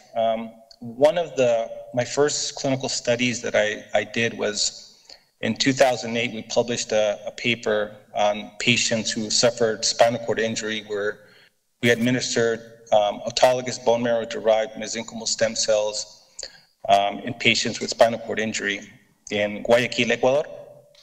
The study started in 2004. We published the study in 2008, and we followed the patients over a 2-year period. And I was really excited about this study because it was my first clinical study, being a scientist and translating something that I made in the lab and put into humans for the first time. And it was a really important study, and I really wanted to see big results, like I saw in animal models and studies that we all do. And what I found was the most important thing was quality of life changes, because we were able to show that the patients increased in the ASIA scores, and one of the most important things was bladder function for these patients, where over a 2-year period, they came off of the catheters, where they didn't have to, use the catheters for going to the bathroom, which was a big thing in terms of quality of life. And none of these patients were able to get up and walk again, and that doesn't necessarily mean that the patients at some point in the future will not be able to do that with new technologies, with new cells, with scaffolds. Rodrigo talked about in the earlier talk, which was very good, about combining different autologous and allogeneic and 3D systems to treat disorders is very important. But I think the most important thing that using the technology of regenerative medicine and biologics is focusing on the quality of life of the patients. Small steps forward are big things for these patients. We sit in the lab or in the clinic and we develop these technologies, but the patients are waiting for that technology now. So this is something that really impacted me, is that quality of life is something that's very important in moving forward a lot of these regenerative medicine technologies that are available. So let's talk about back pain. So back pain is something that's very prevalent all over the world. Everyone at some point will experience back pain to some degree. It usually gets resolved in the short term, but as you age over the course of your lifetime, that back pain will become more chronic and eventually lead to excessive degeneration that might lead to surgery. So there's several treatments, standard of care processes that are available. Predominantly, physical therapy, steroid injections, unfortunately, oral medications that include opioids that oftentimes lead to opioid addiction and opens up a whole entire black box in terms of socioeconomic factors that are opened up with pain and drug use. Because the conservative treatments are not really treating what's causing the disorder, but really masking the pain, you eventually lead into the surgical treatment, which is unfortunately not very successful. The reoperation rates are often greater than 30%. It's very expensive. So there's a tremendous socioeconomic impact here, and it's not very effective.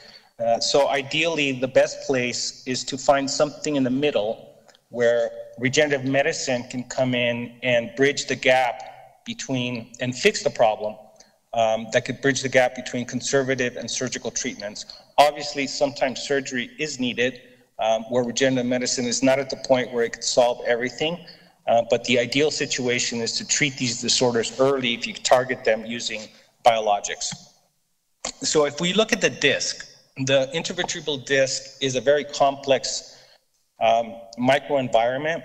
it's designed by nature to be protected because it goes through an entire lifetime of damage. I think evolutionarily, when we move from being on four legs and become bipeds, there was a lot of stress being put on the cartilage and the spinal column.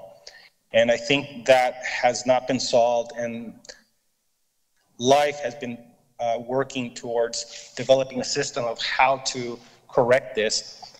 But nonetheless, the cells that are found in the disc are very tough.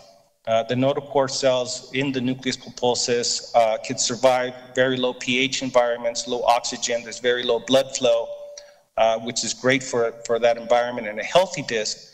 But as the disc becomes degenerative, it becomes very toxic in a very harsh environment where there's increased inflammation, and that inflammation is contained, right? So inflammation is not leaking out where it's systemic. There's a problem with blood flow getting in there, so the immune system can't really clean up the inflammation that's happening. There's a decrease in pH that happens, which is very substantial in causing an issue with cell survival. Extracellular matrix begins to degrade. There's a degradation in the chondro-like cells, notochord cells that are present. There's decrease in collagen type 2, SOX9, loss of hydration, which leads to a decrease in disc height, an issue with biomechanical function. There's an increased inflammatory response. There begins to be a chronic effect that may lead to established pain generators and neural pathways that become chronic after several years of being in this problem. So really, if you're going to treat this with a biologic, the ideal therapy would be to reduce inflammation, stimulate cell production, and repair and remodel the disc microenvironment. That's really what you need to target. And so when we began to develop our product, we really studied the biology and the microenvironment of the disc. It's like, how can we target this? Obviously, stem cells, and we've talked about this at this conference extensively, stem cells have tremendous therapeutic values, from simple cosmetic applications that was discussed earlier to neurodegenerative, cardiovascular, and obviously musculoskeletal is the big win here in terms of the actual true applications and real world evidence. I think that's the most beneficial evidence that we're seeing in the uses. But really, if you do not target the true microenvironment and develop a cell product that's targeted to that, it will not have the right efficacy to provide a good clinical response. So this is when we began to looking at hypoxia. And we began looking at hypoxia as a group very early on. I think we started with hypoxia in 2008 in developing this. And it really opened up the world in terms of looking at the different genes that are involved and the factors, which the factors are exosomes. So those messengers that are being directed by the cells to communicate with other cells are influenced how you manufacture the cells, how you treat the cells. So if you stress the cell out in the wrong way, it's going to have bad factors. So, in an earlier talk, someone said that you have 100 people working, but only 3 people are actually doing the work, and the other, 97 are not doing anything. That's very true. So this is what hypoxia does. It selects out the cell population that will not survive the environment of the disc, which is contained, has a very low pH, low glucose. It's not an environment that a normoxic cell will survive effectively. If you put Wharton's jelly, tissue allograft, growth factors, PRP, will it have a beneficial effect? Yes, it will, potentially. But long-term, as a commercial product to treat, thousands and millions of people throughout the world, you have to standardize the process. It cannot be something that you're looking at developing as just like as a one-time treating a one patient. It has to be something consistent and standardized.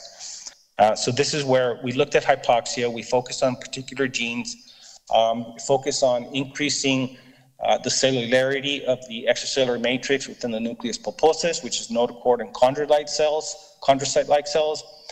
We looked at increasing angiogenesis, which is very important. Decreasing inflammation within the disc, and genes that are focused on tissue remodeling and regeneration.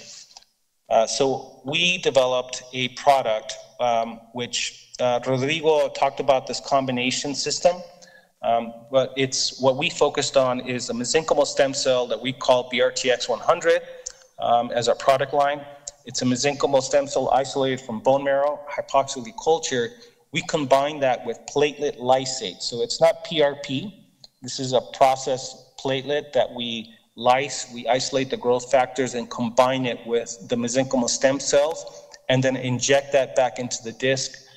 So it allows to form a gel. So it polymerizes and forms a 3D matrix. So it protects the cells from the harsh environment and allows the cells to live longer within the disc. To have therapeutic effects. So in order to initiate this model, again, this is like 2011 work, when we started this, is like, what is the real difference between hypoxic and normoxic? So we took bone marrow sample from patients, from the same patient. We separated a population into normoxic, we separated population to hypoxic, and we differentiated those cells into chondrocytes. And we showed that you have increased expression of SOX9, aggrecan, and collagen in the hypoxic population compared to the normoxic population over a course of 21 days in differentiation. So we're very happy with this. This showed proof of concept in our research and development that hypoxia is definitely the way to go in terms of developing a cell-based biologic to treat the disc. We dove deeper into the development of the program and began to study different markers. And under hypoxia versus normoxia, you have some differential expression of certain growth factors. We were particularly focused on chondrogenic and notochord factors that are present in the disc. And then we also did tri-lineage differentiation. We already confirmed that we could develop chondrocytes, but we wanted to see if we could develop adipocytes as well as osteocytes. And adipocytes were very good under hypoxia as well as chondrocytes, but osteocytes were inverse. So normoxic cells actually had a higher differentiation potential into osteocytes versus hypoxic cells. So again, this is kind of interesting in terms of seeing like how maybe normoxic cells are better for other indications versus hypoxic cells. But for the disc purposes, hypoxic cells was definitely the way to go. And again, we did a lot of analysis developing the research and development of this program. The work that we did was published in 2018, where we compared atmospheric and versus hypoxic culture mesenchymal stem cells and how they impacted potentially for intervertebral discs. Keep in mind, a lot of this work that we do in terms of publishing, and we talked about it a lot during this conference, there's a lot of work, a lot of good work happening. If you don't publish, it doesn't exist. I think Claudia talked about documentation. If it's not documented, it doesn't exist. So the same thing when you go towards the regulatory agencies. I think it's important that all the work that you do has to undergo peer review, where you really show the science behind your preclinical development and how you're building your system and your product moving forward, which is obviously, it's not perfect all the time. There's a lot of work that goes involved. Everything doesn't work right all the time, but you have to build that process and document it. So publishing is something very important that I think is critical as you develop your products. So the next step after developing our proof of concept as a viable cell line that we develop is to test it in animals. So we took 80 rabbits where we performed an annular puncture. So we caused an injury in the rabbits. We waited 28 days after the injury, confirmed with MRI that there was a disc degeneration occurring. And then we transplanted these rabbits with the product that we made, which is mesenchymal stem cells, hypoxic culture combined with platelet lysate into the animals. It was a dual model. So in a single animal model, we developed a biodistribution toxicology study to show that there was no gross toxicity or histological findings, as well as showing efficacy that the therapy could actually work. We did several doses to show that we have a low dose and high dose, and one of our cohorts in the injection was five times the target dose that we were projecting to use in humans, and we found no biodistribution or toxicology issues. In addition to that, we also performed in a human cadaver intradiscal pressure study showing that we did not exceed 100 psi using 2.5 ml injection into the disc. 2.5 ml injection into the disc is obviously excessive. Our target dose or volume is it's 1.5 ml, but we had to show over the limit of what we needed to put into the patient to show that it was safe to do this. So this is very important. And again, in the animal model, we did show changes in disc height index as well as histological grading, showing improvement in the nucleus pulposus, increased nucleus pulposus cellularity, and as well as the extracellular matrix as we developed the product. Once we had confirmation with our preclinical animal model and we applied for our IND with the FDA, we began to develop our quality systems of manufacturing, which is very important. I think Claudia touched a lot on this, and one of the things that impacted me a lot about what she said was that hacemos las cosas bien cuando no nos están viendo, which is very important in this process, because as you go through a clinical trial and develop this product, it's very rigorous. There's rules and regulations that really you set, and you tell the FDA or the regulatory agency is how are you going to follow the rules and regulations. And there's a lot of trust and quality involved in this process. So this is something that we've worked in our labs in New York. It's a CGMP facility. It's ISO 7 certified. We have licenses with the New York State. We've been audited by the FDA. And this is where we manufacture our cells under, our clean room environment. We have an extensive quality system developing, manufacturing biologics, both mesenchymal stem cells as well as exosomes and other biologics, everything under hypoxia. It's really intended to target avascular zones, so little blood flow, nutrient and oxygen.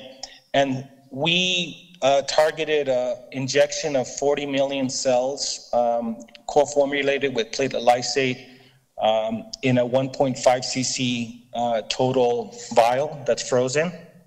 And then we have extensive release processes to release the product so we can inject into the patients. Once we developed our clinical program in terms of manufacturing, we began to expand and look at our clinical sites throughout the US. Again, we are approved as a phase 2, double-blind, sham-controlled, randomized study to evaluate the safety and efficacy of a single-dose intradiscal injection of BRTX-100 for patients with chronic lumbar disc disease. So this began to open up another challenge, is like, how do we manufacture this in New York and then ship it out to all of these sites in a controlled manner? And again, this is a 99-subject study, randomized 2-to-1, is blinded, and there's 16 active clinical sites across the US. And so the process is that we collect the patient's bone marrow. It's shipped back to our facility where we manufacture it under hypoxia. The process takes about 20 days, including quality control and release. We then ship it back to the clinical site, roughly about 25 to 30 days after, where it's injected into the patient, it's thawed and injected directly back into the patient, and then there's a follow-up period. Our quality process, it's very extensive. We cannot release the product unless quality does that, and that's independent of management. So quality is independent of myself. I can't push a product to be released. Quality overrides, even my authority in terms of what I can, release to the patient or not. So this is the good barrier of separation in terms of having that transparency of quality and the safety of the patient. And that provides consistency of the product. It makes sure that the product is going to be made the right way. It's consistent along with how you develop it. And really, like, what you need to look at is not look at this from the phase 2, phase 1, phase 2, or phase 3, or phase 4, but commercial.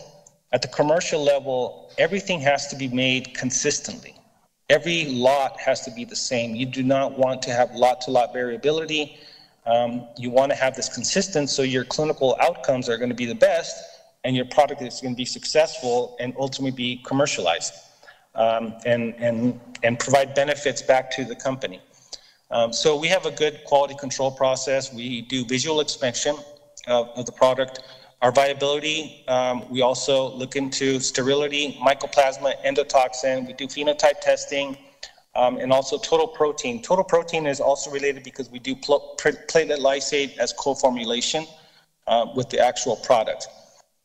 One of the key things I think here also is important to know is that in the process of developing products, you definitely don't want to complicate it too much. So you need to have a good quality process to ensure reproducibility and efficacy of the product, potency. But you don't want to complicate it so much in the quality control process where it's not going to be quick turnaround and it's going to impact the business. So you have to work with quality to make sure that you could translate the manufacturing and ultimately the production and application into the patients.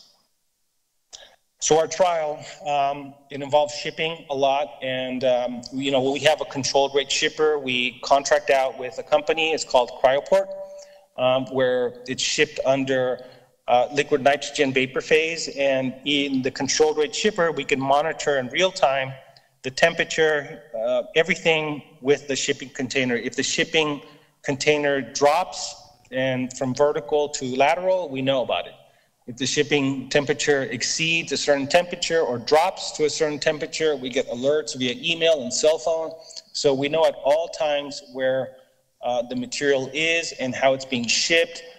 When someone opens the container, how long it's been in the plane or in the truck. So this is a system that we've developed and we control very, very well. We could do this within the United States as well as international, so we could ship cells outside the US. We've done that quite a bit. And once the material gets to the clinical sites, the material is thawed and then directly injected back into the patient. Now, keep in mind, this is also something that hasn't been talked about, but when you receive the vial to implant back into the patient, a lot of groups, they do a centrifugation to clean up the cells, revive the cells. There's a lot of talk whether you absolutely need that or not. We don't do that. So we just thaw directly. The cells are thawed, they're loaded into the syringe, and they're injected directly into the patient. We've done this several times intradiscally, and this has, again, been reviewed by the FDA. We use a 25 gauge needle with a 20 gauge introducer to do the intradiscal injections.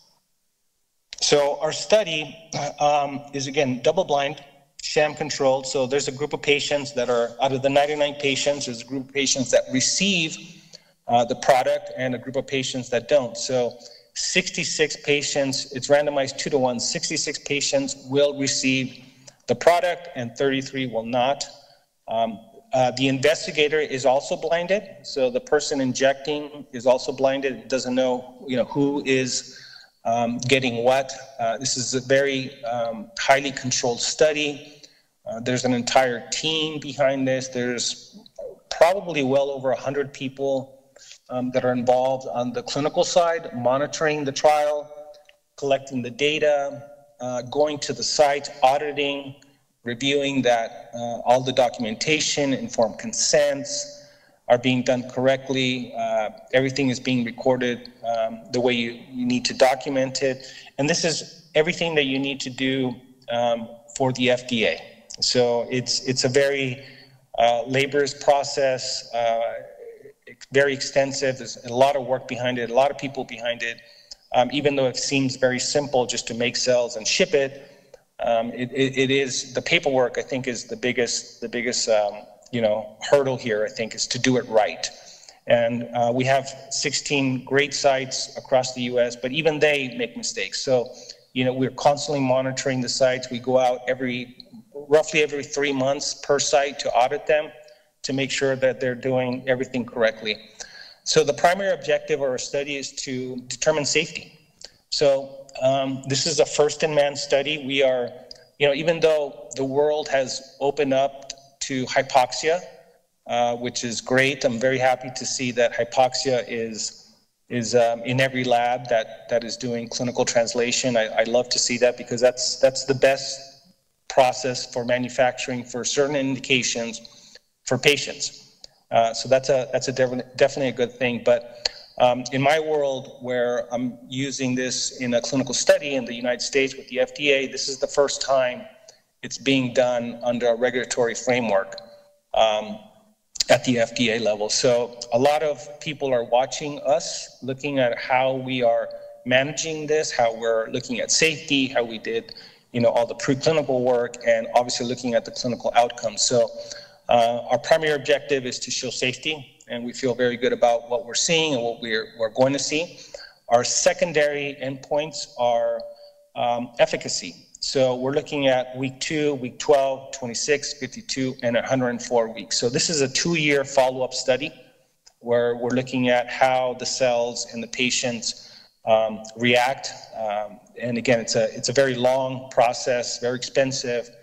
Everything is very meticulous. We're looking at vital signs, physical examination. The patients have to come back to the clinical site.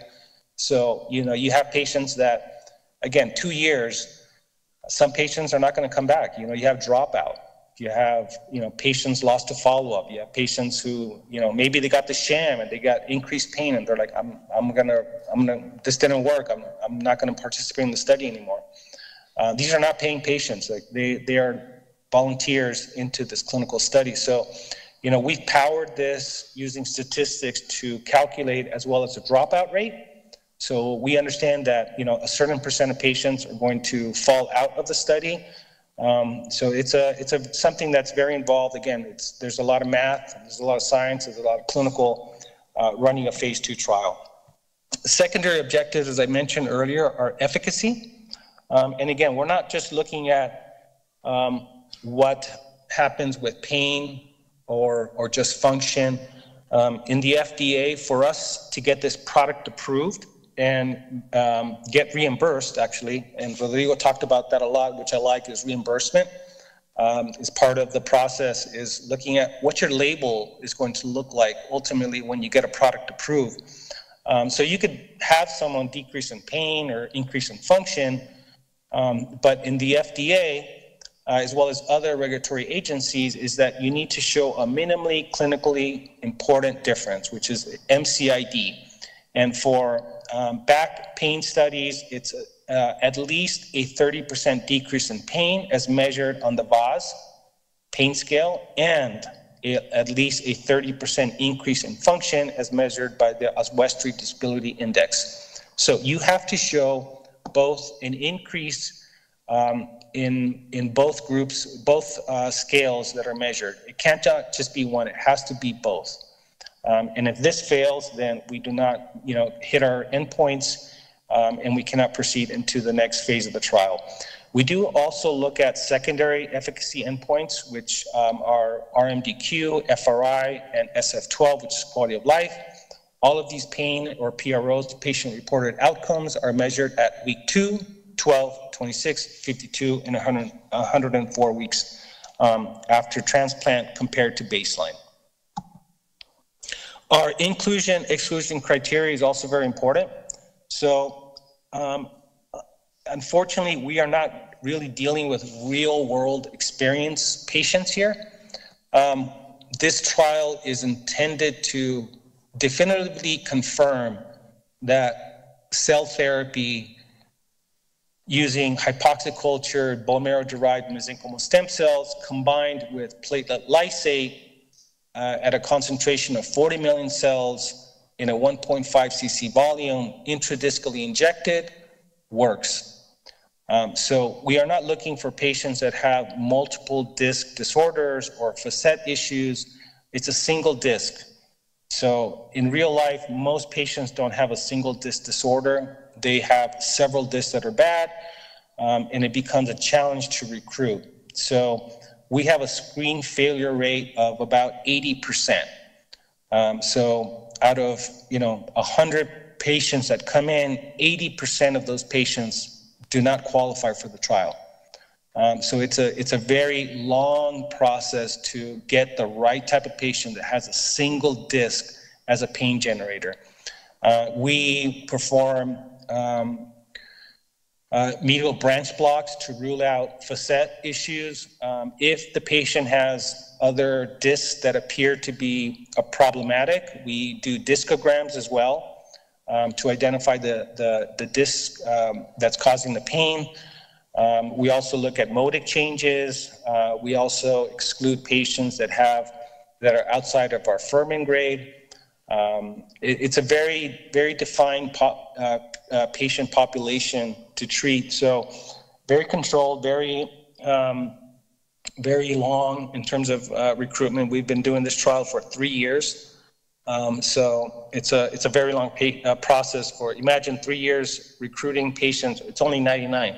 Doesn't seem like a lot, but in this process, it is, and this is why I mentioned earlier, is that there's a lot of people looking at our trial because it's so well designed from a clinical perspective, is that, it's a single disc, right? So if you treat that disc and it doesn't work, then it's going to tell you something about your product. So, it's something that we look forward to. Very difficult to enroll, but, we're progressing. Currently, right now, we project to be fully enrolled by the end of the year. So we're very happy about that.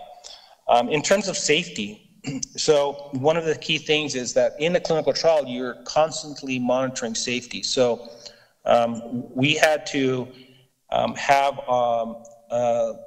DSMB, which is basically a group of third-party doctors that review our safety using the CTCAE version 5.0 when we inject the patients. And we haven't had any serious events in the patients that we had a safety run-in component to our study.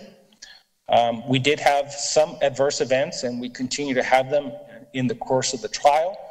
Some of these adverse events are related to the product, which is, again, worsening disc protrusion, acute modic changes, post-procedural changes. And again, why did I say related to the product? It's because the PI at the site makes that determination whether it is maybe or definitely related to the product. These are classifications that they use. It's related to the procedure. So all of these things are recorded. That's independent of us. It's related to this actual site where the PI, the doctor, makes that determination. And then the FDA will review that and then determine whether it's related to the product and whether we could proceed forward or not. Also, adverse events are recorded even if they're not related to the treatment. So I have patients that, they've had issues where they broke their leg, or, they have trigger finger, or they develop non-alcoholic fatty liver disease. And we still have to record that as an adverse event, even though it's definitely not related to the product, but it still has to be recorded. So this is very important. If a patient dies and gets in an accident, that's a severe adverse event. Even though it's not related to the product, it has to be recorded. And then during the process of review with the FDA, obviously, it will be determined whether or not it was related to the product or not. But this is something very important to keep in mind as you develop clinical trials. There's a strategy behind developing clinical trials. And again, this is where I wanted to go back and discuss is quality is very important, and we have to maintain a very high quality system, but you do not want to overburden the quality, the trial or the process where it just doesn't make sense. So this is there's a strategy behind it in terms of working with quality and regulatory expertise in developing a product from, basic lab. Yesterday I talked about the brown fat where, that's all preclinical, and that's great. And we're, working with scaffolds, we're working with spheroids, encapsulation. But this is very different than going into a clinical setting where you're working with the regulatory agencies where, the regulatory agency's job is not to approve your product, is to ensure the safety of the patient. That is the number one thing. So let's get into some data. So again, this is blinded. And sham control. So in this cohort that we have here, there's a lot more patients treated. I'm only presenting a few patients here. But at week 26, we're seeing 46% of the patients reporting a greater than 50% improvement in VAS. At week 52, which is a year out, 90% of the patients report a 50% improvement. At 2 years out, 75% of the patients report a 50% improvement in VAS, which is very good. So definitely something is happening here in terms of the VAS.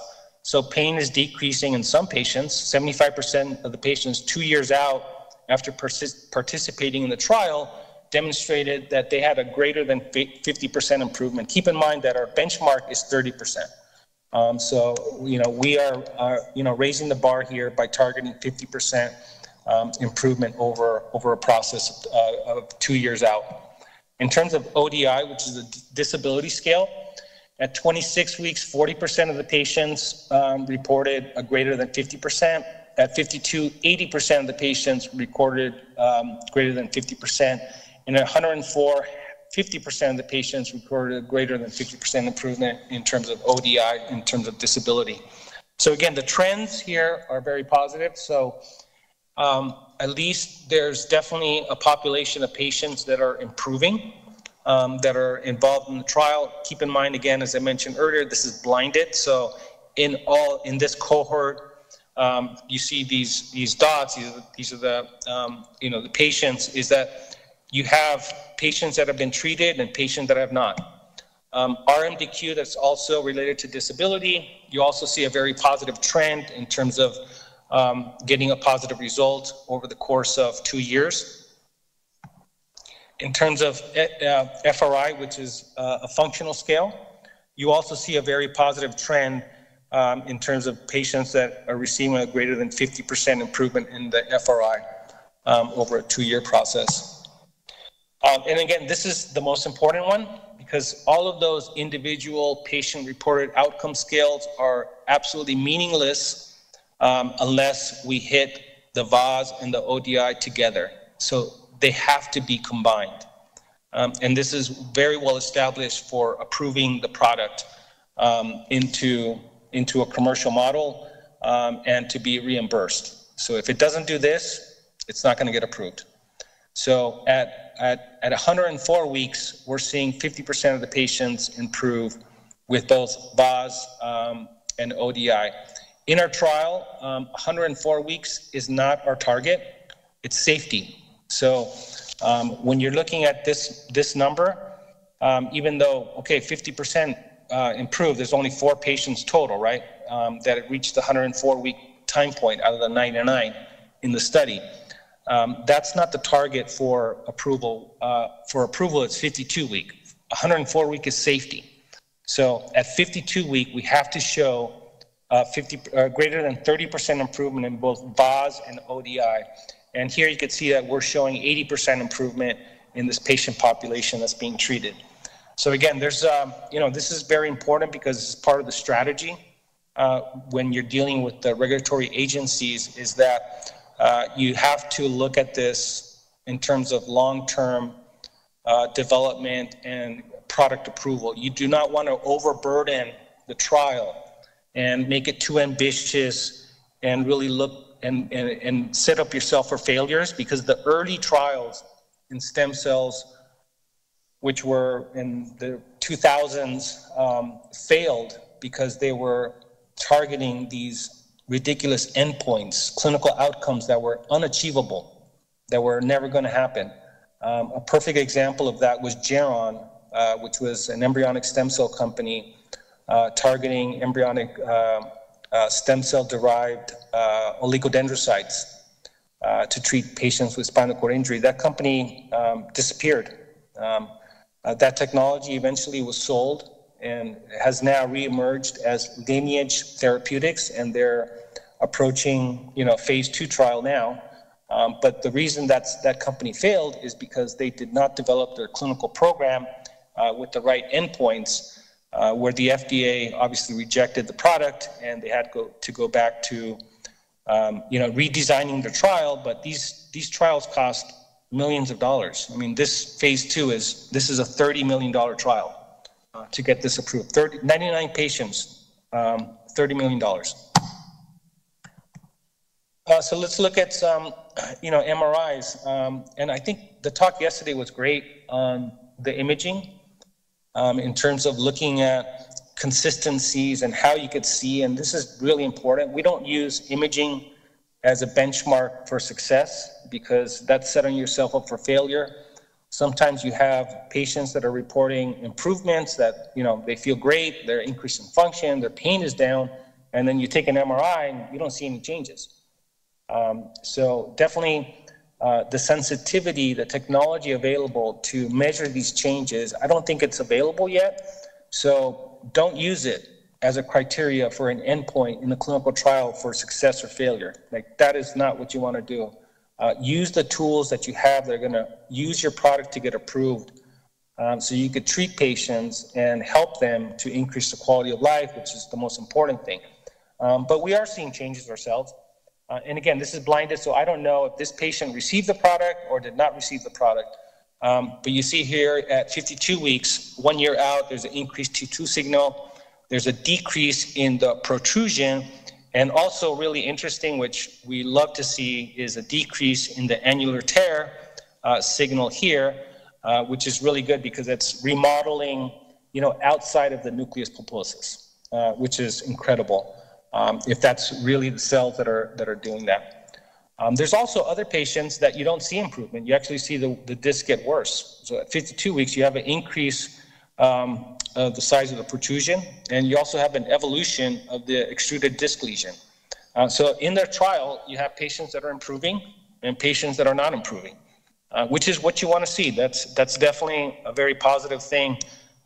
When you have a sham control that's blinded, obviously, if they don't get treated, they're not going to get better, hopefully. So this is really important from the trial perspective in terms of seeing the results. So we're pretty happy with our trial as we're progressing. We're closing up on enrollment, finishing up our phase 2. We expect to be completed by next month, our phase 2. In terms of blinded clinical data, we're seeing a 60 to 70% response rate. That looks like patients are hitting the endpoints that we're targeted, that the FDA has said that we need to hit before we move on to our next point. MRI data looks pretty good too as well. We're definitely seeing some microenvironment remodeling of the disc.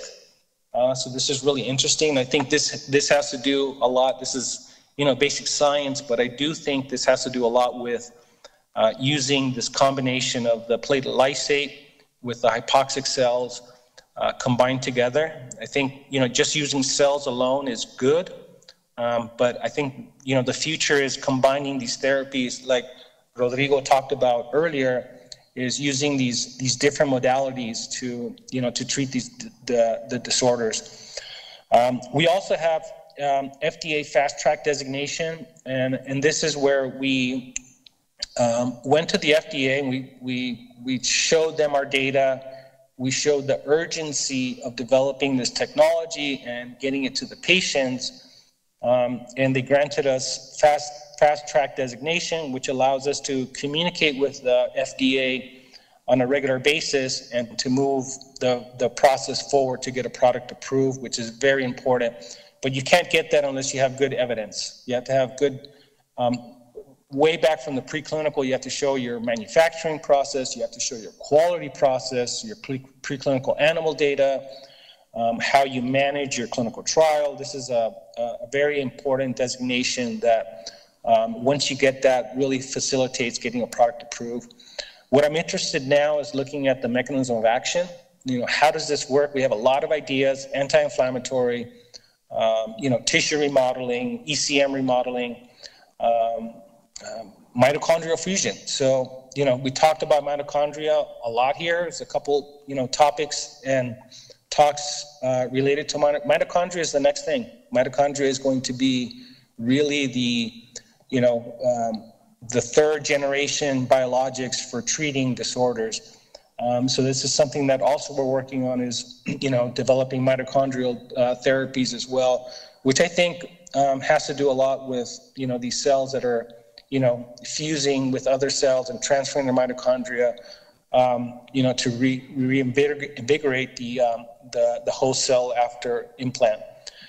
We've also expanded our IND, so right now I'm the PI of not just the lumbar disc trial, but we're also, we have a phase 2 trial approval for cervical. So, we're going to be treating patients with neck disorders pretty soon with the product.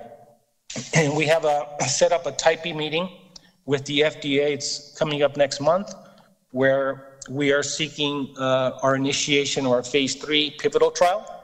So this is phase 3. We're going to be late stage, and after we complete this trial, if it's approved, we can move on to a BLA approval, which is product approval. We'll have a label, we'll have an indication, and we could commercialize this product in the United States. So we're pretty happy that we're moving. This is probably the most advanced cell therapy in the U.S. at the moment. I don't want to say in the world, because I think in the world, you have different groups that are doing a lot of advanced regenerative medicine, either today or back in the past, that has been revolutionary in treating a lot of the patients and made tremendous progress. So we're very proud to do this the right way in a very controlled process. But there's a lot of technology out there, and a lot of it been presented here this last 2 days in terms of the treatments. So thank you again for the invitation and to give me opportunity to present a lot of the data that we've worked on. I've been doing this work for over 20 years. I've worked in the United States, outside the United States, and developed a lot of clinical programs, a lot of cells, cell lines. So it's been an honor to participate here, and thank you very much.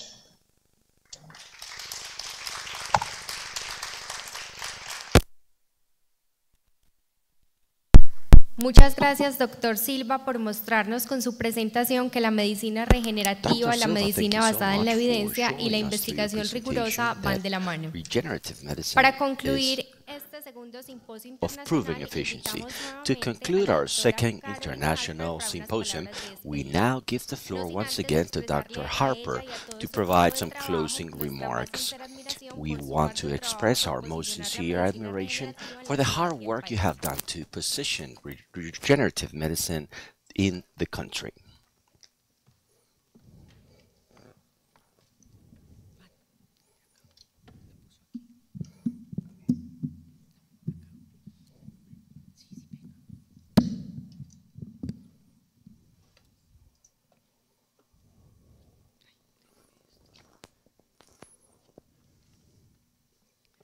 Francisco, thank you so much for your presentation. I loved it. As usual, you are an excellent lecturer. I would like to thank each and every one very profoundly for having made this symposium a real success. I am very satisfied with the results. During these 2 days, we have demonstrated that when science, clinics, industry, and academia come together at the same event, successful and extraordinary things take place. We have shared evidence, real experience, new ideas, and critical perspectives. But above all, we collaborated, and that collaboration is the driver that propels the future of science, research, and regenerative medicine. BioAccelerator firmly believes on an open science, on a responsible exchange of knowledge, on the building of a community that moves forward together. This symposium highlights the fact that not only isolated efforts, but rather joint work elevates standards, strengthens our field, and opens up new possibilities for our patients. We would like to thank the researchers, scientists, clinicians, doctors, professors, and experts who presented their work and their experience. We want to thank our partner universities for their support and all of the attendees that were here in person and online that provided their questions, ideas, debates, and proposals. It was made clear today that regenerative medicine and advanced therapies are at a point of evolution where evidence, science, clinical results speak for themselves. During these 2 days, we presented solid data that consistently demonstrate the efficacy and the safety of these interventions across multiple areas of medicine. To the regulatory agencies in the country and the region, to be able to continue to make progress, to do research, develop therapies, innovating, and taking these results to more patients, we need you. We need your support, your guidance and articulation with research centers and clinical institutions is of fundamental importance to put together a modern regulatory framework that would be clear and robust, that would help responsible research, that would propel continuous scientific research and allow for the development and safe commercialization of new therapies, that would strengthen the quality, traceability, and transparency, and above all, to continue to help people who now depend on this very, very cutting-edge therapeutical options. These technologies are not future promises. They are now scientific realities that are already changing lives. We want to continue to do so, but it would only be possible with a joint work between the regulators, the academia, the industry, and the clinical community. We want to move forward together. We want to build a regulatory pathway that would make Colombia an international role model in advanced therapies with quality, safety, and science of the highest level. We now leave with a more clear vision, new commitments, and shared responsibility. We need to continue to build regenerative medicine based on evidence, guided by ethics, safety, and the purpose of improving lives. This symposium shall not be an endpoint, but rather a starting point for new projects, studies, alliances, collaborations, and publications. What we have achieved together during the past 2 days confirms that we are moving in the right direction.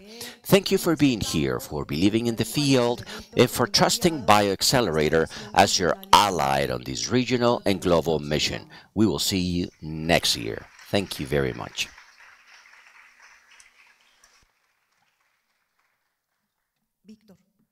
Víctor también va a dar unas palabras.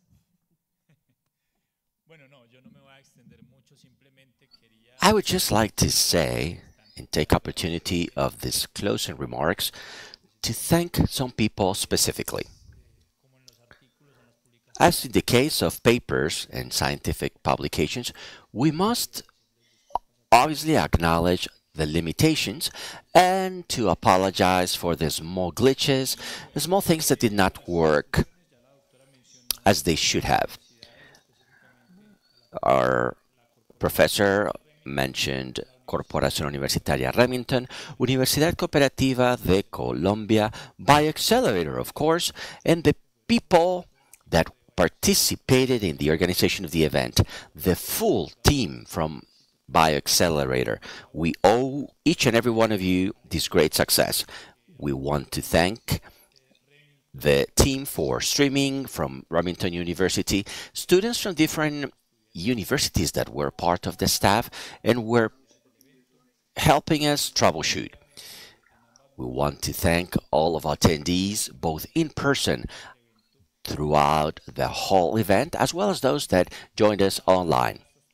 To our interpreters, they did a bright work, Javinson Munoz and Luis Uribe from Success Communications. We would like to thank you.